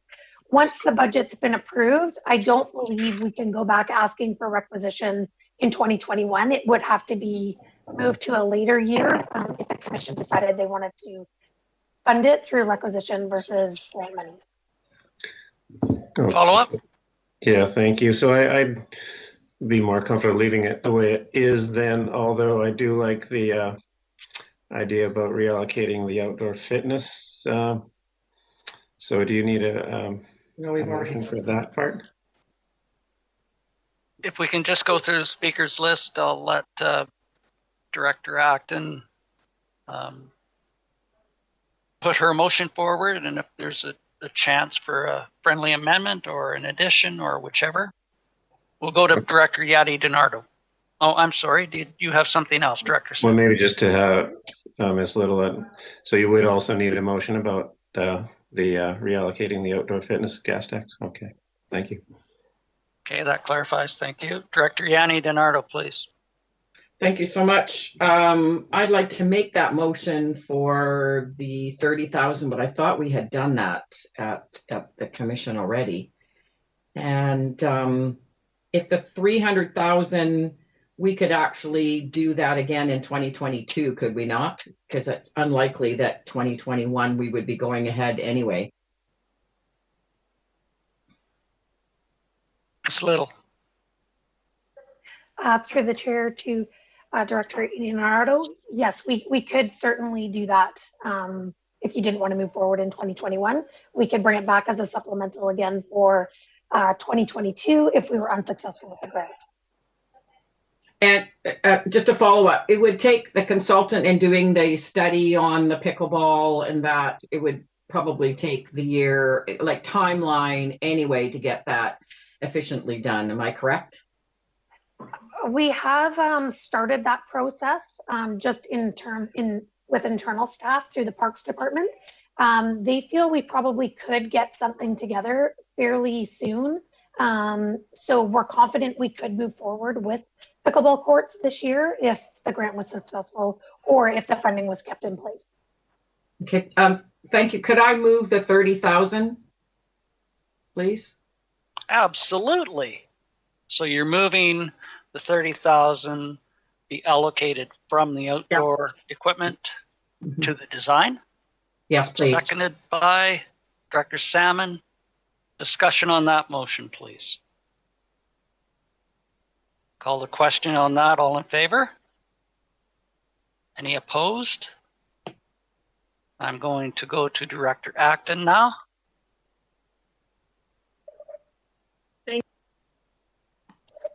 I would like to move that we are not committed to getting a short-term loan at this time with so much uncertainty. If we are unsuccessful with the grants, that we bring it back to the commission for further discussion. But there would also be a dollar value, I think, that needs to be taken out of this year's requisition if that passes. And I don't have that amount. I'm sure by the time we have a seconder, is there a seconder for that one?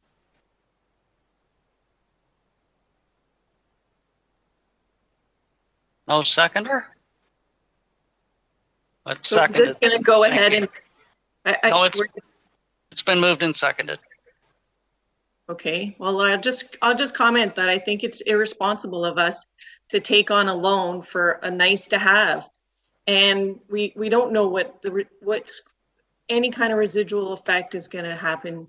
And there are solutions there's going to be some solutions here. And so we're requisitioning our people that we've mentioned.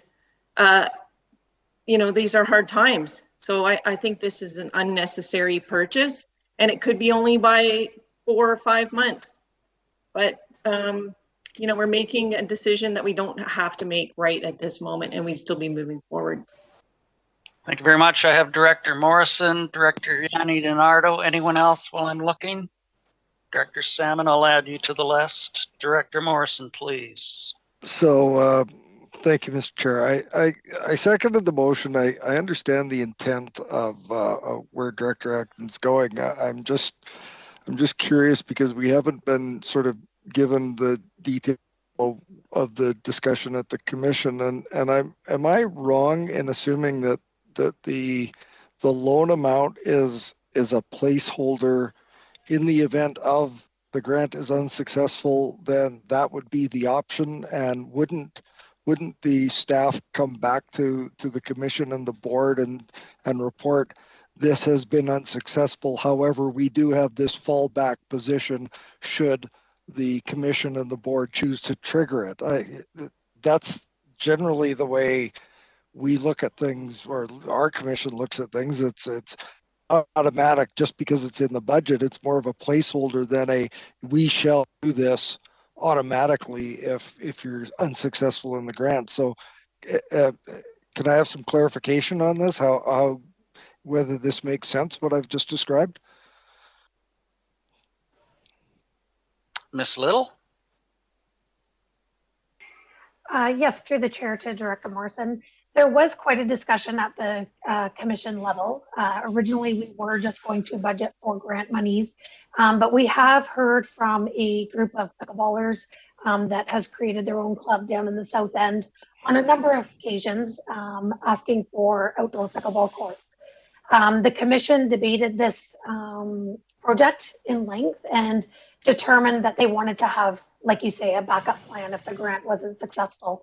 And so it is a placeholder. It doesn't mean we have to move forward with it if the commission decides once we get word on the grant.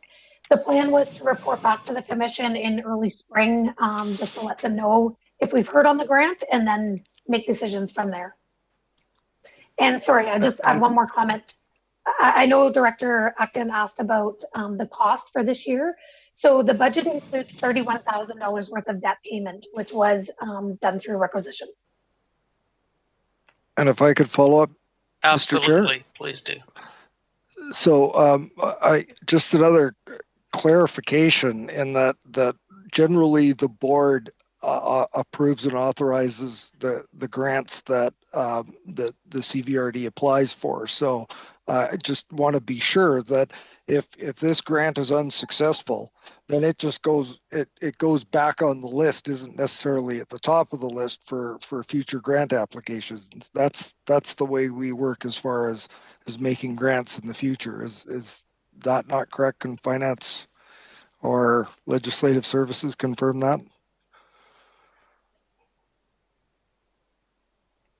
I guess what my question is if you're unsuccessful in a grant, you don't necessarily get put to the top of the list as getting to be the group that gets to apply for the next grant that might be possible. And they're shaking their head, so I believe that's affirmative. Okay, thank you. And I have Director Yanni DiNardo, Director Salmon, and I'll add Director. Thank you, Mr. Chair. Through you to Ms. Little. We did have, we've all talked about pickleball and how popular, and it's been quite a few years that we had this group come to us at Kerry Park. And they had suggested that they would do some fundraising. Did we actually put any of that in to our proposal with the budget at all? Did they come up with anything that we could actually put in? Through the chair to Director Ian Mardo, we didn't. The commission on the November 24th meeting decided to pull that idea just because of COVID and everything else and people struggling to fundraise.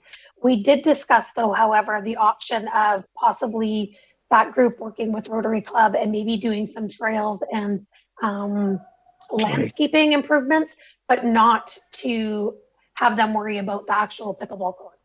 Well, thank you for the reminder. That does refresh my memory. But at this time with COVID and keeping our options open, I think it's prudent to leave the 300,000 in the budget. And also, I think that with COVID and a huge amount of older community members that have wanted this for a long time, it would seem that we should go ahead with the 300,000 and leave it in. So thank you. Thank you very much. Director Salmon, you're next.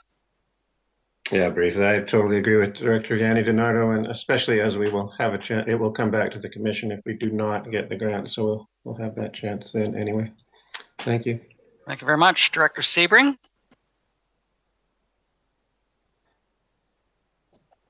Thank you, Mr. Chair. Couldn't find my unmute button. I keep hearing it'll come back to the commission, and this goes back to Director Morrison's point earlier. If the grant application is unsuccessful, I just need some clarity here. If the grant application is unsuccessful and we go to Plan B, which is the loan, does that loan authorization come back to the board for final determination of yes or no? And if it does, then I believe this motion is redundant. I'm just wondering. I got two hands there. Who wants it first? Miss Little or Miss Soldera? So through the chair, what we did last year that seemed to work really well was at the end of budget deliberations, after we've adopted the bylaw, Finance will bring forward one resolution, one report with all of the proposed short-term borrowing for every function throughout the budget, so that we have the authorization to proceed with borrowing should we need it. Because we need a very specific resolution from the board in order to go to short-term debt. So we just bring them all forward in one report. So that would probably be before we know about the grant. We would get authorization to proceed with the borrowing should we need it. Follow up? Are you okay? Okay. May I call the question? Director Acton, please. Well, so I know I made this motion, so I guess I won't be supporting it. So thank you, fellow directors who've tried to bring some clarity to this. So it will come back to our Kerry Park Commission and we'll be able to revisit our decision based on where we're at with, our current situation here in the Cowichan Valley. So thanks for that. So I guess I should be voting. You vote the way you want. No one can tell you how to vote, madam. I'm going to call the question, though. I love pickle. All those in favor? Those opposed?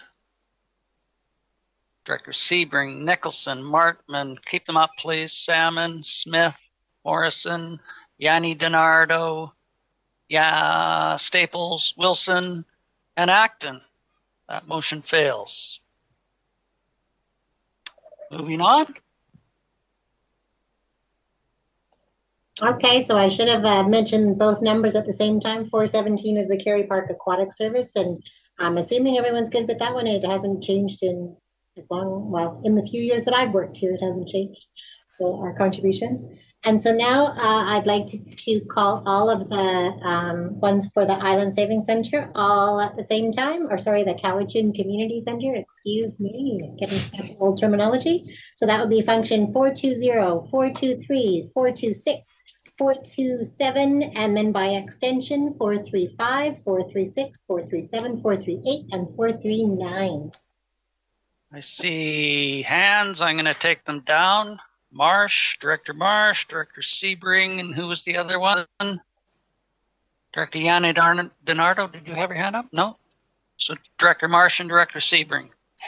I was going to move the motion, but if Director Sebring wanted to do that, I'd be happy to second it for him. I think these are just for discussion if you want okay. to make changes, etc. But Okay, that's fine. I don't want to make it. Don't want to make any changes? Okay. Director Sebring, please.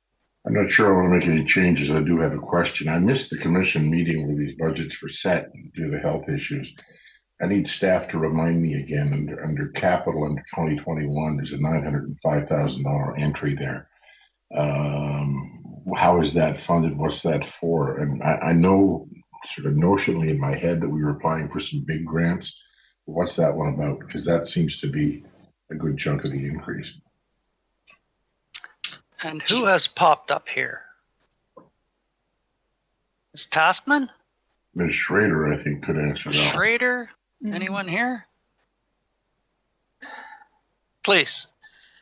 Through the chair to Director Sebring, I think Kirsten is probably better to answer that one because I believe that is theater related. Yeah, this function is theater related. So that's why I said probably Ms. Schrader, but $905,000 in capital, what was that for again? Please just remind me, and how's that funded?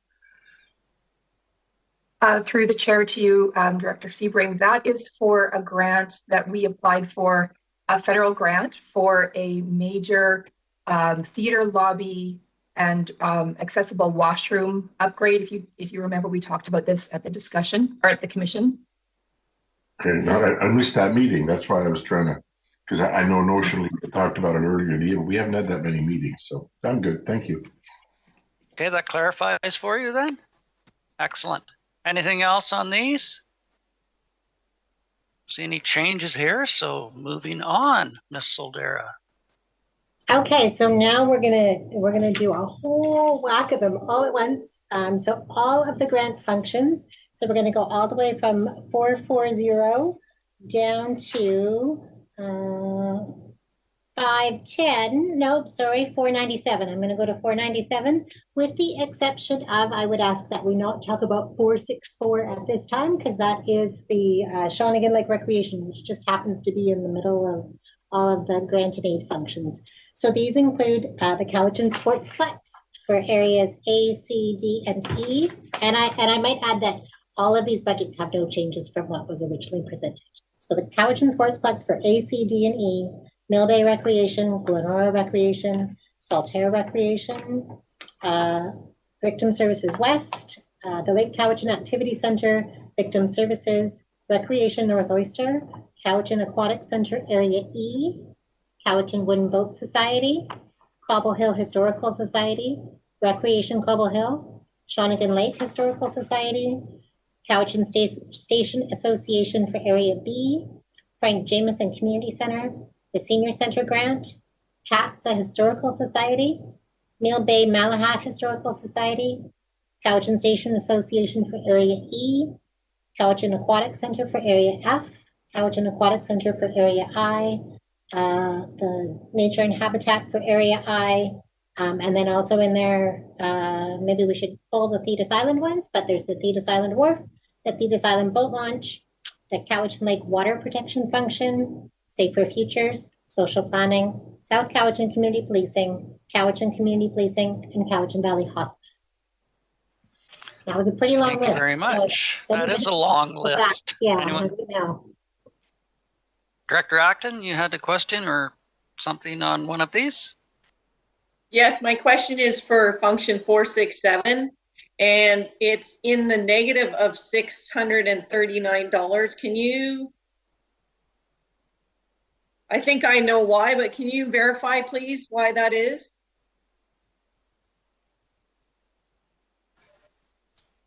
We're certainly putting her to work today, aren't we? Between two screens and Ms. Soldera, thank you. So I believe that they asked for $25,000. I can double check my records, and our general government allocation was increased slightly because it increases to their amount in 2019. So the requisition had to go up a small amount in order to cover that. Last year, it's in the negative, right? It's coming up as $467 less than last year. Correct. Sorry, yes, I was looking at the wrong line. You're absolutely correct. It's a little bit less, but it is funding what they requested from us for 2021. So I think that that doesn't look good to the community, because I think it is an important community service that we have. And so it's going to look like it's going down. I would like to move that it be increased to 26,000, just so that there's not a negative in their requisition. And I'm sure that's only like a few $100s more than last year. That would probably be made up with new builds and so I'm, yeah, I can't see that people, even individual homes, will be paying more towards the museum by that very small increase. So just to make the math easy, if I have a seconder, I'd like to move that it's raised by $1,000, please. Been moved and seconded. Mr. Chair, I have a question, because I'm looking at the attachment and most of these numbers aren't on the attachment. So am I supposed to be going to the website? If you wish to follow along with those numbers, they are on the CBRD budget website, yes. Okay, well, I asked the chair when I came back, where are we? And he said on the attachment. So I've been thinking, where are they getting these numbers? So I will They're go going to the back website. and forth. They are going back and forth. I'm just following along on the agenda. I'm not. Okay, well, I am too then. going back. Yeah, it's easier. Thank you. Sorry to No interrupt. problem. Oh, all good. Director Morrison. Yeah, thank you. And I'm sure staff are already looking at it. I don't have the budget page open, but just provided that there's requisition room within that function. I know that a number of the ones that we've just sort of buzzed through and included in that group are at the requisition maximum for those functions, and we wouldn't want to add $1,000 to a requisition amount that wasn't allowed for. So just wanted to bring that up. Thank you. Ms. Soldera. Thank you very much for that. I can confirm that there is sufficient room within the limit to raise by $1,000. Okay. Anything else, Director Smith?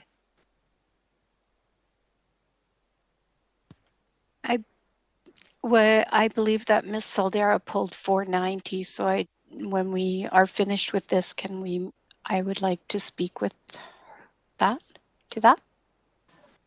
Yeah, I'll put 490 on your list.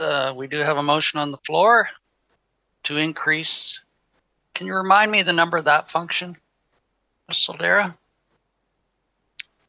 Function 467, Shawnigan Lake Historical Society. To increase it by $1,000. Any further discussion?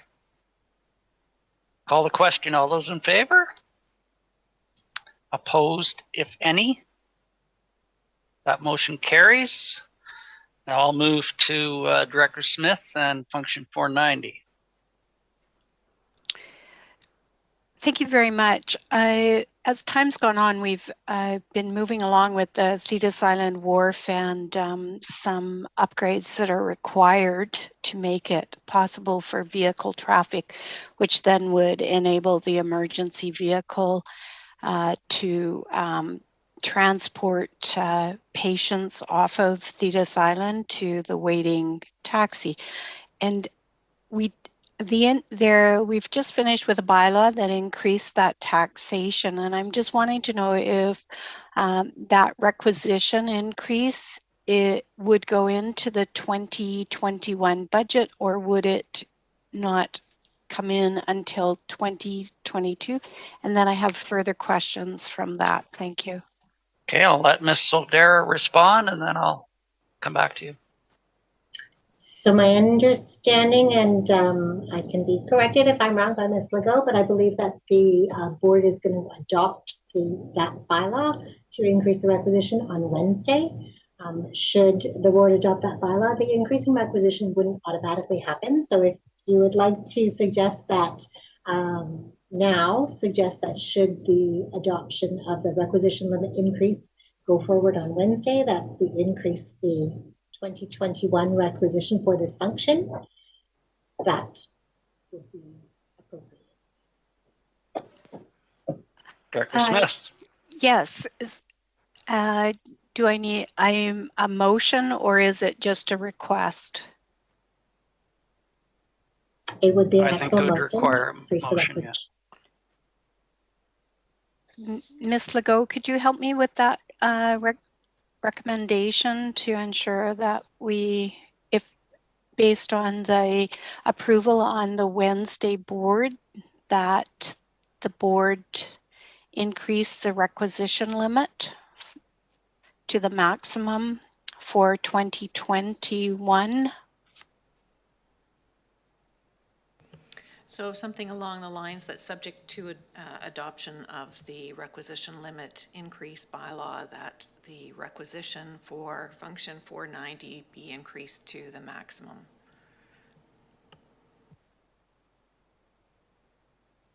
You're okay with that, Director Smith? I'm good with that. And then I have a question for Mr. Farquhar. Okay, let's get a seconder on that one, please. Moved and seconded, and your question. Mr. Farquhar, as we've been moving along and the budget's been moving along, I don't think we've actually had a conversation about the necessity to have the work done on the wharf, and we do have the grant application in the event that we do not receive the grant, the CVRD does not receive the grant application. Should there be some measures in here to move forward with a possible loan, as there isn't enough in the reserves to accomplish what would be needed? Can you just give me advice on that, please? Mr. Farquhar, yes. Through Director Smith, absolutely. As you know, there was a supplemental brought forward for improvements to Thetis Island Wharf, specifically drawing from gas tax and operating reserves. And if the bylaw were to go through with the board on Wednesday, we'd certainly could look to finance to advise to what degree a short-term borrowing could be facilitated to provide additional funds into the budget. But that would have to all take place prior to adoption of the budget. But that could be the backstop to the grant application that's in. Director Smith. So just so I have all my ducks in a row on this one, in the event that we don't get the grant application, gas tax, Area G gas tax has been allocated towards that project. And there would still does that need to be in the budget for 2021? Would be one question. And then a loan also be able to utilize it in 2021.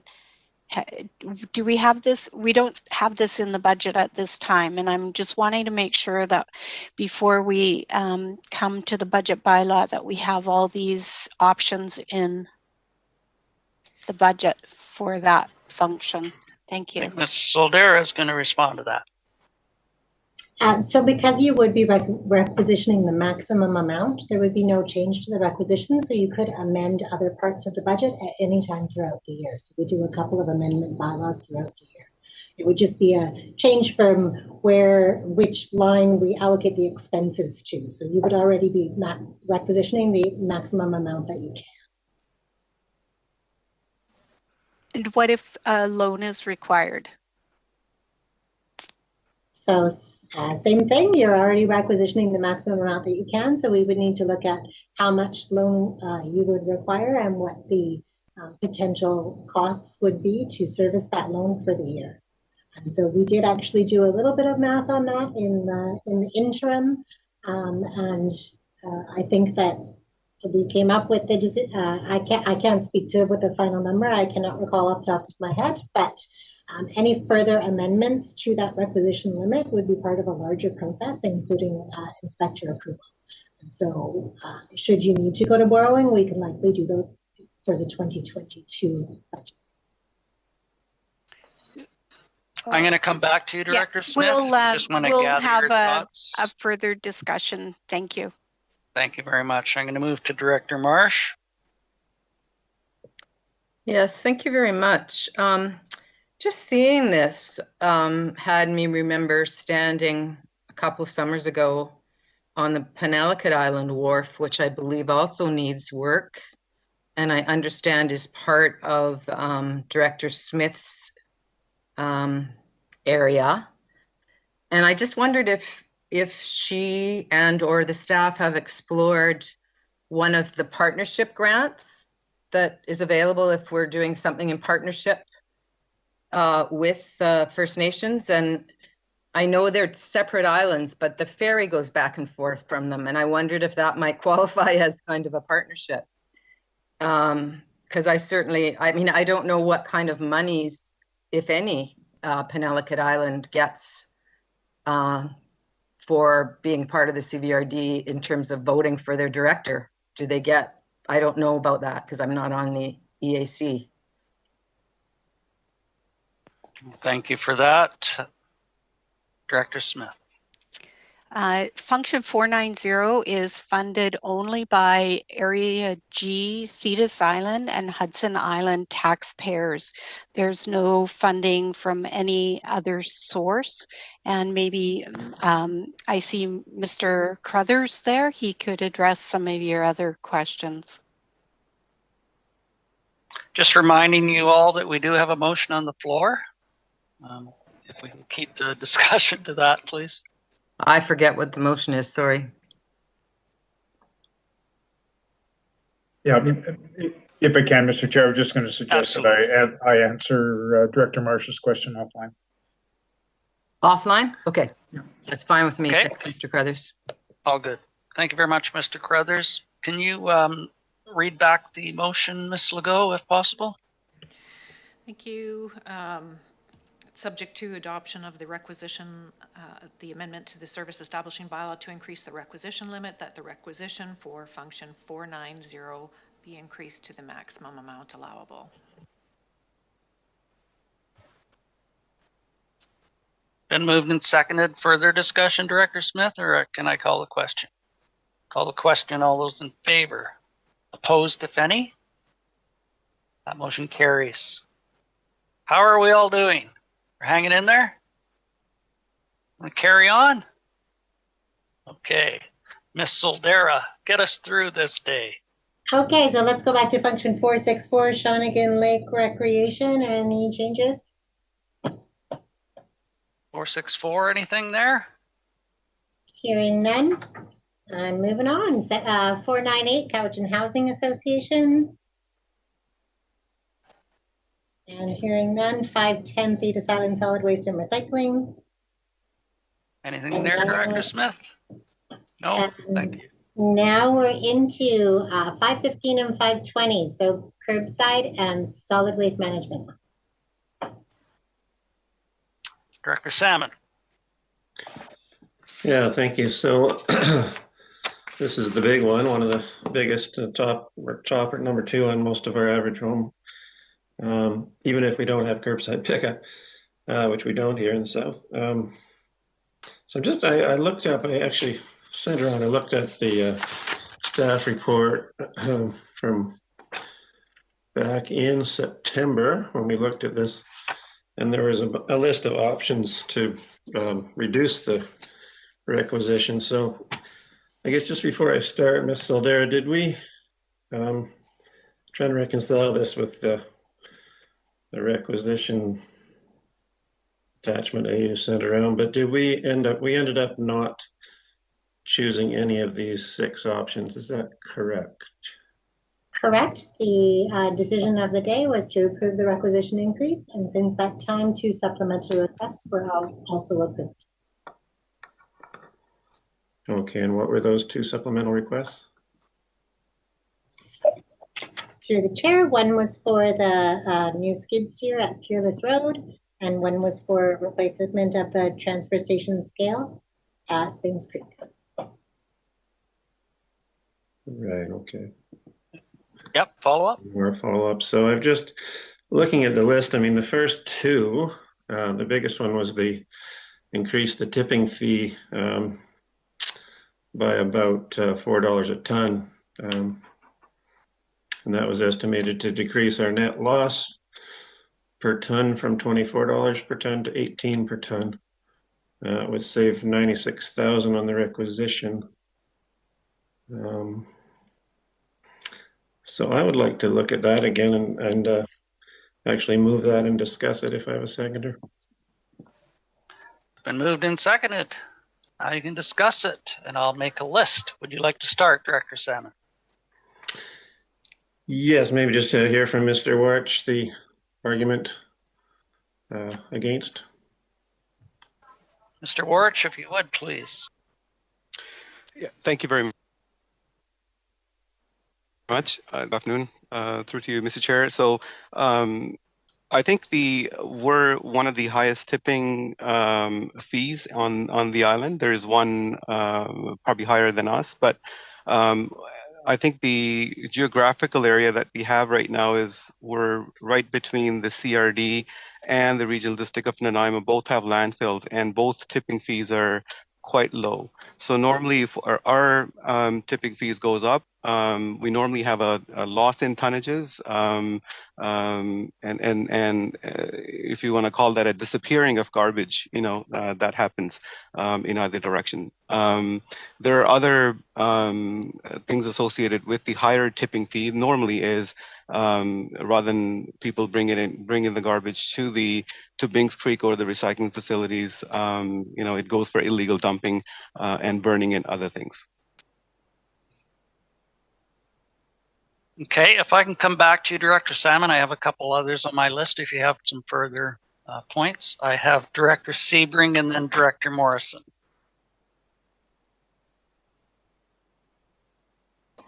Thank you, Mr. Chair. I'm of 2 minds on this motion. I mean, because the impact on my municipality, if we increase the cost per ton, North Cowichan is just going to pay that.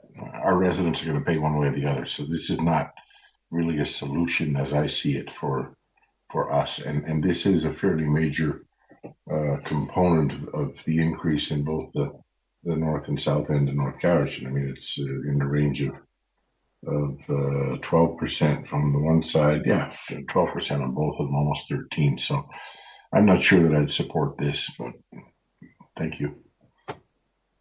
Thank you very much. Director Morrison, please. Thank you. Much along the lines of what Mr. Warch had said, those of us in the more rural areas are really concerned about an increase in the tipping fees. So we already see it, the amount of dumping that goes on up the side roads and in the rural communities, and knowing that we're higher than both our neighbors, not only do we have loss of our tipping fees to other areas, but our garbage to other areas, but we end up having our community groups and volunteers out in the bush having to pick up where people just don't even consider taking it to our transfer stations. But beyond that, I'm just wondering if it's Director Salmon's intention to draw that staff report forward from I don't know how many months ago that it was, and to go through each of those items, because I hadn't considered that we were going to relitigate a staff report from several months ago, and if there's an item or two that are of specific interest, otherwise I'd like a break to be able to go back and review the staff report. I haven't had enough time to review emails that have been sent out on the day of the meeting, and find myself ill prepared to have much of a discussion on this in depth. And if I may, I'm looking at my calendar, and it states that this meeting is supposed to end at 4 p.m. I'm not sure as to the process, if we just carry on or we need a resolution to extend it. I'm just looking for clarification, Ms. Legault. You can continue until you decide otherwise. Mr. Chair, just a point. There's something in my calendar for tomorrow as well for budget. Did staff envision that as a continuation of today? Because I didn't see an agenda in PrimeGov for tomorrow, so I was assuming that was an extension. Same agenda. So if you so wish, we can carry on, or we can recess and reconvene tomorrow. I was hoping to get done today, but that is the will of this board, or this committee. I'm sorry, it's not the board, even though it is the board. So we will continue. And from my perspective, I don't think we're going to get done today. I mean, some people still want to beat up the Parkland acquisition again, and I know this group, and that's going to take probably an hour. So even if we do nothing else, we're at 5, and I have a drop dead time because I have an appointment later on this evening, so I wouldn't be able to attend. But up to the board. So can I just put something forward? I do have a list, but you were next. Oh, that's convenient, isn't it? Yeah. So, I mean, we've heard, as far as I can see, all the arguments. I mean, I have come up with a few new ones, but I think when we get to the Parkland Acquisition Fund, we should just call the question, because when we come back to the board, I'm sure it's going to come back, and then it's going to be weighted, and then we're going to know the final decision. It's a little bit embarrassing to me that the board made a decision and now it's coming back to committee. So I certainly don't want to spend another hour and a half on this today when we've already done that 2 other meetings. We might as well just decide where everybody is. And then if it's not happening, it's not happening. And then we bring it back to the board. Thank you for your perspective. And I can't moot anyone's delivery on this topic, unfortunately. I have Director Wilson, Director Kuhn. Did I see anyone else while I'm here? And back to Director Salmon. So Director Wilson, Kuhn, and Salmon, please. Yeah, thank you, Mr. Chair, and I'm sure somebody will call point of order on this. We've discussed every other item on the agenda and every other item on this list, and to suggest that we don't discuss this one and go straight to the Parkland acquisition, I think is out of order as well. We have discussed everything else, and we will discuss that one. Point of order, I did not suggest we go straight to it. I suggested that when we get to it, we just go to the vote. Motion. I believe that was the clarification. So if we can just take a deep breath, get in your Zen place. Yeah, sorry then, Mr. Chair. I would suggest that we go until 5 o'clock and then break until tomorrow. I'm quite happy to go to 5. I have another meeting at 6. As do I, but if we could carry on until perhaps 4:45, so we can have time to go from there. I do have a speakers list. After you, Director Wilson, was Director Kuhn. Yeah, I'm okay with 4:45. My recommendation was, we're not going to be finished today anyway, so we could as well break up now and then carry on tomorrow. Because if it's a whole day, we're getting tired, we're getting antsy, and I think it might just create problems. So I would be much in favor of breaking up now and continue tomorrow and bright and shiny or whatever. Who's Because getting antsy? when we get tired, you know, I'll second. I know how it goes. My eyes are burning. Okay, if we can just finish on this topic. Director Salmon brought this forward, and I would like to finish with him, if that's okay with everybody.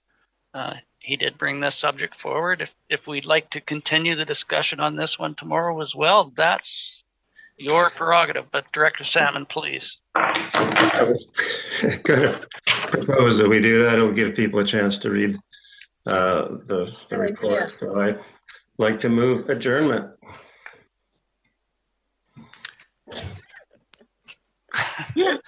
Well, I've been blindsided by that one, let me tell you that. Point of order, Mr. Chair. I don't think it's adjournment. I think it's a recess to tomorrow morning at 9 a.m. I think that's what he meant. Should have said. So he's moving recess until tomorrow at 9 a.m.? Or at 9:30? 9:30? 9:30. 9:30. As per the calendar. And I'll say. And it's been seconded and thirded. And Miss Soldera? Just to give you all an update of where we're at, the requisition increase at this moment is 2.48%. I have managed to keep most things updated, but I am not the person who updates things on the website, and that person has gone for the day. So I will endeavor to have all of the schedules updated before 9:30 tomorrow, but I can't guarantee, so I will let you know that we're currently at 2.48. Thank you very much. Is there anything before we recess, Director Marsh?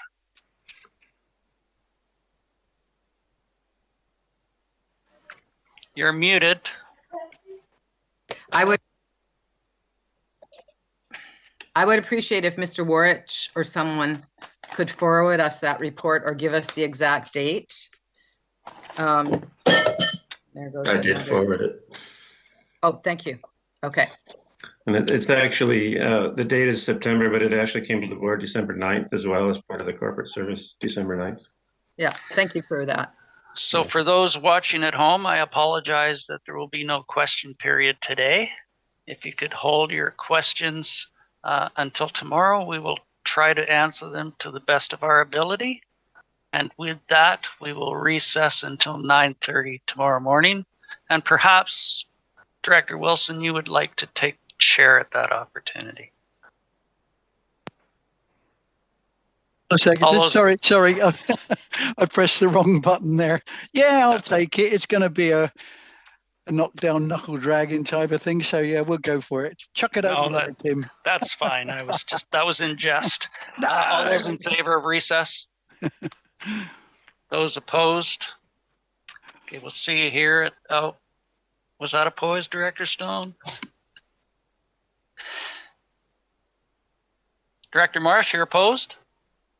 Okay. Anyone else opposed? Okay, we'll see you here tomorrow at 9:30. I want to thank staff for putting up with us and keeping us updated. Ms. Legault for keeping us in line as well. Thank you very much. And until then, I'll see you tomorrow at 9:30.